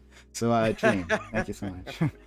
I'm great. I'm glad to be here. I'm very thankful for this opportunity to flex my debate skills. Yeah, but I'm very it's lit. Thanks for having me, and you know it. My I gotta go have spend some time with my girlfriend. You know, so I'm very glad that this is over now. Mhm. 3 hours where I have to be like, hey girl, you know, I gotta ignore you for these 3 hours, but as soon as it's done, I'm right back to you, baby. So yeah, I'm very happy to be back. Alright. Thank you so much. Love you Okay. guys. All right, bye, everyone. So last thing, we're gonna have a walk on panel right after this. Anyone here can join us, but if not, that's okay. Thanks for your time, your energy, your knowledge, and your passion. My community, I know they appreciate you as much as I do. Have a good one. Bye.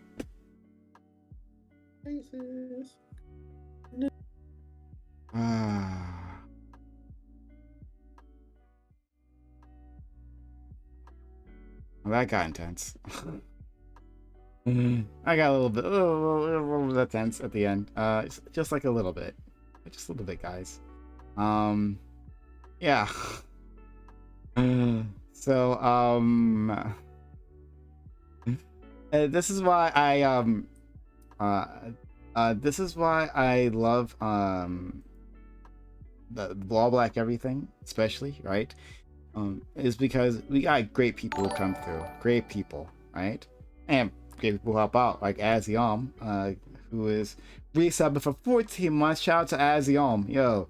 Shout out to Aziom, like out there, one of the greats. Hopefully they'll come back in the future, but one of the fucking greats. Aziom, another All Black Everything alum. Right there. Azzy, thank you for subscribing for 14 months. But yeah, this is why I love All Black Everything, because we got some amazing individuals who come through, who support this community, who disagree with me. Who have deep disagreements, and that's a-okay. We love them, right? Prime didn't want that smoke. What the fuck you talking about, B-More? I was ready for it. I was waiting for it, right? You had nothing to bring. I mean, unless you're talking about like the all smoke and no fire you had, then I guess, and that wasn't good enough. I see you out there, B-More, like trash talking. What are you talking about, B-More? I'm ready any fucking time of the day, B-More. I'm ready for you, right? I never back down. But anyway, thank you, intro, for being so kind as gifting a sub to D10 Dream, great member of the community, right? Yeah, All Black Everything alum, a valuable member of the community. So shout out to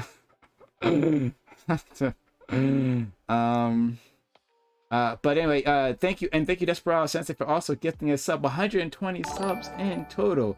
Yo, shout out to Desperado Sensei. Desperado Sensei's been a real great supporter. Because those three individuals, hey, we're hitting a hype train, guys. If you like this content, if you like how passionate we get, then we get very passionate. Then support this community, help out this community. If you want to see it keep going and growing, you want to be able for me to get these new individuals in, then help us out. Thank you, Tones Girl, for the 300 bits. All right, thank you, round two. B-More. Yeah. Oh, hey, I'm ready for B-More. I'm ready anytime. Thank you, Lil Rashad, for subscribing to your Prime Gaming. What? We got some new people coming through who decided to support this community. Hey, we love that. We love our new people who are deciding that this is a valuable commodity to them. Shout out to you, Lil Rashad, for using your Prime Gaming. Thank you. Look, because of those kind of individuals, right? It's like 30 seconds, and we're already almost into a level 2 hype train, right? 77% done on level 1 hype train, 23% left. Can we get to a level 2 hype train? Is it a possibility? Sub to the channel, gift bits or gifts. Wow, Digital Bean says like, well, I want that done. I'm trying to get there. To a level 2 hype train, right? Digital Bean comes in hot, right? With 5 hot tier 1 gift subs. Thank you, Digital Bean. 75 in total. You're almost there, becoming a VIP, right? Digital Beans slowly but surely been making the way up. We do appreciate your help, your kindness. It means so much. Thank you, Digital Bean. And then we have Rebranded Ham with 1, 2, 3, 4, 500 bits. Thank you, Rebranded Ham. Whoa, Rebranded Ham coming in hot. Thank you. Much appreciated, guys. It's a huge help when you support this channel. It allows me to keep doing this, right? Like, if you like to see that passion, I like to see people who come at things, and actually relatively respectfully, right? Come at each other relatively respectfully. Then yeah, support this community, right? So I can keep giving. I want to keep bringing you all this, but I need you to make that happen. And then we have Chioshu Gambu giving us up 228 subs in total. Shout out to my man Chioshu, who's been a big supporter of this community. Gifting subs to Gumshoe. Thank you, Chioshu Gambit. Shout out to you.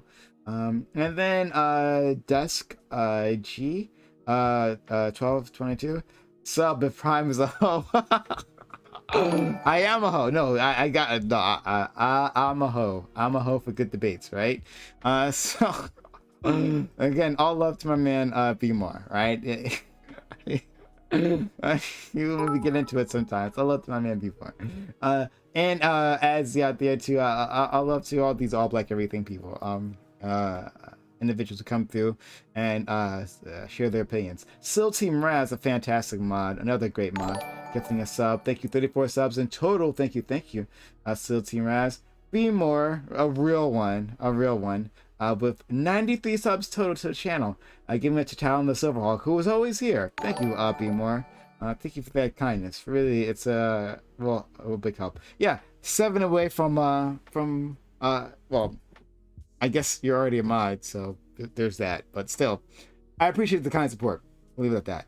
We're at level 3 hype train because of the kind support of people like B More, people like GSU, people like Digital Bean, people like everyone else who has helped out so far. We are at level 3 hype train. 3%, 2% done. 98% left. 4 minutes left on the clock. Can we get to a level 4 hype train? Is it a possibility, guys? If you're out there, if you love what we're doing, support this community. We've got more of it for you. Support this channel. If you want, super chats are great as well, right? Super chats are amazing. So support the community that way. Any way that you can. Support this channel. Support what we're trying to do. Support us through PayPal.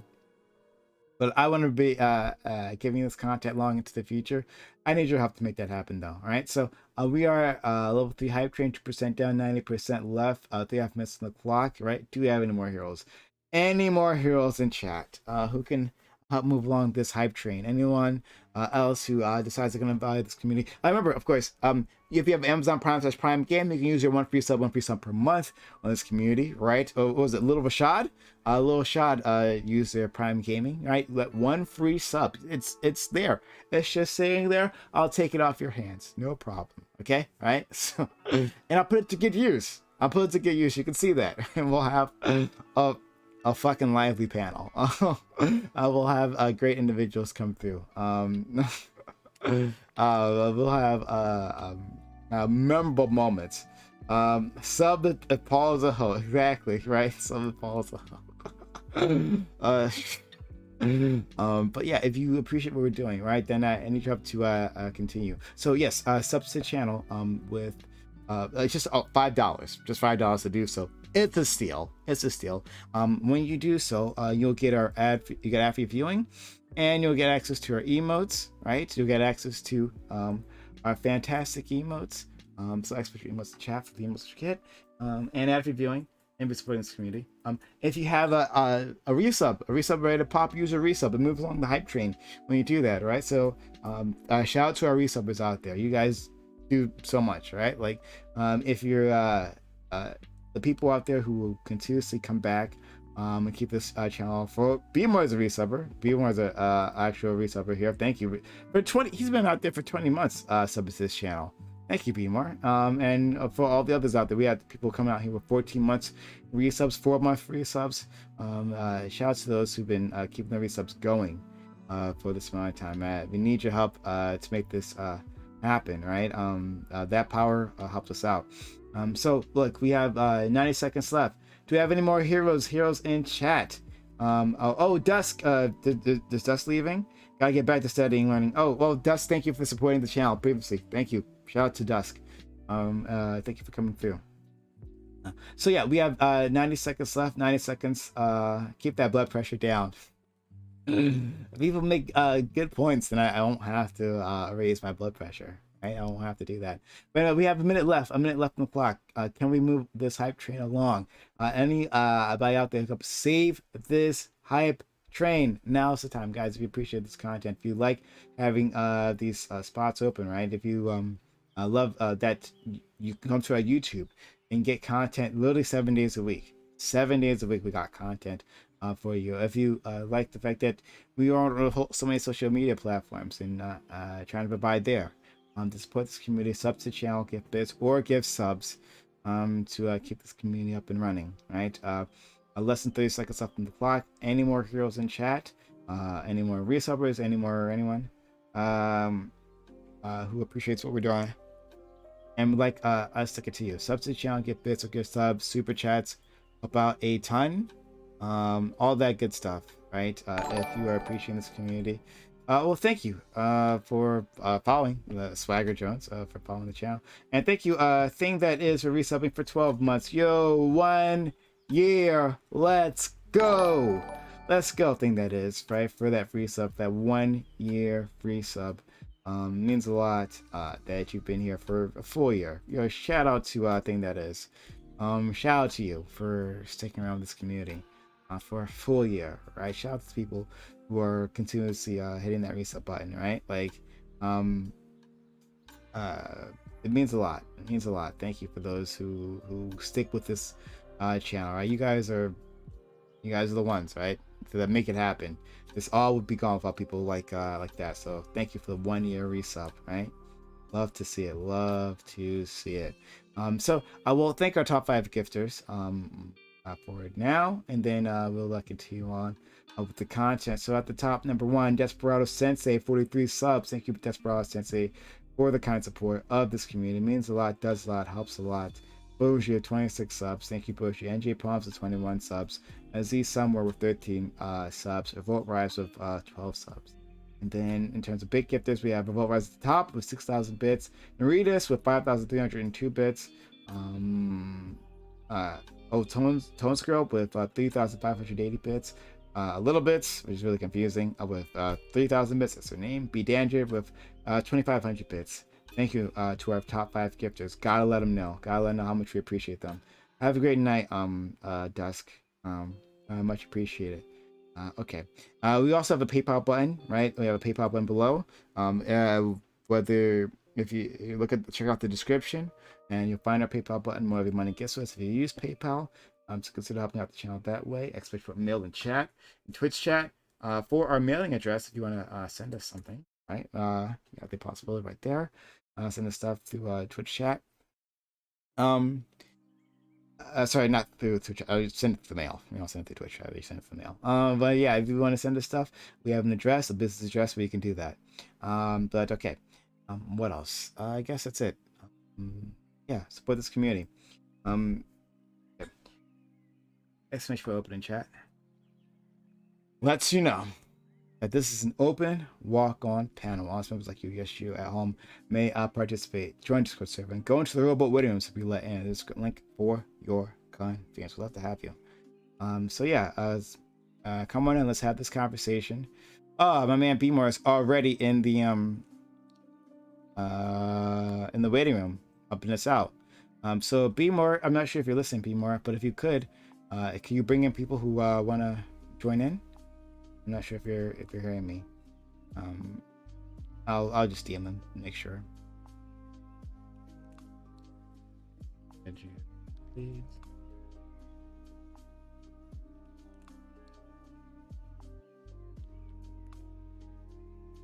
Okay, so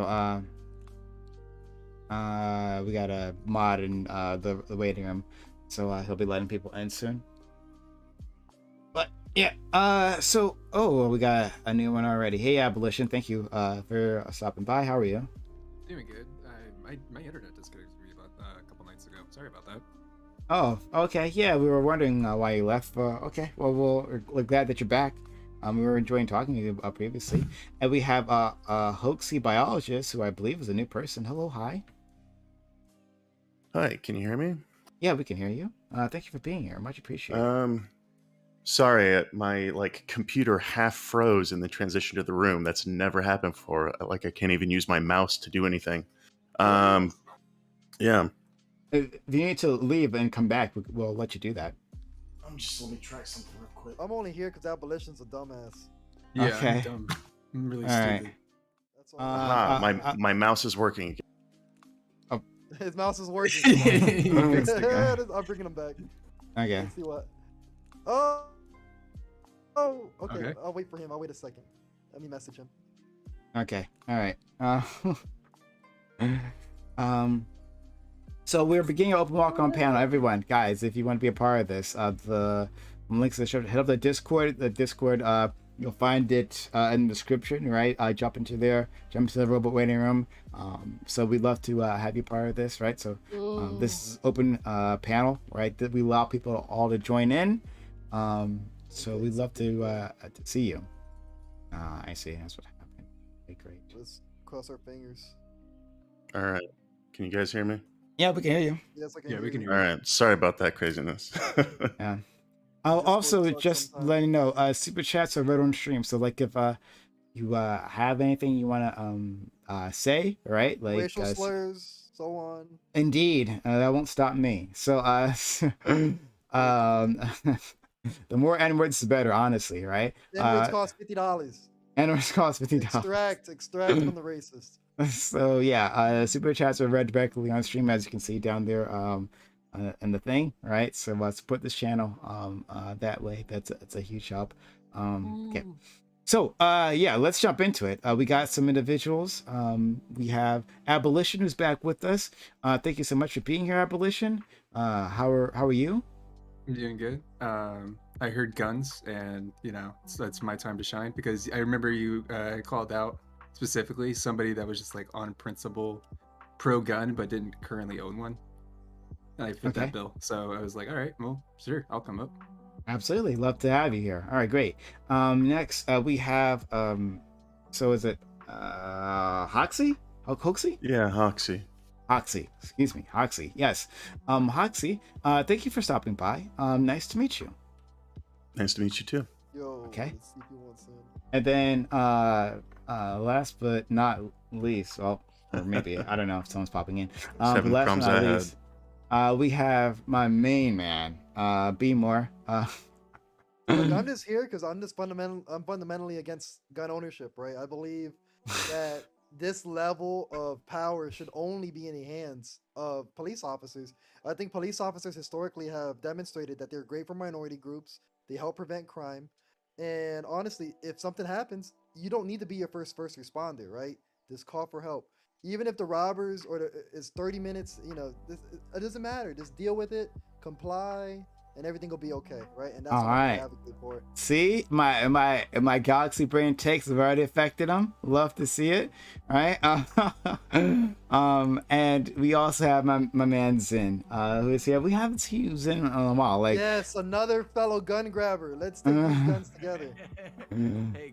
yeah, like shout out to Zin. Zin is out here supporting this community. All right, thank you for being around, Zin. Yeah, good to see you guys. Zin, your audio's low. Life's been a little interesting. I just finished my third divorce. Bro, you've been finalizing that divorce forever. Is it Yeah, done yet? right? Like, Hey, it's been a while. I'll tell you guys, like, think about it this way. My first two were horrible. This one, she paid me. Yo, let's get it. That's a come up. Nice. Come up. I'm just telling you. Go Like, on, yeah, I please. know y'all don't get to hear that happen that often. Like, the guy gets the win, but I got the win. Oh, you're a Hell piece yeah. of shit, and I love it. All right. And then our man, what's up, Smooth, has joined us as well. Okay. Yeah. So before I want to give B more the space to say more things that I'm going to disagree with. Why would and, you do that? And it's gonna make like a vein in my head up here, right? But before we do that, before we jump into B more, I just want our new people to be able to get in their thoughts first. And if you guys want to talk, if we want to move on the conversation to something else, that's perfectly fine as well. But I do want to give B more the space to get all his points across that he may not be able to get through previously. All right, but first, Abolition. So oh yeah, go ahead. I guess I didn't actually introduce the topic. We were talking about guns, right? And we were talking about doing the right thing, limiting guns, and other people were suggesting the wrong thing. But yeah, we were talking about the mass shootings that have been taking place, right, and how we can mitigate those things. So setting it up, go ahead, knock it out of the park. Yeah, so I see all the stuff in the news, like kind of growing up, right? Of like this, like throughout the years, as long as I've been old enough to be aware of the world around me, like there's been mass shootings and school shootings going on, and I have always struggled with like depression and like mental or like social anxiety and other kind of like mental health issues. And so I have also been living in Texas, so I've lived with access to firearms, and I used to train high schoolers while I was in high school how to shoot. But I've never personally owned a firearm because I felt like it wasn't necessarily a responsible thing for somebody in my mental health to like actually pursue. I have now since grown out of that period, or like become more healthy mentally, and I'm about to be in a place where I'm gonna like have my own house. I'm going to be starting my own careers out of university. So it is now the time for me to pursue owning a firearm. Particularly because I can help you with that. You have been helping with that. Thank you. There's a because of like the violence that you see in the news, right? That's one of the sources of the anxiety of like, oh, I do need a firearm, not that I need to go out of my way to limit the number of weapons on the streets, because like understandably you could perceive how reducing the number of weapons on the street would lessen the amount of crimes, but the people that are going to commit crimes, that are like thinking about committing a crime beforehand, and the tools that they need to commit that crime, are going to go get those tools regardless if they're legal or not. And so it only makes sense for me personally to go through the legal routes, being someone who's gone through a lot of self-evaluation to decide whether or not I'm the right kind of person to have a gun, and that has been something that has been happening for like 10 years at this point. Like I feel like personally I'm qualified to have a firearm, like, and I think because of how dangerous the world is, particularly living in the United States, that it is within my best interest to even at least hold a handgun on me when I walk around.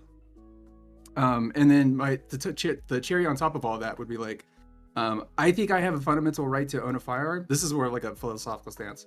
Like I have the right to bear arms, and then also the Second Amendment also says that I have the right to bear arms. Like I think those are two tangible things. Like I think there's legal documentation that reinforces a natural right, so to say. And this is you pretty much have to strip that right completely to make any kind of like adjustments of like what do you want to call it, like seriously restricting who gets to own a firearm. So I have reservations against that. Zin, go ahead, please, and then after that we'll go Hoxie. In what other country? You sound pretty low. Can you get close to your mic? I turned it to 200 and he's alright. Is this better? I'm sorry. I haven't.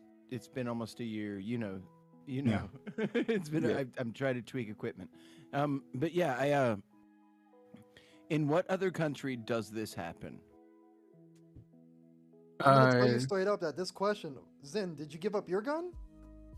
I still don't have one, brother. Oh, okay. I thought you got one. But here's the thing.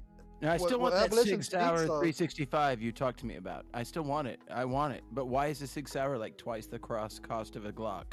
Anyway, it's not. It's not. We can get into that later. But right. Straight up, what Abolition just explained was his fundamental belief of being able to, or at least maintain the capability to defend himself, right?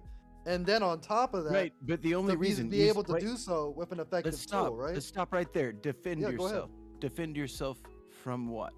Guns. Guns. No. You're defending yourself from guns with not guns. necessarily. No, not necessarily. Like the first time I almost died would have been a stabbing. So like Okay.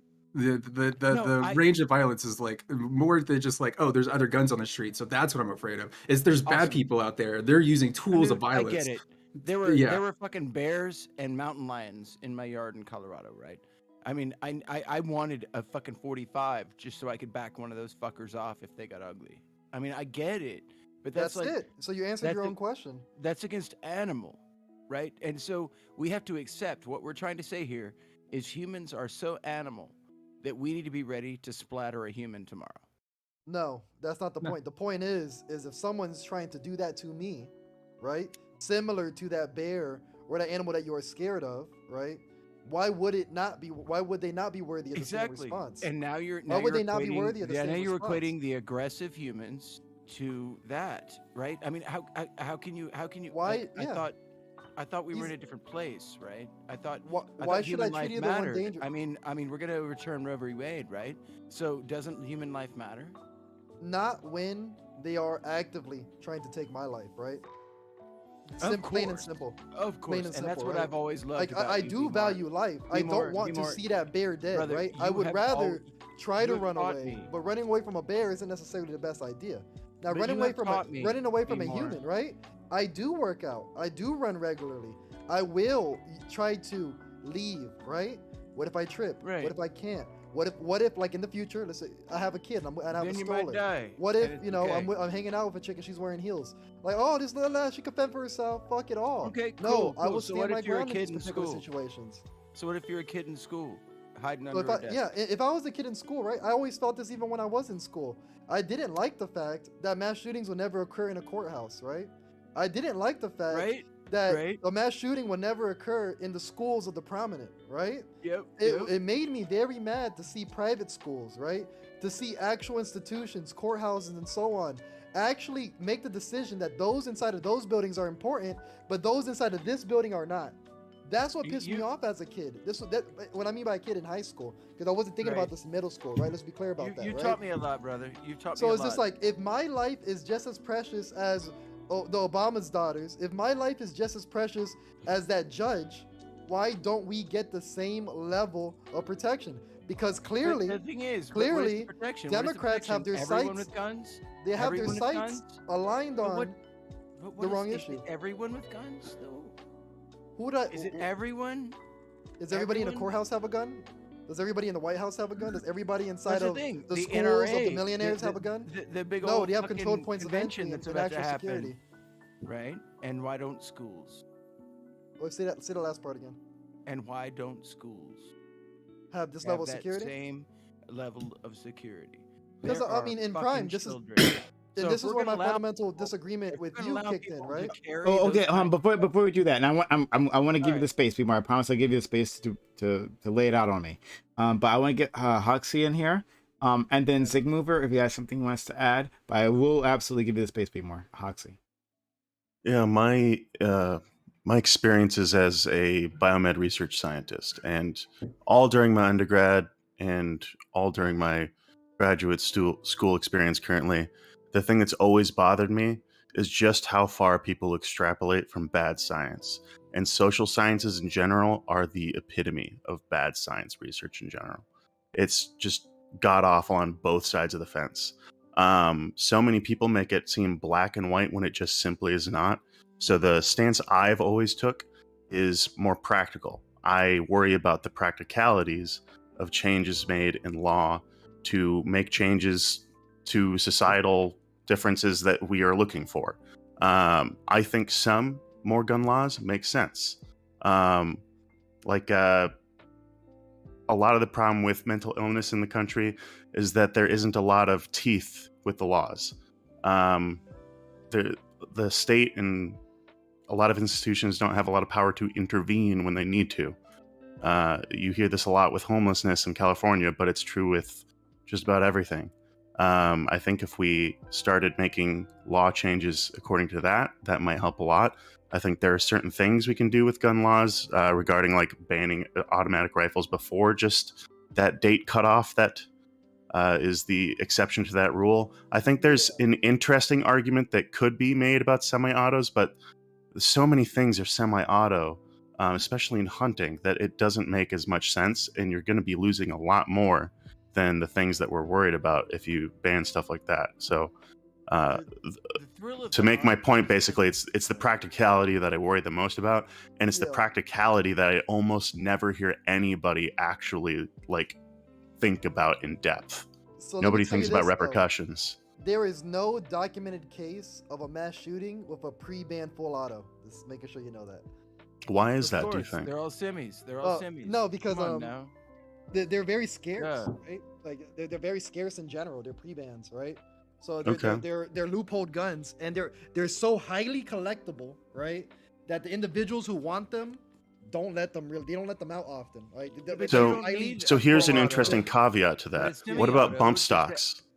So interesting. I mean, bump stocks suck. Like you can ban them, and it won't lead to nothing. So I just say fuck it. If you want that ban, if it bump somehow makes you stocks. feel But better, I mean, then not that only just should makes you that's ban them, reach. That's you reach. should make it highly illegal to manufacture them, so that the people that Yeah. try to do it pay a terrible price.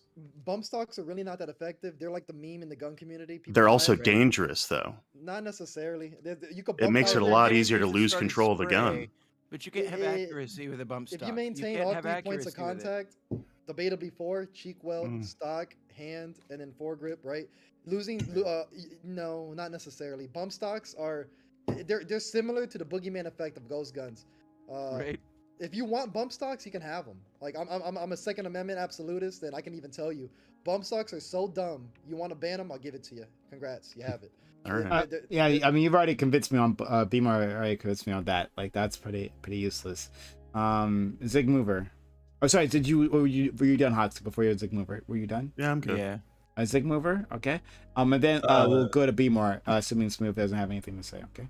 I was going to go off Zen's point because I heard Zen talking defend you against Watt, and it perked my interest and perked my ears and made me hop in. Zen, I love you, man. We go way back. I love you, man. Zig? Yep. Hey, how's it going? Yep. I think guns are there not to defend you against other people with guns. I think it's just defend for me it's to defend my family and my household.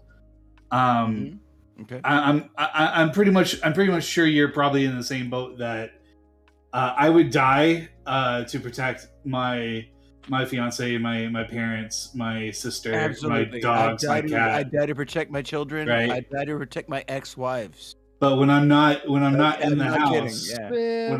when I'm not in the house, now, mind you, everybody in the house that's in our house is trained, right? Trained to use a firearm, trained how to use it, trained how to deal damage with it, trained how to kill with it. Okay. That So sounds creepy. So I know it kind of sounds menacing, but that's actually very smart. I commend you on that. Yeah, but here's the thing. So I have a actually real life situation that happened about maybe 2 or 3. I think it was 2 or 3 years ago. My fiance was in the house by herself. I think she just got home from work. It's like late, like 2 a.m. I was out of town with family, so our family was out of town. She was at home by herself, and a person tried to break into her house. Sure. The person that she's like 4'9", probably 120 pounds soaking wet, so she's very small. She's hot. All right, go. So the person that was trying to break in, she described as somebody that was about 5'8", 5'9", about fuck. All right. Yeah. So like way bigger than she is and heavier than she is. What caused the intruder to stop in his tracks and turn away was her grabbing our freaking our freaking shotgun and cocking it in the chamber. Fuck. Once he heard that, he stopped and just walked away. So like, I'll do it every time. Right on. The thing about Zig's story is, unfortunately, there's no study, there's no statistic, there's no way to account for this, right? People give up their own little proposed numbers on defensive gun usages, and unfortunately, fortunately, either way you want to see it, is if the gun isn't fired, if the gun is not discharged, then it simply doesn't go towards the metric. So these stories that Zig, my grandmother has a similar story, but it was a revolver and it didn't need to be cocked; it just needed to be pointed, right? And in the eyes of those who hyper fixate on studies, which in the majority of gun studies are conducted poorly, especially if you take a look at Dancing Spoon's entire, his little Google Doc of sources. Revolt Rise and I went down study by study, and it was absolutely embarrassing. They're so poorly conducted. Same thing with defensive gun usages. There's no numbers on it. Your fiance's life was saved, one way or another, right? one way or another. My grandma's life was saved, which led to my mother being born and eventually me. And nobody cares though. And anti-gunners do not care. The thing, well, first of all, I the care. thing that went down with me in my life didn't involve guns, but it did involve like we're gonna fucking kill each other or not, right? So I absolutely get it, but guns are a different level. They're a different what's the thing? It's a level of force, right? And so guns immediately like dead, like.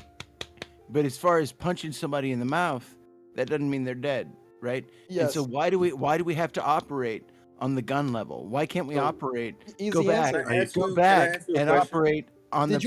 Why'd you ignore Zig's hypothetical though? Or no, not Zig's situation. Why'd you ignore it? Right? This is a person that is 200 plus pounds, over 6'5". That person didn't have a gun, and she defended with a gun. Well, awesome.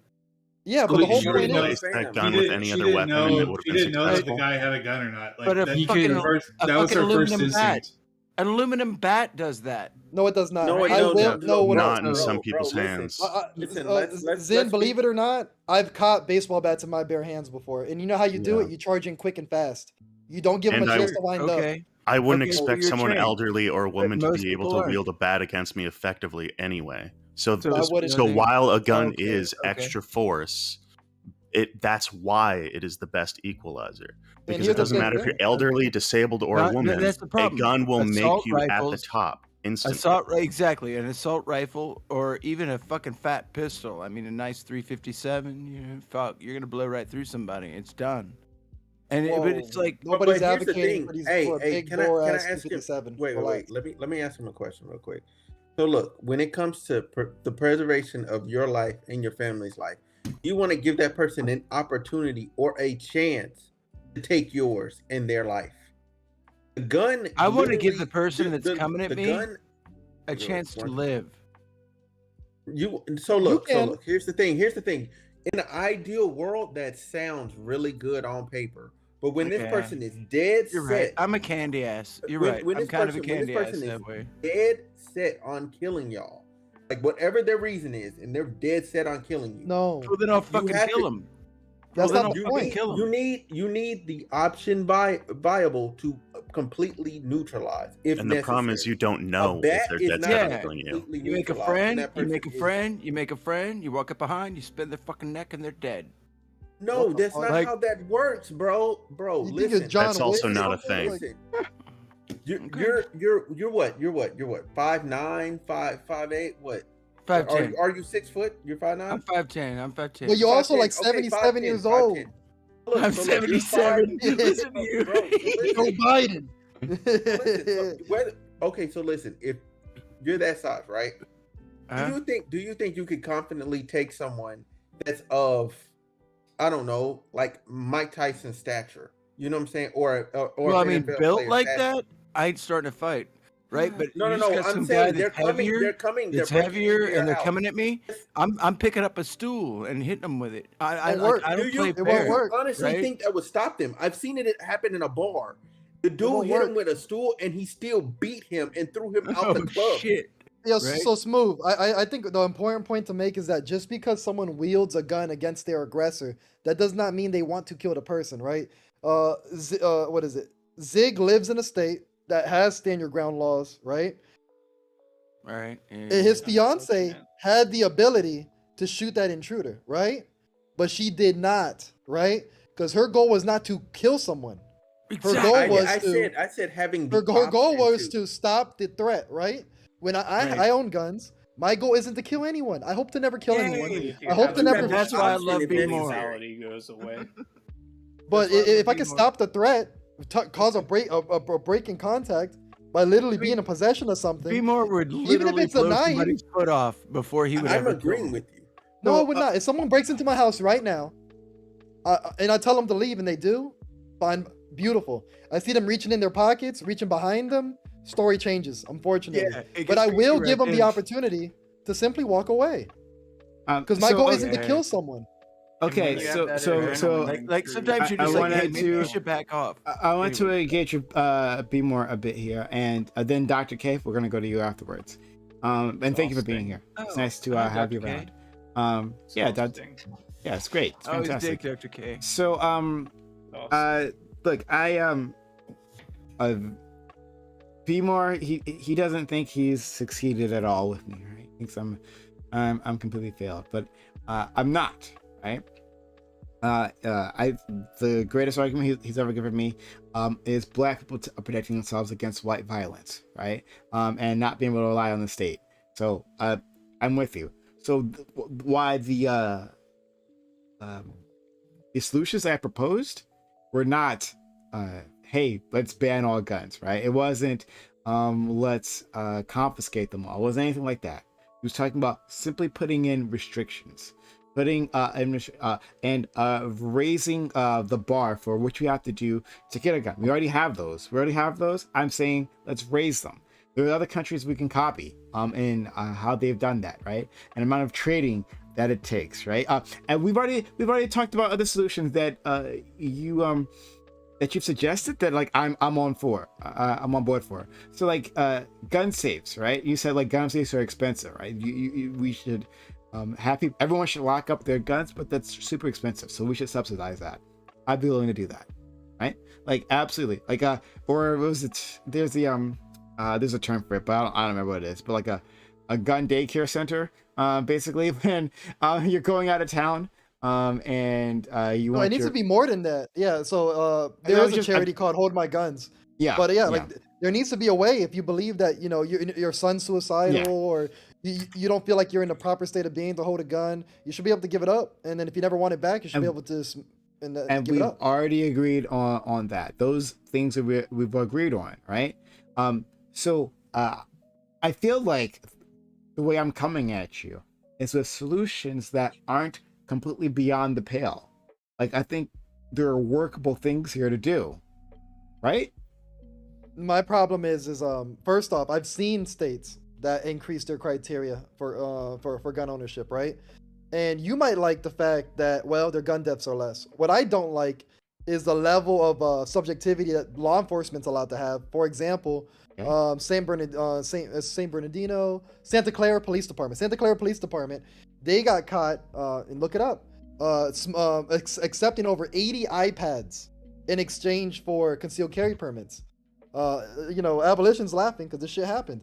And because what happens is once you set this criteria that is so subjective where law enforcement or some individual gets to dictate whether or not someone gets a gun, you just got to pay them, right? Or you run into another situation where black people will always have to give more of a demonstration because it's may issue, not shall issue.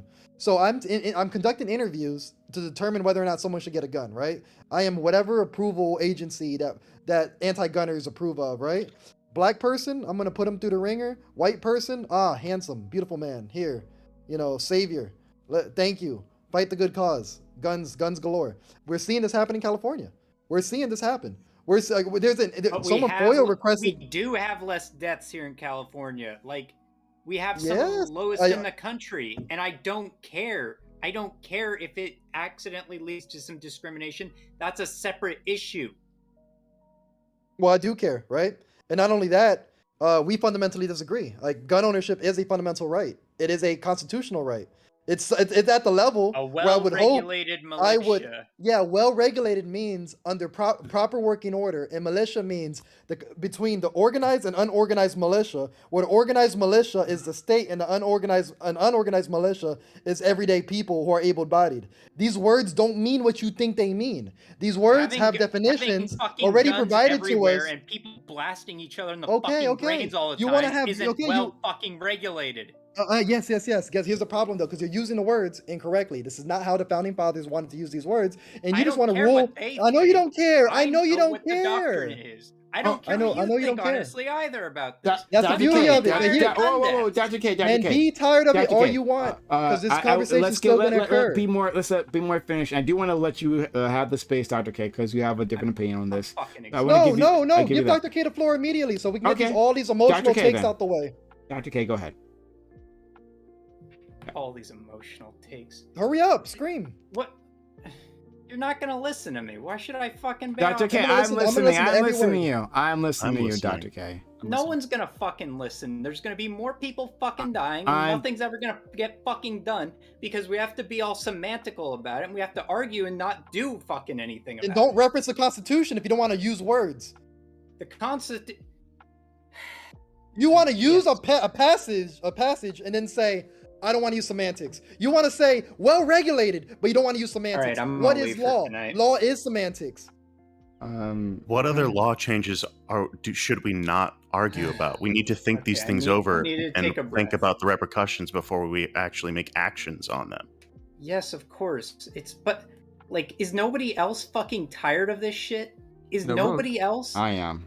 Yeah, I'm fucking tired of making excuses for this shit and fucking jerking off and not doing anything, right? Like, I feel like I'm going fucking insane watching all this happen. Well, I mean, it's almost like we should be addressing like the mental health crisis in the United States, and like that would somehow like maybe affect the level of violence that occurs in the United States too. The culture is fucking sick here. It's genuinely fucking sick. I don't know what's actually worse. It's not. It's not even mental health. It's underlying deeper than that. It's to justify them because they're honestly awful. Like someone was comparing an aluminum bat to a gun earlier. Like just to think about the multiplier, the force multiplier a gun is in comparison. But you can do so much more damage to so many more people. That wasn't the comparison being made. The comparison being made was actually on behalf, like in support of gun regulation, where Zin said you don't need a gun, you do need a baseball bat. So you probably misunderstood him. Oh, okay, all right. I came in late. Yeah. Sorry. Getting mischaracterization, but getting at Dr. K's lower concern over discrimination, I'm also kind of concerned about that because typically anytime you lower privacy and subject that to subjective judgment of people, that's going to increase discrimination in just about any way you choose to do that. Well, listen. Ultimately, right, if a body exists that regulates itself in a coherent manner, right, and manages to do it in such a way that, you know, the whatever is being held is being responsibly taken care of, whether that be hazardous materials, you know, whether that be, you know, people's money or whatever, the government doesn't have to get involved. But like, it's pretty fucking obvious that at this point, gun ownership is not being done responsibly by private organizations and by private, you know, companies, by private owners. And so like, yes, it is time, you know, to step in and make sure things are getting done properly. And like really ramp up efforts to like get guns off the street and like keep things flowing correctly. So what would that mean? What does one of those changes look like? Like I want thorough fucking background checks. I want an end to this fucking, you can go to like a yard sale or like, you know, a gun show or whatever and buy it from like some guy's like back of his truck with nobody, you know, knowing about that. We need an end to that fucking shit. I think most people would agree with that. What about majority of gun shows are FFLs? Majority of gun shows you do go through background checks at gun shows. What it needs to be every single fucking one, doesn't it? It's not every single one. There needs to be brutal fucking consequences for anyone who deviates from that. The majority, again, you file off serial numbers and there's no way to tell. And straight up, it's metal. You sandpaper, done. Cannot track it back after that. Even the micro stamping, for example, in California has a roster of guns, and this roster of guns is getting shorter by the year. But anyway, you're only allowed to sell guns that are on this list, right? And the gun must have micro stamping on the firing pin. The actual inventor of the technology said, you fire 15, 20 rounds, and that micro stamping, the etching inside the firing pin to track that owner back goes away completely. It's completely cannot be read anymore after 15, 10 shots, right? This is the level of policy that's being proposed currently. So it's just like when I tell you to be specific on what you want to do, and all you want to do is get rid of straw purchases, the majority of these shootings are not done by straw purchase guns, right? The mass shooters at least. And street guns can simply be solved by filing off serial numbers. So I would like to see better policy, and I'm down for it, but I'm just not hearing it. Why don't we just have an older like threshold to be able to own a gun or So moving like it to 21? license gun licenses? Well, frankly, That's I'm probably at the not a point bad where idea. you shouldn't own it unless you are a member of the National Guard. Like, I'm at why that are point, 18-year-olds frankly. able to get guns? Like, Yeah, I that don't is a think bit sketchy. that like the people whose like emotional intelligence and like hormone maturity should be able to operate a weapon that can kill multiple people. Like, Yeah, so here's the personally. thing. Like, I want to hear policy that you guys think are actually going to fix the issue, right? Because that's you guys' goal. And I guess anything short of just banning guns, I don't want to hear banning all guns. If you want to move the age up to 21, that doesn't stop the majority of mass shootings. It doesn't even stop. Maybe lucky if it's 10%. I would actually. I would be very 18 curious. 18 to I 21 year wouldn't olds even is say about 21, by the way. 18% the last time I seen the Yeah, number. I think as a society, we're going to have to come to terms that, like, age of adulthood, 21. Like, we want to bump it up, fine. Like, damn, you can't consent to sex till 21. If you really want to play this game, bump it up, fine. In the National Guard.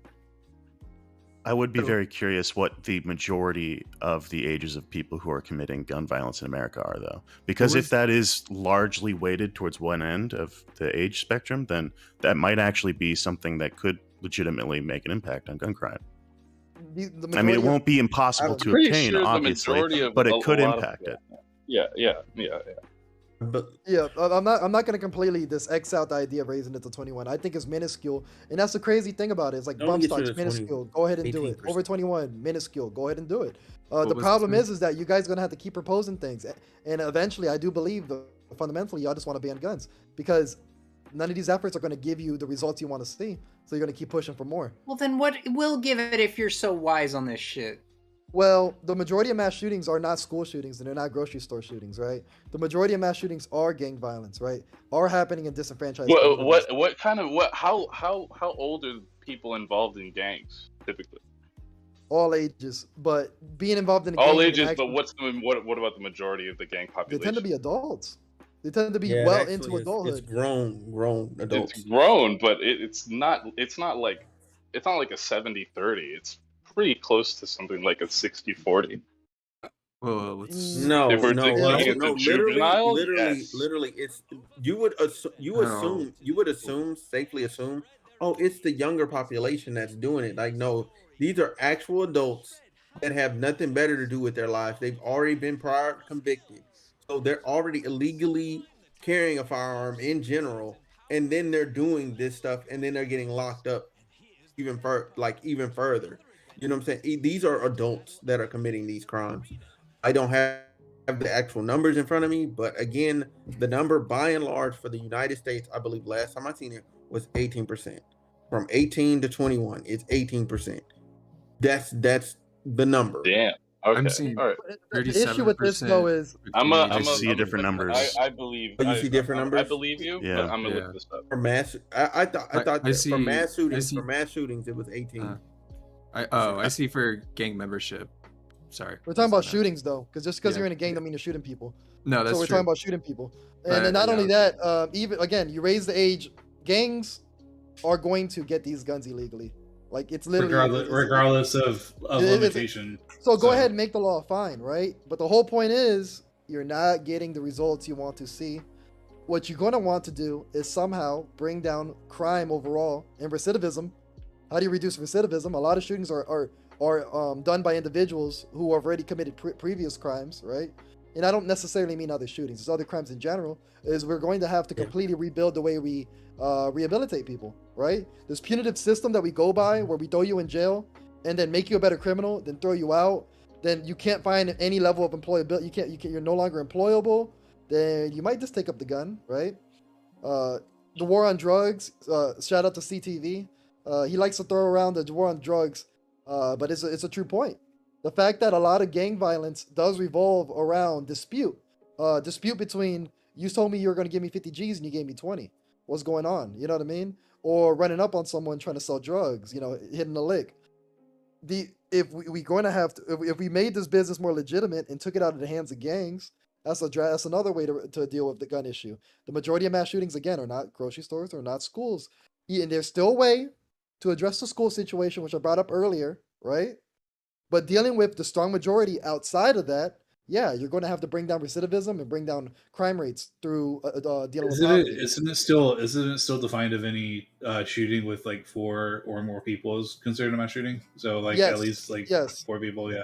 You don't have to have mass casualties to have a mass shooting, Yeah. according to the FBI definition and so on. You just got to have, many victims. And that also inflates the numbers, but they're still valid though, right? Yeah, they're still. very I mean, valid. I'm not saying they're not valid. Yeah. It's just it inflates the numbers by a lot. I mean, yeah, I mean, it doesn't inflate it. Yeah, but those are the numbers of mass shootings. Yes, but yeah, I do those. think. I mean, in other countries, they literally be scandalized by one of those things. Those only 4 people dying. So I hate the idea of saying inflate, because that's not what's happening. That's literally the definition. That's a mass shooting, right? Whether it makes the news or not, we just have so much that like we have so much death by guns that most of them don't even make the news. Like it's not even a big deal, right? It's when we reach a specific body count, then that's when everyone takes notice, right? Or maybe it hits a target that people particularly care about, like schools. Then the media knows this. But no, we have mass shootings every day in this country, every single day. Yeah. Let's not forget that. Somebody in chat said waiting periods. What's funny is every time I buy a gun, I always get flagged, and I'm stuck waiting 3 days either way, due to the fact that I move so frequently. So like, fuck it. If you want a 3-day waiting period, I'm already going through it. It's kind of dumb. I already have enough guns where any other gun I buy, a 3-day waiting period is pointless. But if you want that, so be it. It's not going to stop gang shootings, and it's not going to stop mass shooters in general. Because if you plan on killing kids, you will wait the 3 days. There's also so there's multiple problems here. Actually, before I jump in, there might be someone else who wants to jump in. Go first. If someone wants to go first, I'll wait. Okay, guess not. Smooth, we can hear something in the background. If you can mute yourself. Yeah, I stopped it. I wasn't expecting that. Sure, no problem. Okay.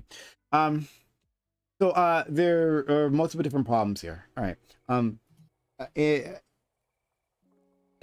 Everything that B-More has talked about with like reducing violence by dealing with the cause, right? I agree with. I don't even point talking about it as a fucking socialist. I agree with all of that. Right? So let's do that. Let's dismantle the drug war, all that good stuff. Love to see it. But beyond that, right, which would take a massive amount of crime, right, like massive amount. But what about then dealing with the problem of domestic violence? What would you say there, more? I think poverty and domestic violence go hand in hand. I know people hate to hear it. Yes, like women. Rich people slap around their wives too, right? Yeah, definitely not to the same extent. Yeah, you should take a look at the numbers. Like the majority of individuals who are beating their wives, or their girls, their girlfriends, or so on. Because let's just be clear here, the majority of cases are men towards women. I'm gonna be blunt about that. These women don't have any escape plans whatsoever, like capability, right? It's a small majority. So okay, they're close to equal. So then that part's already taken care of, right? So this is King B-More. King B-More is implementing his goals, and he's already taking care of income inequality. So that part's taken care of. For the part that remains, that is hatred of women, right? That is misogynistic. If you're a domestic abuser, you should have your guns taken from you. You do lose rights if you commit crimes, right? You should be on a prohibited list, and you should not be able to acquire guns if you're a domestic, if you physically abuse partners. Like it's really not that complicated. Maybe I misunderstood you previously, like in our past conversations. I didn't think you were okay with these. Maybe the difference is that between this and red flag log is that like there's been an adjudication, right? That there's been a court case, and then that's why you're okay with taking away that my right? issue with red flag laws, which Better Work likes to call like protective wrist orders and all that, it is nothing but legalized swatting. I can make a phone call right now and say, hey, there's a black man in an all blue room. He's looking at me menacingly, and he happens to be black. I think you should investigate. And if cops get to use their own discretion on whether or not they raid your shit, and I think that this will disproportionately affect minorities and also opens up the opportunity for something that's already occurred. Swatting's already an issue. There's been streamers who died from swatting, right? I think that if somebody is at risk to themselves and others, right? Because that is what a red flag law should deal with strictly. People who are a danger to themselves and others, then you need to deal with the danger. Is the danger the gun or is the danger the person? If Prime is in a danger to himself and others, he should be hospitalized. He should be jailed, not have his house ransacked. I take whatever things I view as dangerous, and then I leave him alone to his own devices. I forgot to get the shotgun out the attic. Or maybe he's as dangerous with his own bare hands, right? This is not effective. It's not effective. You need to get rid of dangerous people, or you need to put dangerous people in the right facility, not just take a couple possessions and then you're good to go. Okay, I can agree with you there. I can find agreement there. That actually makes a lot of sense. So that's that's my fundamental disagreement with red flag laws. So when people tell me it's common sense gun control, I think when people call certain laws common sense, I think they have a piss poor understanding of law. I'm agreeing. And first of all, I hate common sense. I definitely agree with you on this one. That's just for a second. I hate the idea like, oh, common sense gun legislation. Like, well, what the fuck is common sense? What do you think is common sense? What do I think common sense? Common sense. Well, there's no such thing as common sense. Homes. The moment you say common sense, someone's going to say some bullshit, right? That people are going to disagree with. That they're going to be massive disagreement with. So yeah, I love that, and I love that. And I hate that like politicians like Obama love to say this and Joe Biden as well, right? More common sense gun legislation without actually specifying exactly what they mean. So I'm with you there, right? So everybody's common sense is different, right? Like Brent, if you made threats to people's lives, I think you should go to jail. Absolutely. I think they should. But guess what they're going to do instead? They're going to look for guns in your house. What if your guns are in your storage unit? Sigma, mute yourself. We can hear you typing. But here's my problem. Okay, so you're talking about domestic violence that is actually adjudicated, and that's an easy one. Okay, so we have a person who has gone through the court of law, and it's been found that they, beat their wives or whatever the fuck, right? So take the guns away. Right? Sure, great. Here's the thing, though. Most domestic violence goes unreported, right? Like most of the times, people just don't take it there. So like. What would you do then? Like in terms of like there's a gun in the household and these people escalate. So yeah, what are your thoughts? I'm still a socialist. Me being pro-gun doesn't take away from my economic policy. Okay. If people feel like they're in an environment that's dangerous, I would like for the government to take them in by choice, right, and put them somewhere safer and give them the resources for them to restart a life. I think this would cut down on suicide. Period. I think that we don't have any proper safety nets. I think there should be an escape plan. If you're somewhere and this place is not conducive to your mental health and you want to go to the next city over or some other location, I think there should be some resources for that. But unfortunately, I understand that's expensive. I don't give a fuck about price. I want to put people places that are better for them. So if a woman or a person's in danger, get them the fuck out, give them the resources, transplant them somewhere that they're okay with, and then provide them the level of financial security until they get back on their feet. Okay, so here's something you're not going to agree with, and I'm asking because I want to know why you don't. Because we're finding common ground here. That's fantastic. A lot of things that you and I both would love to implement. What you just said, perfect. Love it. Beautiful. And I guess creating a culture that makes women feel welcome, right? To come in and do something like that. So like because they don't trust the authorities for good reason. Right? Well, like we don't trust the authorities, so fair enough. But what about a medical examination, right? A medical and psychiatric examination to make sure that you are of sound mind and body before you get a gun. I would say back to that. The only thing I would say back to that is you still run that risk of discrimination by and large. Because they could just say, "Oh, you said this one thing wrong.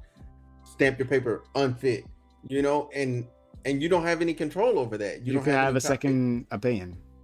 I do think that's most likely to come from medical experts, though. That provides a different an additional roadblock. Yeah, I know. I'm okay with putting roadblocks up. Roadblocks, yes, we need to put roadblocks. But I'm talking about for people. I'm talking about primarily for minorities. It ends up adding an additional roadblock. Yeah, but I'm not interested in weaponizing mental health to this extent, point blank. If you've already been deemed like mentally ill, first off, that's not even fair, because just like abolition has said in the past, you can go through bouts of depression, bouts of anxiety. You could be what I would consider a prohibited user. You can Get reevaluated again. Like, unfortunately, that's it what is that's what not abolition too did hard. for himself. Like It is he not too hard to go self-evaluated, to but a he did that. 30-minute session with a psychologist and just literally just be like, "I'm chilling, bro." I'm not sure depression and anxiety are a good reason to take away guns, though. I mean, there are many other mental health issues that are good reasons. Let me get the stat for you. Especially depression, clinical depression is considered a mental disorder. So, like, if you're encompassing mental disorders to take away guns, but then but we're not saying all mental disorders. There are plenty. Considering the type B suicide personality rate disorder. when it comes with guns, yeah, I think it's okay to say depression may be something that, you know. Hey, if I don't have, I'm not sure that we should remove people's right to end their lives. Okay, I'm sorry. That's a separate thing. We talked about that though. It's a good conversation, but let's go down that rabbit hole. So, Hoxie, but come back later. We'll have that conversation. I promise you. If you get the chance, I would like for you to try to find, if you in the future, like in general. But for what I'm finding, right, the percentage of individuals who commit mass shootings in general, there's only a single-digit percentage of mental illness among them. So even then, some of them will still fall through the cracks. So it'll be less than so it's like so far it's looking like anywhere between 5 to 8%. Okay. So then you added that 5 or 8%. Hold on, good percentage of them. Give me no, we got to dig into this, right? And I'm looking for better is there numbers. a study for that? So I want to know about this 5 to 8%. Like, are we saying that the rest of them were evaluated afterwards and they were found to be completely and totally sane, right? Like, we just I'm looking at a slaughter. Yeah, I'm looking at the Michigan Psychological Association right now. This is the reason why I said I'm looking for better numbers. If anybody can find them. Sure. Take your time. I'm just like asking questions, but you can take your time. So like, are these individuals like been evaluated afterwards and they're like, oh no, you're completely sane. You just slaughtered all those people, but you're good. I know there are some people who are. I don't know. I don't know. And this is the reason why before I said this, I reached out. I'm like, hey, I'm looking for better numbers, right? No, exactly. No, I'm not. Better data. This is an attack. My overall point is that I don't think that the amount of mass shooters, because you gotta remember the majority of mass shooters are gang related, right? And then I don't think the majority we're eliminating that. But we're taking that off the table because you and I are agreeing on all the prescriptions to get rid of gangs, right? So we're already agreeing on that. So we're talking about what's left. The people who there's going to be a certain number of individuals who are going to commit gun violence, right? Despite everything that we've already said. So I'm trying to slowly will that away, right? I'm acknowledging that is a multifaceted problem, not a one-size-fits-all thing. So I'm looking at different solutions here. Okay, so So looking at mental health, right? I don't mind. So again, I don't mind putting up a roadblock.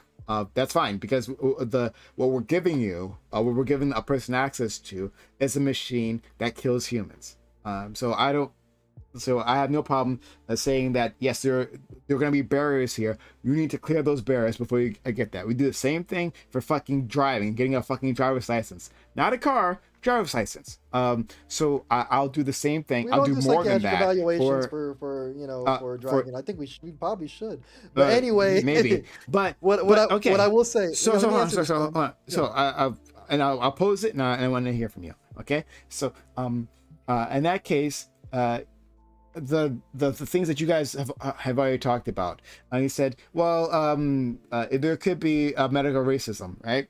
Agreed. Well, we could give people have their second opinion, or we can have a second opinion, or we can have maybe a panel of individuals. It's not left up to one person, right? If it's left up to one person, more likely to have racism be interfered. But we have a panel of individuals who evaluate a person, like psychiatrists, whatever, evaluate a person. That helps. Okay. You can appeal your decision, right? You think it's improper, try to appeal, see what happens there. What was the other thing you guys said? God, you guys said something else that could happen. Yes, if you need to get reevaluated, right? So you were in a previous mental state that was clearly should not have a gun, then and you feel like that's changed. Well, again, the appeal process is there.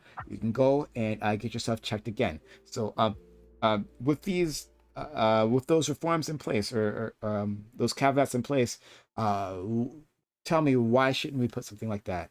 Yeah, absolutely not. That's an extreme limitation on a fundamental right, which I'm not going to ignore just because other people don't want to respect the Constitution. I get it. Like, there's policies I support and there's policies I don't. And at the end of it, let me answer this directly when it comes, because I do have something right for you.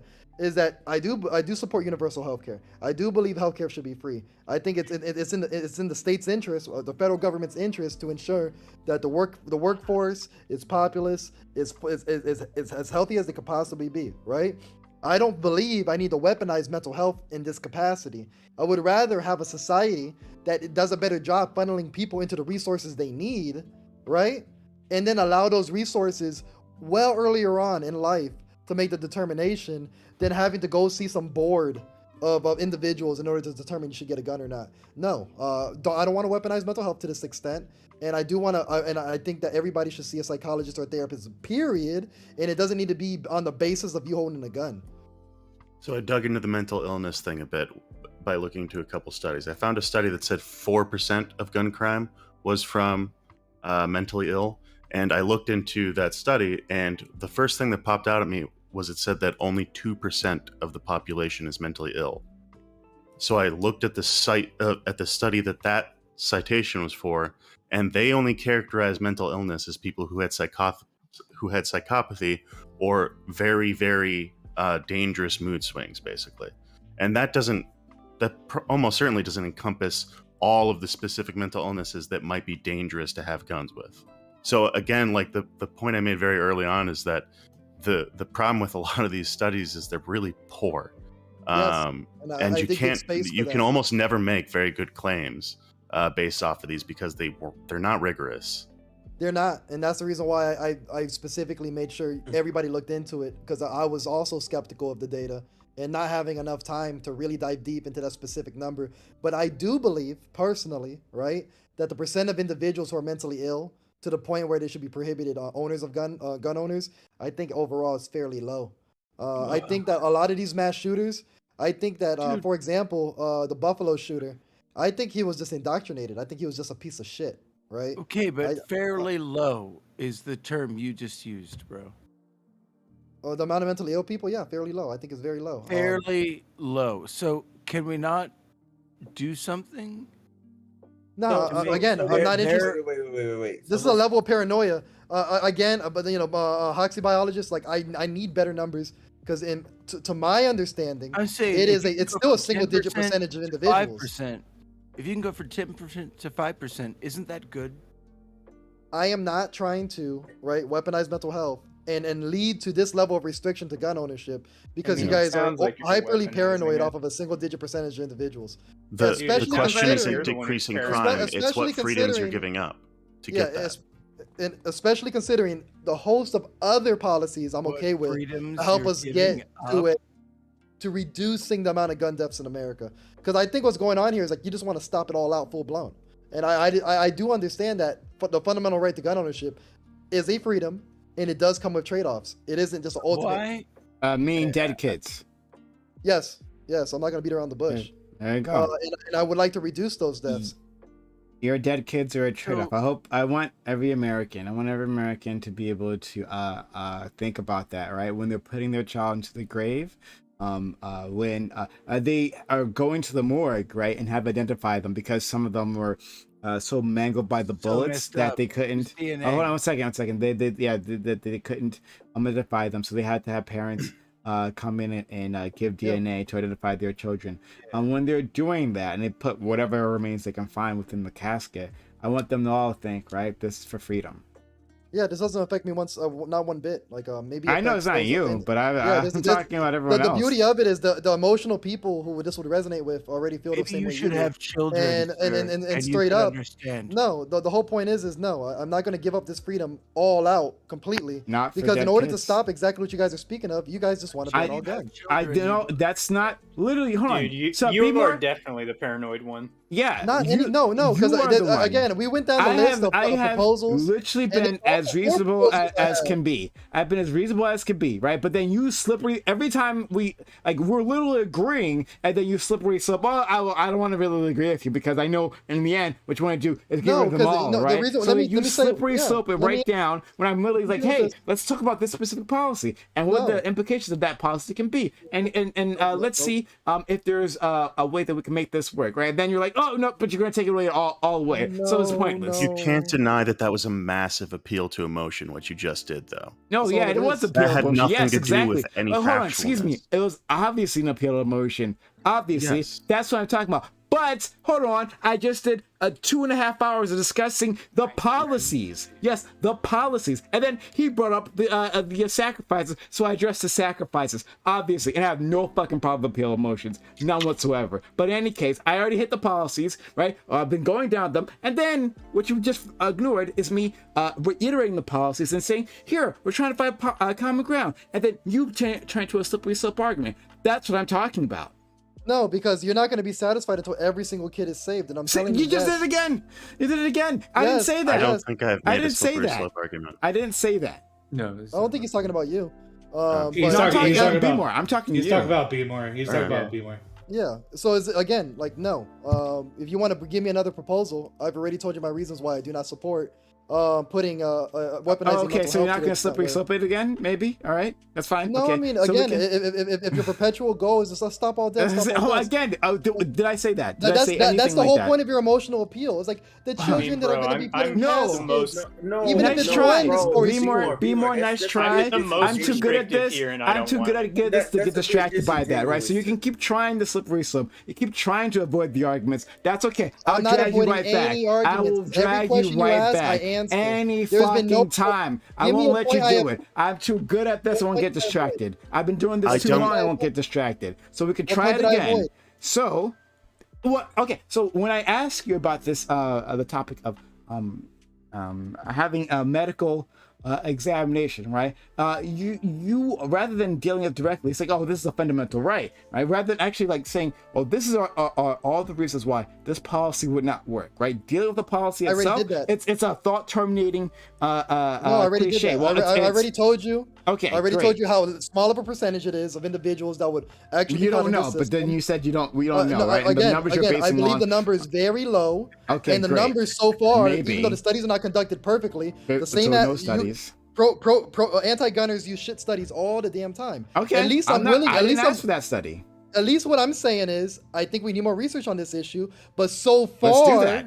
the information is indicating so far that it's a single-digit percentage. No, right? If we do more research, we don't have because it's bad information. Yeah, it's bad information. Why are we looking for bad information?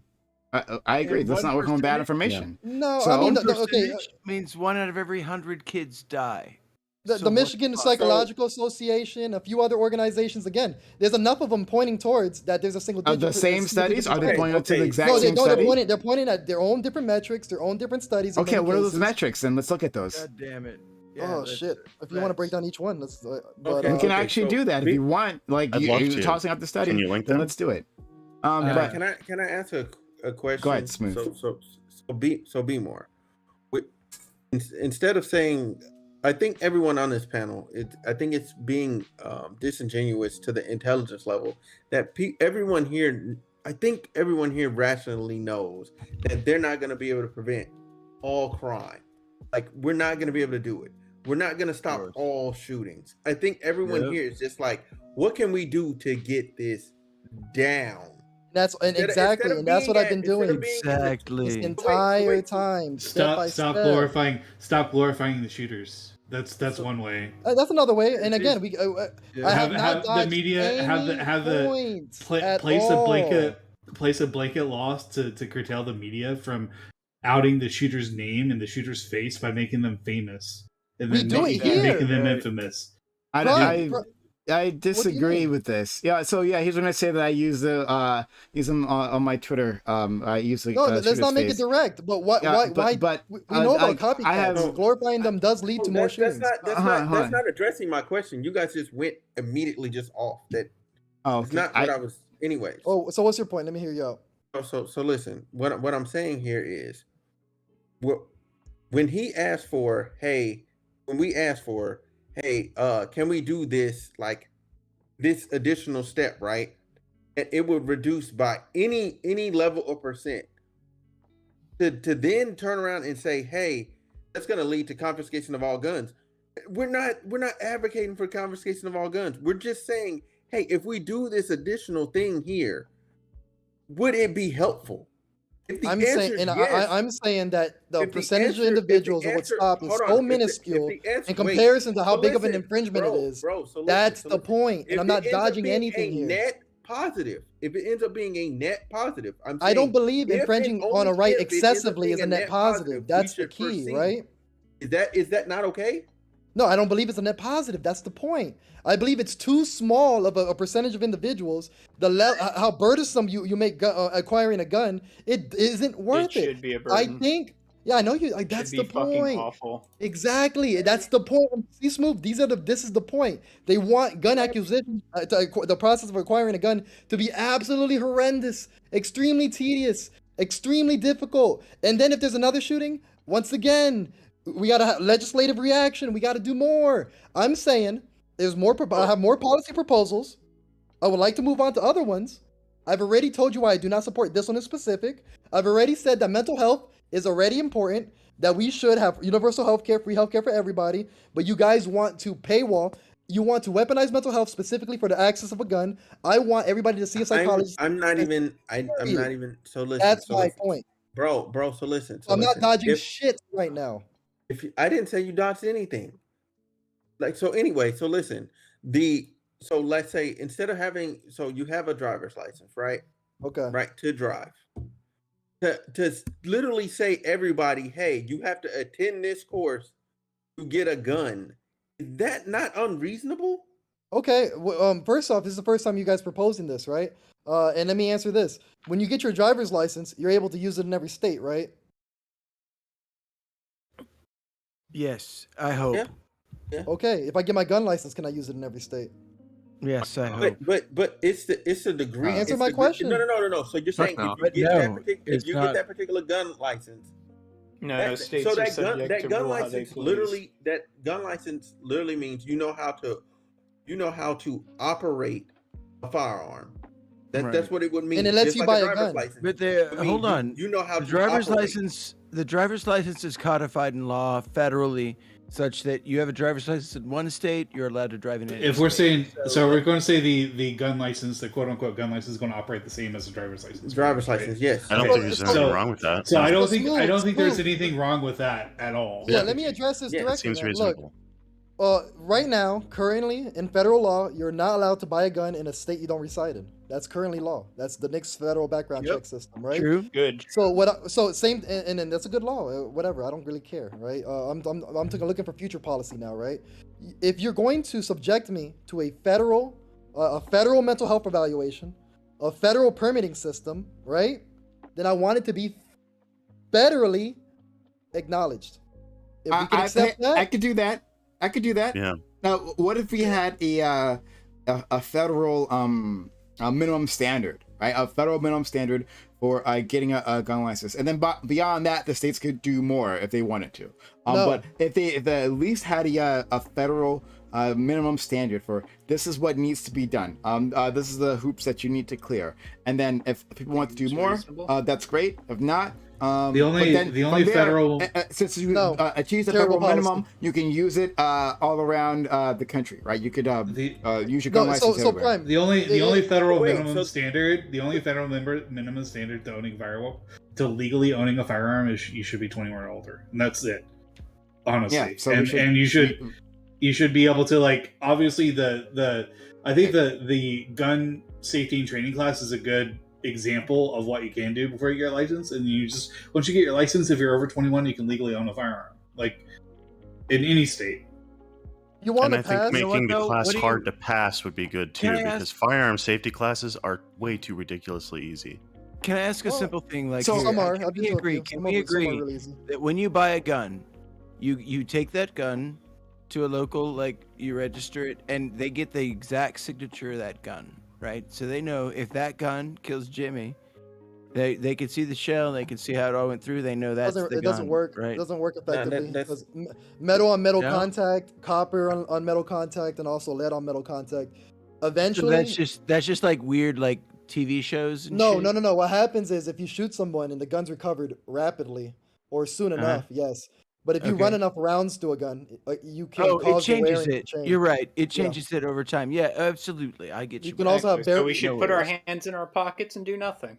So I have you a keep saying no, that, but Prime Well, already why went through not? some Why not policies have and a I supported those signature? Why policies. not go ahead and start with that let's- signature? Okay, let's Why not? walk back. No, Let's but walk here's the back. problem. Smooth, you see what's happening, right? When I don't agree with a specific policy, it turns into this: put your hands in your pocket. We can't do anything.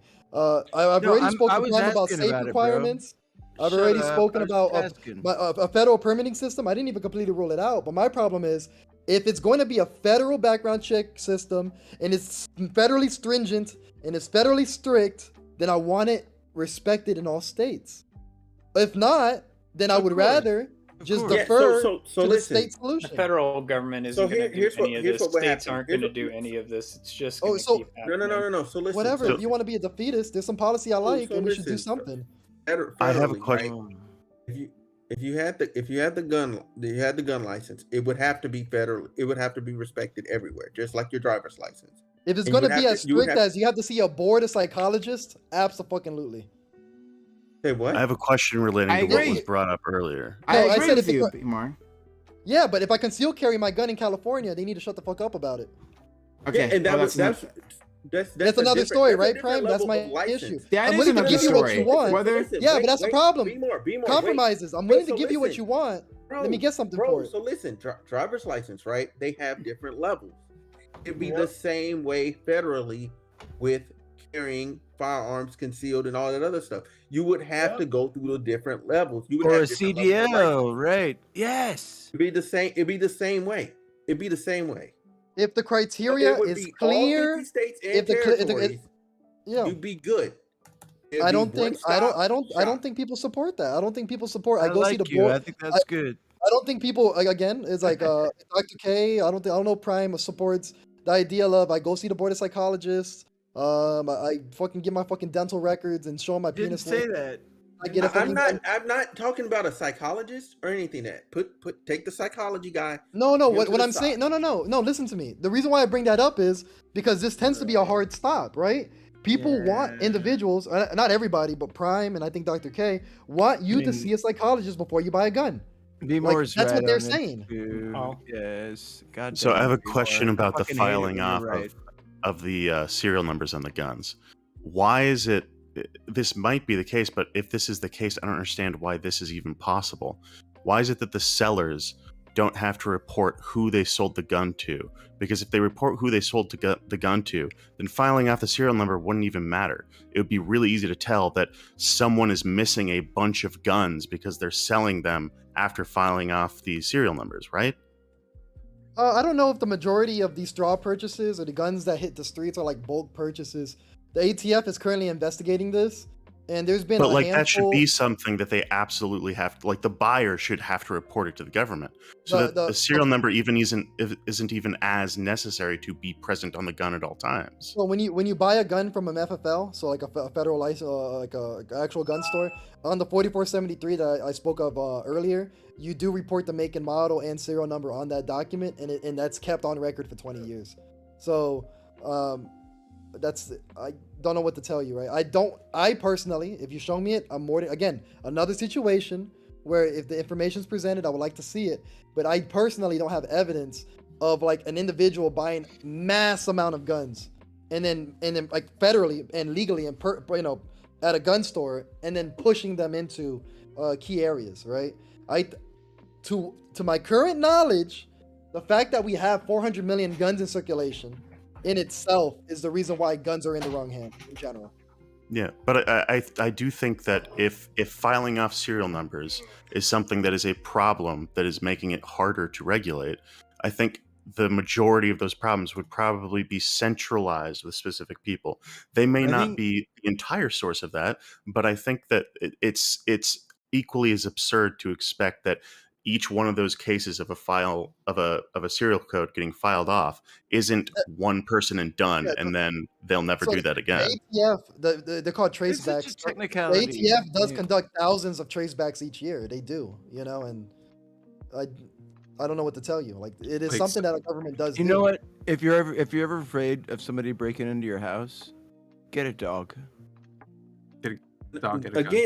Again. Okay, You so know? listen. Your dog cannot stop everything. Okay, it is a dog. I could kill any dog Right, you but put it on will me. alert you. It will alert you. It will always tell you. It will always be ahead of Alerting you will not save you when you're in an apartment building and you're on the 10th floor. There's no fire escape, and the person coming through the Jesus, door is ready what the to kill fuck, dude? What are you? What?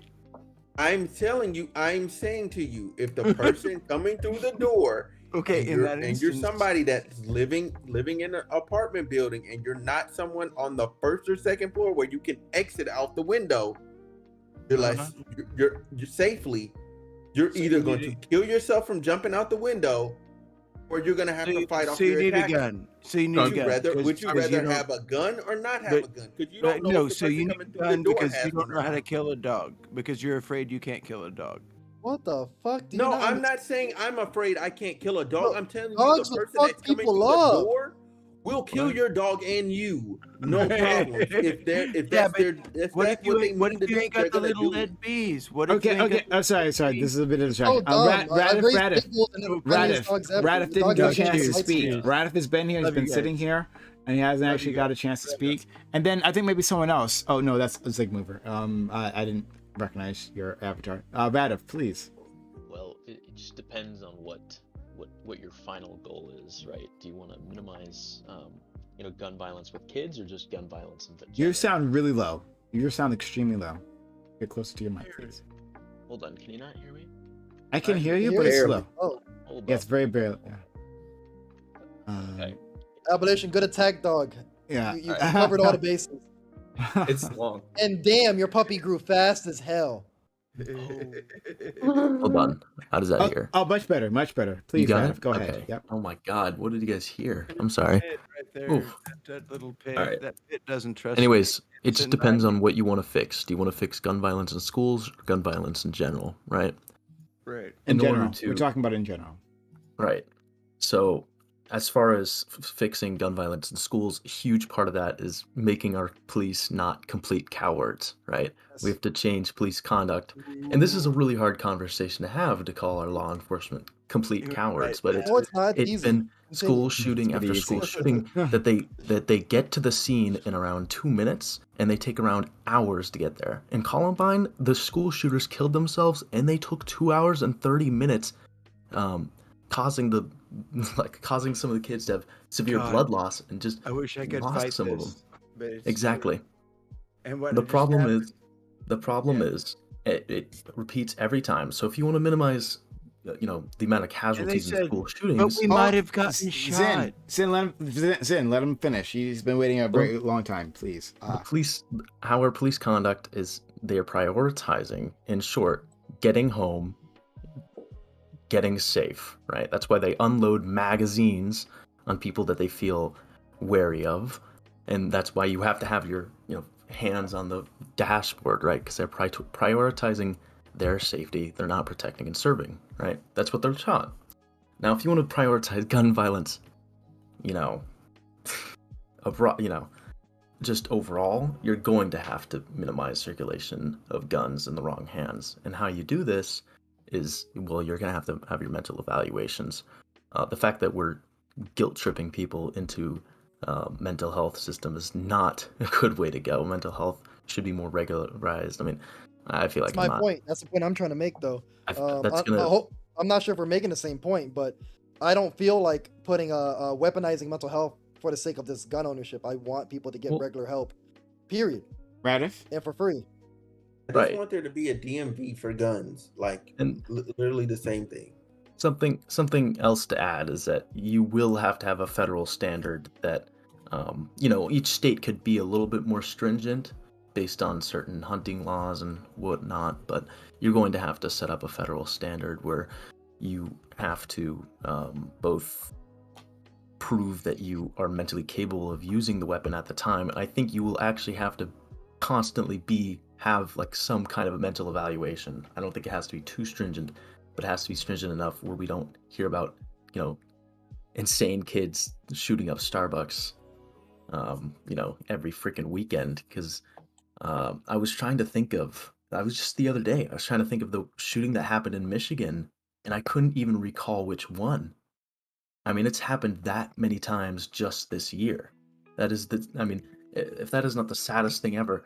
And with multiple of those kids, they go to Indiana, and Indiana's renowned for their like no gun laws, essentially. And they just go to a show and they just buy those. They buy the guns. They don't get ID'd. They don't get. A lot of them are underage buying. People just don't care. The regulation of guns is less stringent than alcohol or vapes. In some states, it's harder to get a hand on a vape than it is a gun. That shouldn't be possible. I don't think anybody agrees that should be possible. Exactly. But it is. I mean, Yeah, it shouldn't be. Again, my fundamental issue with this whole DMV idea is, okay, I go to the DMV, I pay my fucking registration, and I get to take my car to any state I want. I drove across America literally like a year and a half ago. Okay, I would like the same ass privileges when it comes to a gun. Set the fucking criteria. I would love to hear it, right? I'm not going to say I'm going to automatically agree with it, but I love to hear the criteria. But once I meet this criteria, I need you to shut the fuck up. And that's my overall point. And when you brought up like the need to renew to keep the gun, I would also add that to driving, because too many maniacs are on the road that just forget how to drive safely. Yeah, I think there's like wait, you guys don't have to renew your license? No. It takes forever to renew a license. First, I think California licenses are good for over 10 years also. Yeah, there's people who are like 70 years old who have never taken the driver's test more than once in their life. 5, okay. But that's still a lot of time. Yeah, I mean, I'm okay with somebody having a gun license for 5 years. That's fine. Okay, as long as I can take it every the government should not be taxing you out the ass to continue to pay them. Like, that's ridiculous. I mean, the taxes are going to go up. I can't support that. The taxes are going to go up. That is the fundamental. Taxes do go up, right? Like, and it's just kind of the way it goes, right? Now, how would it be prohibitory? Who knows, right? What, again, to get an evaluation or to? Oh no, the evaluations better be free. Oh no, they should be. I would agree. Yeah. They should absolutely be free. Just like the states, or at least the states should be heavily subsidized at the very least. But here's the beauty of it, right? If California doesn't want to recognize my federal gun permit, right, then Republican states shouldn't have to recognize it either. And what that could also mean is, if California doesn't want to allow me to conceal carry because they don't recognize the permit, then Texas should be able to continue to sell guns because they don't need to respect the permit. Either every state respects the permit, or each state can choose to disrespect it in the ways they choose to. So look, we've already addressed this. Every state would have to. Yeah, we've already addressed this. We have a federal minimum. A federal minimum, right? And then if the states wanted to do more, then they can. If not, then that's fine. So get too excited. That's literally the most. I don't know how I can get even more reasonable than that. Yeah, like that's no, because we don't know the criteria. Thing is set, like, do you guys understand what I mean by the criteria? Like, what are you going to make these people do to get this permit? I know those are the things I would like to know. Sure. So, federal background check, right? So, like, the blanket federal background check for all guns, for all gun purchases. Would you agree? That's already a thing. Continue. Yeah. Okay. Yeah. Yeah, that's fine. It's already a thing, though. Such a vague talking point, because our background system right now is so out of date that felons can buy guns and they won't even trip the alarm. You know why? Because the state governments are not giving coughing up the information properly. We should, and I agree, I think everybody here can agree, that if states do not give the information up to the federal government properly, then someone should get in trouble. Great. So a minimum of a training, right? So it's like every state has to have a training regime for these, and you have to hit these points, right? And you have training has to be universal and free, but yes, free, yes, good, yes, free. Same in every state.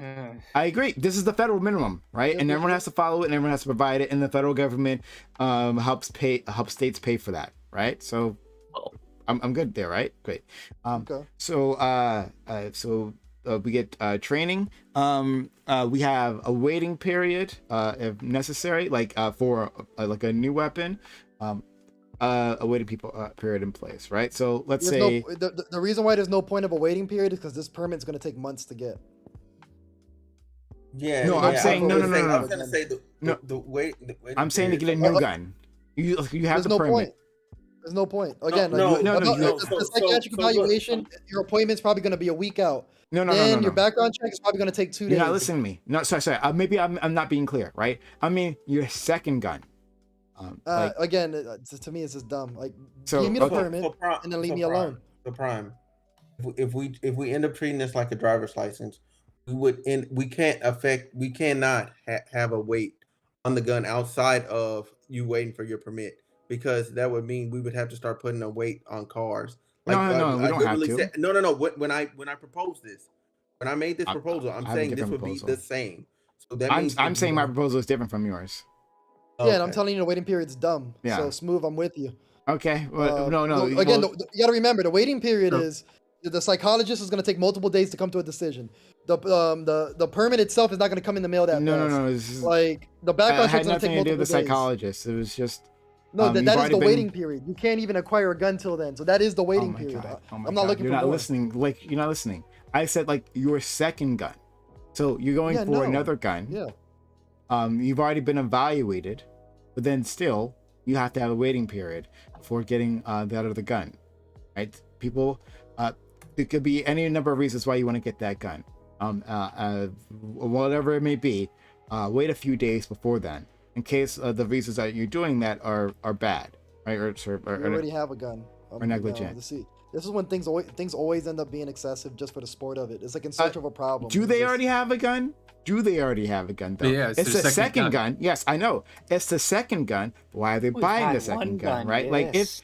Like if they were buying that second gun for a different reason, right? If they were in some sort of psychological state, then I want them to have that waiting period, right? Like that's why. I get it. I know you want it. Maybe they don't. If they don't have access to the gun, then they've already committed the crime that I'm talking about, right? So like whatever. But in case that they might be using this to commit a crime, the second gun, right? Then we have a waiting period any which way. So waiting period between all gun purchases. Already said no. Like this is. Yeah, well, I know you said no, but yeah, sure. I would say no as well, just because like, okay, so what if you're about to inherit a gun too? Like it's not a gun purchase, but do you still have to go through a waiting process? Do you still have to go through a psychological evaluation? If you're going to inherit a gun, I don't know, because I've never thought of that actually. Because like the only gun I have was inherited, and I didn't do anything to get that. Yeah, like see, like, this is my problem with the driver's license, because it's like you can inherit a car and then not have a driver's license and just never use it, but you shouldn't, according to the government, be inheriting a gun without like have to have a gun license to operate that. You'd have to have a gun license. You can no. There's states where you could just inherit it and it's yours, and that shouldn't you don't actually have to tell the government. No, I think that should be legal, because honestly, so that's our fundamental disagreement. Yeah, it's a fundamental disagreement. Like it's been in your family for however long, like to the full extent of another person, and no one's committed a crime with it. You can assume that that person has trained you properly with the firearm. No, you can't assume that. How can you assume that? No, how can you assume that? Uncle I've never met. Hey, yeah. Like, well, I've got this fishing rod. Why is your random uncle you've never met signing you a gun to their will? That doesn't make sense, right? Like somebody you know. Have you ever seen Italian families? Why are people slaughtering kids? It doesn't make sense. Yeah, who the fuck cares? Like, no, you absolutely. If you run, if you're talking about the waiting period for getting that gun, I don't see the point there. My problem is I don't see how it's workable. I'm saying that to operate that, like if you operate that gun without the license, then we have a problem. You have to get your license to actually operate the gun. So here's the problem. You have this constitutional right, and you want to set criteria for a fundamental right. Okay, so be it. And then I say, once the government has vetted you, the government has determined that you are a lawful owner and that you are trained properly to own guns. At that point, I am done. I am done with the conversation. Give the gun up. You can keep saying the same thing. Because you already vetted them. You already went through the psychological evaluations. You've already had the background check. You probably fucking all these other things you wanted. Unless we have reason that they are mentally compromised afterwards, right? No, Now I'm we not would agree talking with that about that. part. What I'm No, talking about. but you're saying specifically- you're done. But like I'm saying, there would be a step afterwards. If No, we had what a I'm reason saying, and they once- got reevaluated. What I'm saying is, reevaluations considered, evaluations considered. If I buy a fucking AR-15, I want to throw a suppressor on that. I'm gonna buy a fucking suppressor. I want to buy a Okay. Glock tomorrow. Great. I'm gonna buy the damn Glock. I agree. You've already determined that I'm safe. You've already determined that I'm a lawful user. I don't want to hear this. Well, you gotta wait. You gotta wait. And I also don't want to hear. Lawful I users can't bring my become gun state to unlawful state. users at any point in time, right? Like everyone is a lawful citizen until they become an unlawful citizen, correct? Right? I want to just use my No, car. It so doesn't matter. I know, I but should once be you able to break- throw nitro in it. Everyone is a lawful citizen until you become unlawful. Oh no, but the whole point is that you're saying this is a permit. It's a federal permit, right?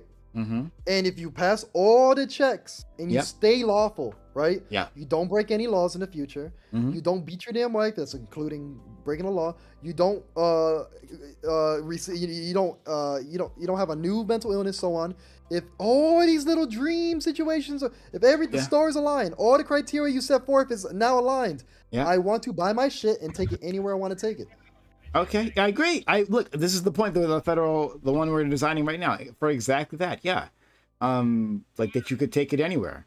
And that if states don't want to acknowledge it, like for example, if I can't conceal carry in a state, then I'm just as an example, just putting it out there. Then if a state doesn't want to use this permitting system to sell guns, they should have the right to. And I'm not echoing on my screen. That is Zen. Zen, for fuck's sakes, Zen, mute yourself. I'm just gonna move him. I'll DM him. You do that. I do want to bring up a devil's advocate angle from the guy that talked about training police to be less cowardly. I do think that is important, but the question is, how do you even do that? Because I mean, I've had jobs where I am fired if I pick up something over 50 pounds, even though I am a man very able to pick up something more than 50 pounds. I imagine a lot of the hesitation from cops isn't just cowardice, but is often fueled by insurance policies within their departments. Like there's probably a huge umbrella like preventing them from actually acting. Oh yeah. I'm sure there are plenty of cops that would, but can't. One thing I early will. 2000s, it's been law and on the books for them to go in. Like it's been federally to Actually, go in. it's I'm in the politics. exact opposite. The exact Supreme opposite. Court, the Supreme Court ruled that they are allowed to not engage if they do And not the feel name of like that they're case safe. is called Town of Castle Rock v. Gonzalez. So, for anybody yeah, I interested. actually didn't know the name of the case. Thank you. See, I think cops should be treated more like soldiers in the sense that if everyone is thinking that the American culture is like a battleground, then they should be just as willing and ready to jump into that danger as soldiers are when they're it's at like war. it's like rules of escalation, right? Yeah. And that's why actually I think I don't know if I'm completely positive, but I think the U.S.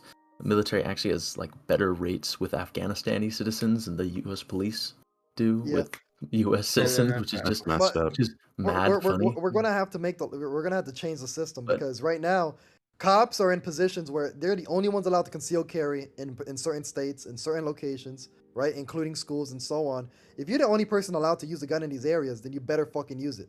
Well, I'm sorry, you better fucking use it. You're telling me I can't have a gun. You're telling me I can't carry here. Okay then. So when the time comes, you better fucking use yours. You are paid right. for emergency response. Well, if you can't do that, I would like to hire someone who can. On the topic of the Buffalo Massacre, just a week prior, the first person to even shoot a shot, despite the guy with the heavy vest, was the security guard, right? The security guard who was paid there, who was the armed guard. Well, he attempted to stop the shooter, right? Because that's his job. Whereas the police were waiting outside, just waiting. How long did they even wait for that? They waited a long time for that one too. It's long these enough high... for them to come out and give up. Exactly. They essentially just wait them out. They're having these sieges. These aren't. It sieges, seems like their right? goal more is to prevent other people from going in. No. Their that goal seems is like to the keep main thing they're themselves doing. safe.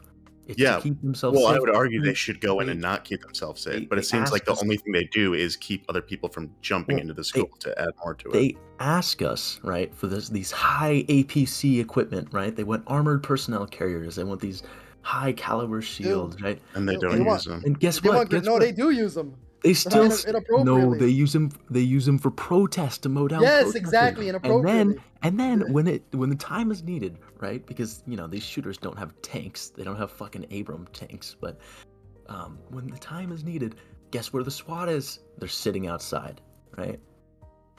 They're sitting outside. They're surrounding the area. They're pulling their own kids out of the school, and then they're staying out of the school, right?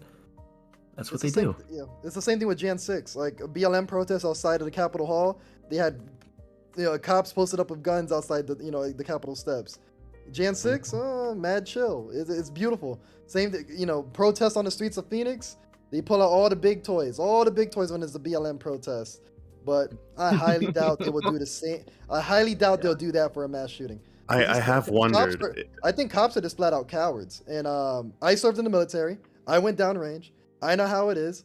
I'm gonna let you know. I couldn't run away. I simply was not allowed to run away. And I also was not allowed to shoot because I was told I could not shoot. So I don't want to hear it from cops. If you're scared to do your damn job, then it's okay. This is America, right? You find a new job. That's your fucking job, right? That your It's job fine. is It's not a being big the line deal. of fire. You are a soldier of the state essentially, right? And your job is to protect and serve, and not to protect your own ass. I support have federal wondered jobs how program. many I will of help those you find a tanks- better job. I'll help you find a different job. I will help you because I believe in a federal job program. But guess what? Being a cop ain't it for you. I have You're a wondered bitch. how many of You those very care tanks about have that. ever even been put in the kind of harm's way that they've ever even been shot out, realistically. Like, I wonder what percentage of them have actually been put in real danger, because the whole point of them is to stand in danger to prevent other deaths, but I doubt they're ever even used in that way. Well, if you ever take the city of It's Houston, supposed for to example, safely- right? Like you get these really shiny MRAPs that have been like in the state, or in the city's police department's possession for almost a dozen years at this point, and they're still shiny, and it's because they never get put into an environment where they're actually needed like that. Yeah. So, go ahead. You go first. What I was about to say is, if you wanna see a good example, with like gun ownership and cowardice cops, right? Why there's not as many mass shootings in Russia, right? Is because police usually go head first and die, right? Oh, That's no what they usually hostages. do. They don't give a fuck about a hostage. They will blast you. My point being is why there's less school shootings is because cops are immediately engaged with the target. They don't wait outside for 2+ hours, right? That's, so if you want to that minimize cannot be the mass reason death- why there's less mass shooting. That literally cannot be the reason. No. If you look it up, gun ownership in Russia is, first of all, it's not even regulated, right? Owning a gun in Russia is it's like owning a pencil, right? You might as well not even tell anybody that you own it, right? Okay, so I'm sorry. We need numbers. Are you what is the gun ownership rate in Russia? That's how you look at these things. So if there's less guns in Russia, then that would make a difference, certainly, right? If you look at it per capita as well, whatever you like, but we need to look at that metric before we can draw that conclusion that it's less mass shootings. If a mass shooter is being irrational, right, and is not doing it, if they aren't doing it for some ideological reason, they're just like, hey, I feel like today I'm going to murder some kids. Well, then they're not going to give a shit if the cops come in. In fact, they don't want the cops to come in because they are probably looking to die. So, again, you're going to have to give me some numbers here. Didn't they go That's the through mass reason. disarmament during the Soviet Union? Russia's gone through mass disarmament several times. But Yeah. Yeah. But as of late, So they've built back up to everyone having more guns than they do in America? the thing is it's not even really tracked because you really can't track where that goes. I mean, my understanding is that if you could afford the firearm in the first place, then you don't have to worry about being tracked because you could just pay off whatever the fuck. oh yeah, no. So it's like poor people don't get firearms unless somebody gives it to them. Yeah, so if that's the case, again, we'll still need numbers to understand this. What is the rate of gun ownership? It sounds like you're coming out of this. What I You're said. putting this. Okay. Crime alright. has to be the basher of bad news. Gosh, Alright. I'm just trying I to just don't know fun. shit about Russia. I'm just trying to have fun here, and Prime is just raining on my I parade. look at the U.S. numbers. So I found the numbers, but I don't know the percentage in Russia. In Russia, it says by the turn of April 2017, there were estimated 4.5 million Russians in legal possession of approximately 7.3 million weapons. You see the legal term? It also says that they've been increasing the possession laws. Yeah, because one guy can own like 50 guns, so he might just be the crazy, wearing the Adidas tracksuit with a Kalashnikov. You never know. Yeah, I mean, I imagine you'd find a similar distribution like for the states in here that like a small amount of people own the vast majority of guns, right? Most people only have one or two guns, and then other people own a lot. But which is yeah.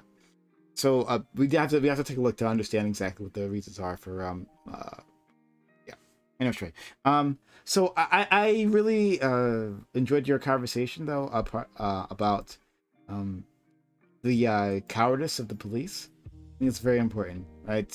When we're talking about the shitty that happened in Texas, and how Biden is not actually dealing with that. It's just like, oh yeah, rah rah the police. The police straight up lied about what they've done, about like the sequence of events, right? If they didn't lie, if it was actually an honest to God mistake, well, one way or the other, we need an investigation. It should be an investigation as to why the police didn't go in. It should be an investigation why parents were sitting outside and hearing gunshots in the school, and the police were literally are trying to arresting parents who are causing too much trouble outside rather than going inside. Like that should be an investigation. It's legal. It's legal. So what the federal government should do, right, is there's current federal funding being given to police forces, especially in rural areas. If police officers are demonstrated to be cowards, you should just take the federal funding away and tell them you can have it back when you guys are less bitches. And that might increase crime there, though. I mean, this is why I brought up, can we think of ways to decrease the cowardice? Because that sounds really dangerous, actually. Though, right? The only way our federal government really has control over state police officers is through power of the purse. Which if you wanted to, you could do it the other way around, where you increase the coffers of money and only give it to police departments that are not bitches. But we can make federal laws that prevent certain policing policies from being enacted. Wait, why not necessarily? I mean, we can make a federal law that makes it so that certain, let's say we made a law that says you can't get these ridiculous tanks in any police force, because what are we going to use them on? We don't even use them anyway to protect police. Oh, that's different. If you want to demilitarize the police, that's a separate subject. Well, yeah, but I'm using that as an example. Federal law can be used to prevent certain policies. So if there's a policy that's making cops not go in because it means they'll lose their job, or their family won't get money because the insurance refuses to pay out if they risk their life unduly, like those policies should not be enacted. There could be federal laws preventing those policies. Police officers are not losing their life insurance policies for charging into a situation like this. They're simply not. I don't know if that's the main cause of that, but I do think that there are probably multiple causes besides just the cowardice of police. I do think cowardice of police is probably a big primary factor of that, but there's probably other things feeding into that we could target legally.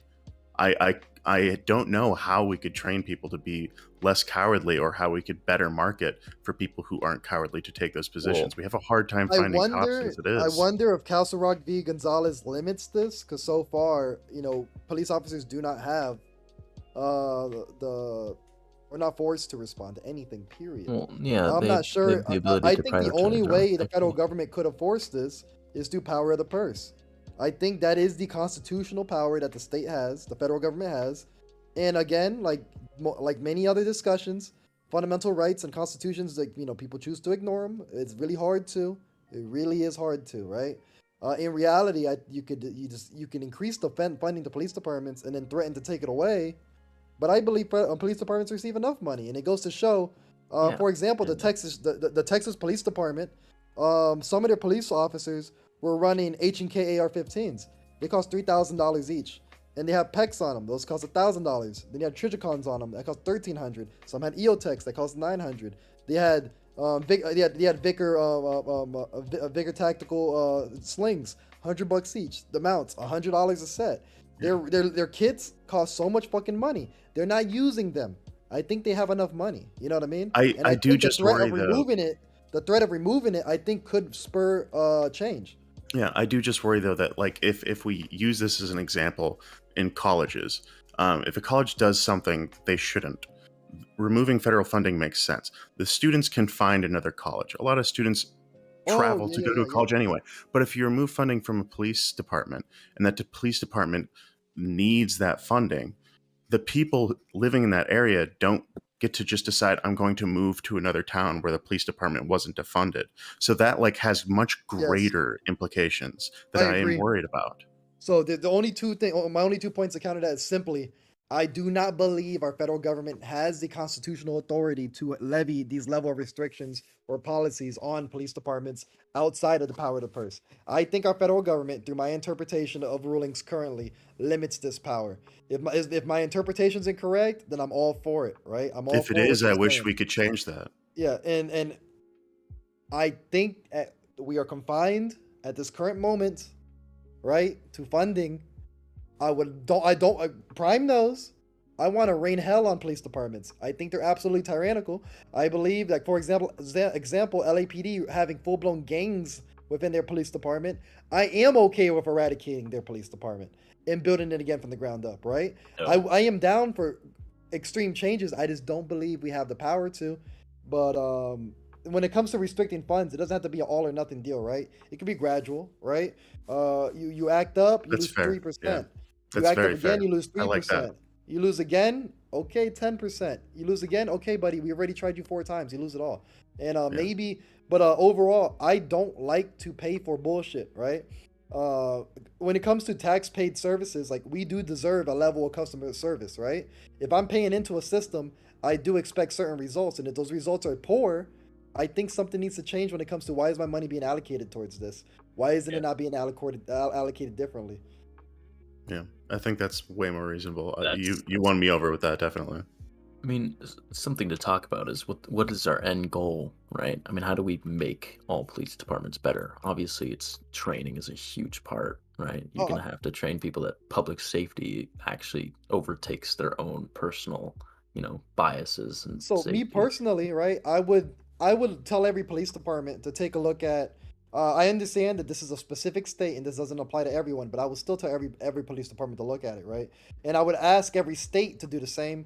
There is this document. It's called Investigation into the City of Minneapolis and the Minneapolis Police Department. Findings from the Minnesota Department of Human Rights. So the Department of Human Rights of that state, it's a state entity. It's not like a college. It's not like some type of like charity or like leftist fucking coalition. It's literally just a state. Did an investigation on the police department and found extremely racist fucking numbers. Like use of force increase among black communities, searches against the black community being increased, actual police officers being more likely to injure themselves due to their excessive force on black communities and so on. I think every single state needs to conduct these type of studies, right? And then we need to set dollar goals or punitive measures if they don't reduce these numbers in X amount of years, to include the possible eradication of a police department and rebuilding it from the ground up if they don't meet their numbers when it comes to improvements.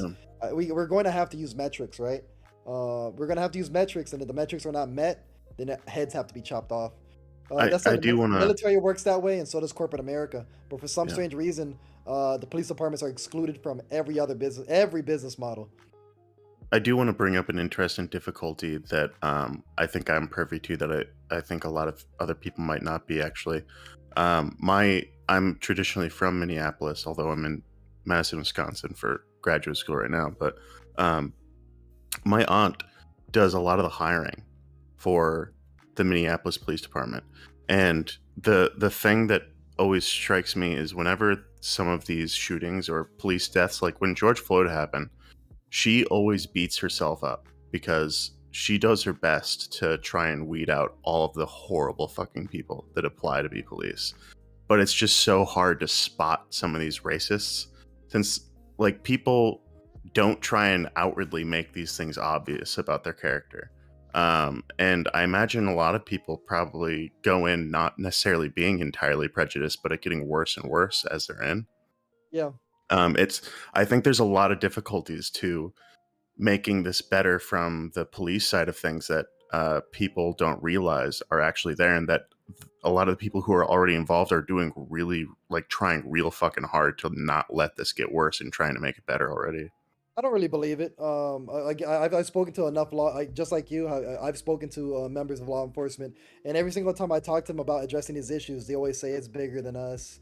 We can't really do nothing about it. So I don't think you can. I think you can vote Oh, by I'm not getting saying to it's the too public. big to fix. I'm saying And that, like, also, I would say that your family member is in a position where a person's always going to be in their best behavior, right? Because they're looking to be hired, right? And this is Yeah. the reason why we need whistleblower programs where if you can demonstrate agree that a with police that, yeah. officer is racist, I think you should get a payout. I think you should get a nice, that nice little Tesla. I think maybe you should buy it for you. You were able to conclusively prove that one of your coworkers are racist. I think there should be an award for that. And that would either force people to be on their best behavior and keep their racism as covert as possible, or is going to help effectively eliminate individuals who are racist. And Yeah, unfortunately, there's I no just ultimate bring it up. solution to this. Yeah.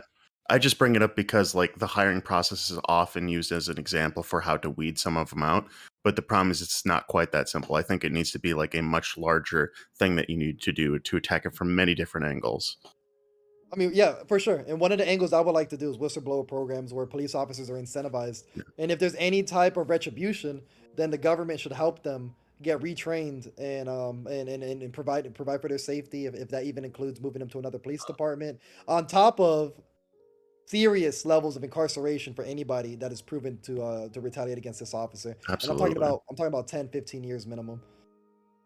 No, I got a question. Aren't like 40% of cops like domestic abusers? It wasn't that I don't remember what I statistic. don't.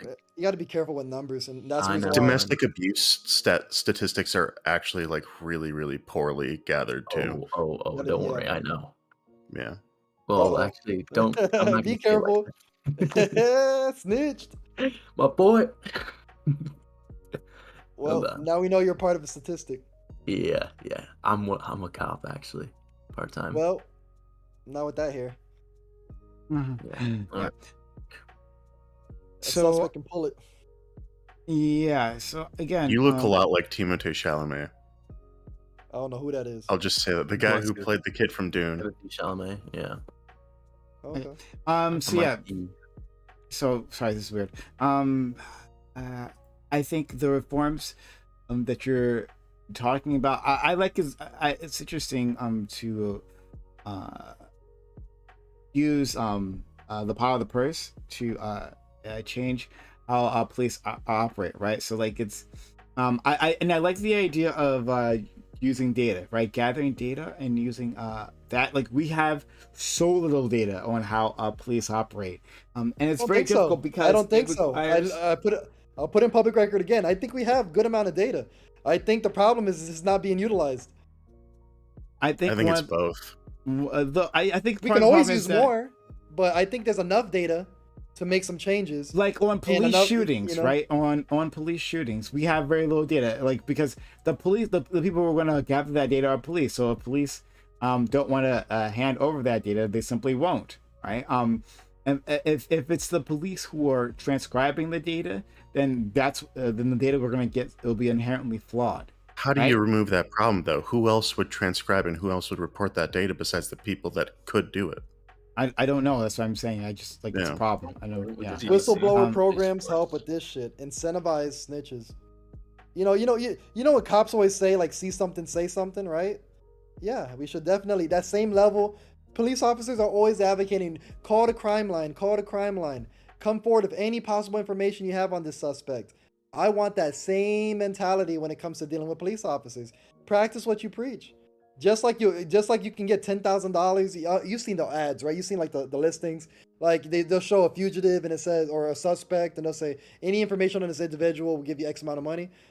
Same thing. Have certain criteria. You have this level of information on a police officer. We're gonna make your life very easy and very lucrative if you come forward. I think that'll be a beautiful thing. Do you think there's do you think there should be something against officers that do retaliations against like officers that do stand up and snitch? Yeah, I mean, when I say snitch. I mean, again, it's like 10 years in jail, and then have them be nice and rehabilitated and a felon when they leave jail, and Yeah. remove their gun rights. When it comes to be more an eye on going after the cops, right? Terrorizing the cops. I don't think there's much daylight in between us. I don't want to terrorize cops, right? I just want them to have the same level of accountability as military members, and I want them to be as lawful as they expect the citizens in their community to be. I only want the same thing they want. I want cops to feel like they're being watched. I want them to feel like that their freedom is on the line every time they take out their gun. Oh, so you want to reciprocate, like what the energy they give us, you want to give it back? Yeah, exactly. Yeah, to me that's fair. Yeah, I think they do need higher scrutiny, but mainly just because they have a far greater level of responsibility. They're supposed to be the monopolized violence in the country, so they do deserve higher scrutiny. Well, something to talk about is that national, like police forces have such strict unions. So a lot of these union, if you always hear, I don't know if you guys heard about the New York, the chief in New York who is like don't target Asians and whites. Try to go for the blacks, Latinos, and Latins. People who've been in the unions for 60 years and they're still running things, right? So when we talk about a bad system or a systemic problem, we're not only talking about past generations of cops who were overtly racist. Those motherfuckers are still in the union. They're still controlling things, and they're still controlling how the cops perceive threats, right? Huge problem. Now, how do we fix this, right? So, national police force would probably be the best option, right? That way you don't have these close-knit communities, because these police unions are talking to each other. They are reflecting. No, the reason why I don't support a national same standard. The reason why I don't like national police forces is first off, let me just give you two examples of why I don't like it, right? I like the fact that Colorado and California can legalize marijuana, right? Because they have state police forces and they're able to make state laws which enable them to have legal weed, right? I also like states like Texas or Utah, which say, yeah, we're going to allow people to buy suppressors and buy guns freely in our states, right? I believe state rights, there's a beauty of it.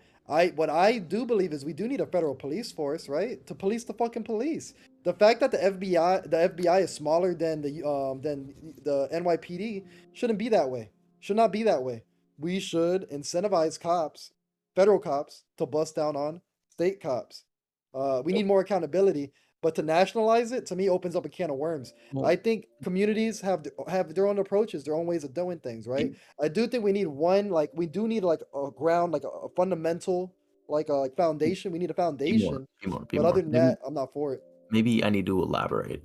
When I mean a nationalization, I mean that certain agencies or certain police forces should not have the ability to restrict federal oversight.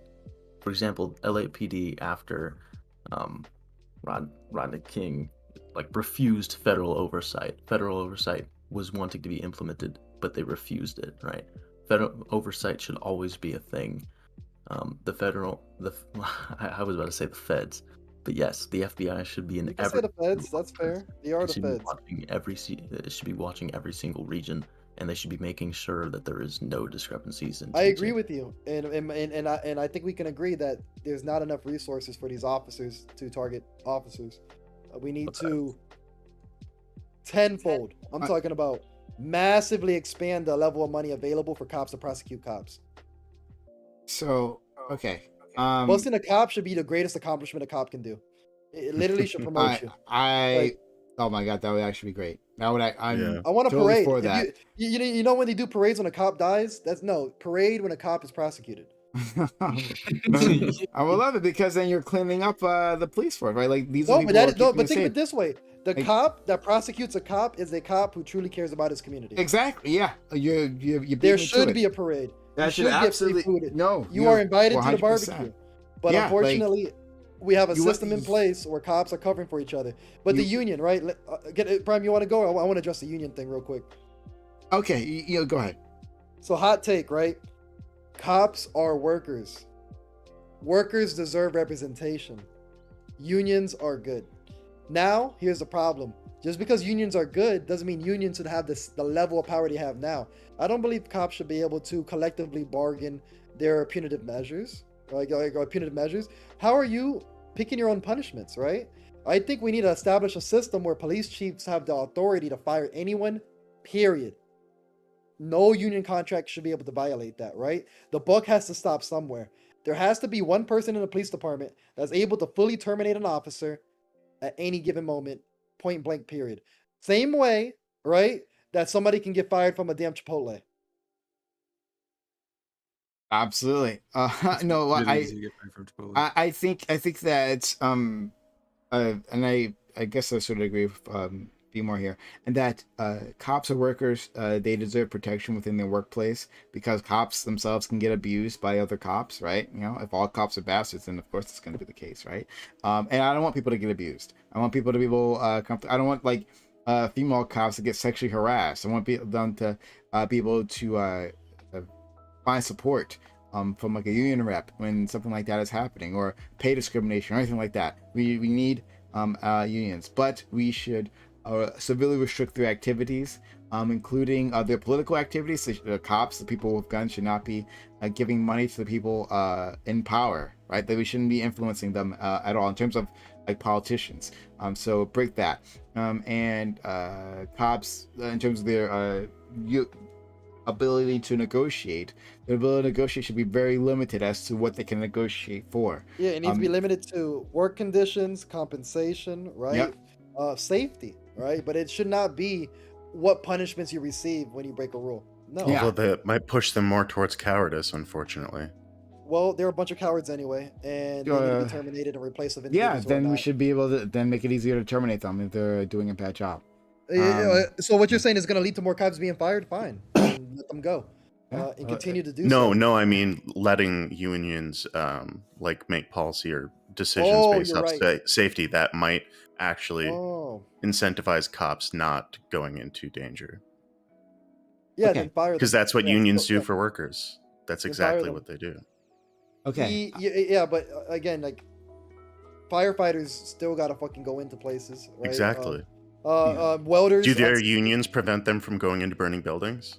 It's only certain circumstances, right? I'm sure. Yeah, I'm sure there could be some circumstances. Water welding, super dangerous. You know, it's just like there's jobs that are just inherently dangerous.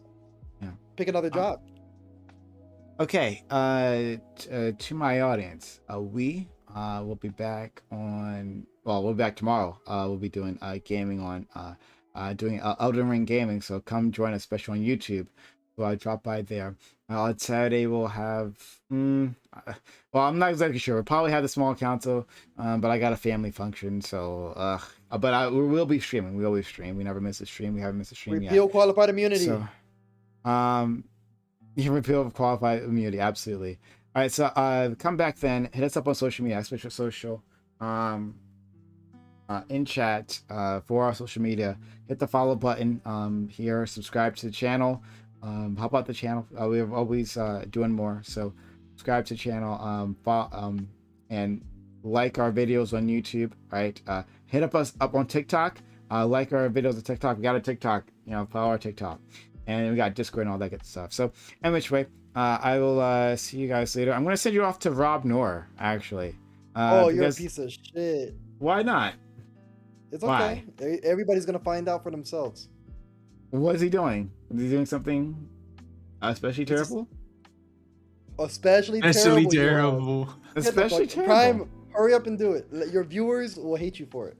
Okay. All right. Then I'll off to fucking Rob. Do anything you want. This is your stream. You're the boss. I will. Here. Don't worry. I'm just saying that I was surprised.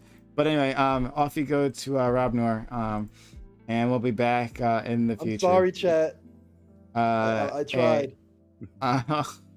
We'll talk to you later. I'm just waiting for this thing to go. There we go. All right, off you go. Oh, poor guys. Well, at least I know he likes guns, so let's start off with that. Okay. All right. So this is why I don't put my headphones on. Oh man, you gotta Yeah. I just chopped. Rob Nor did it. He said, "I'm a conservative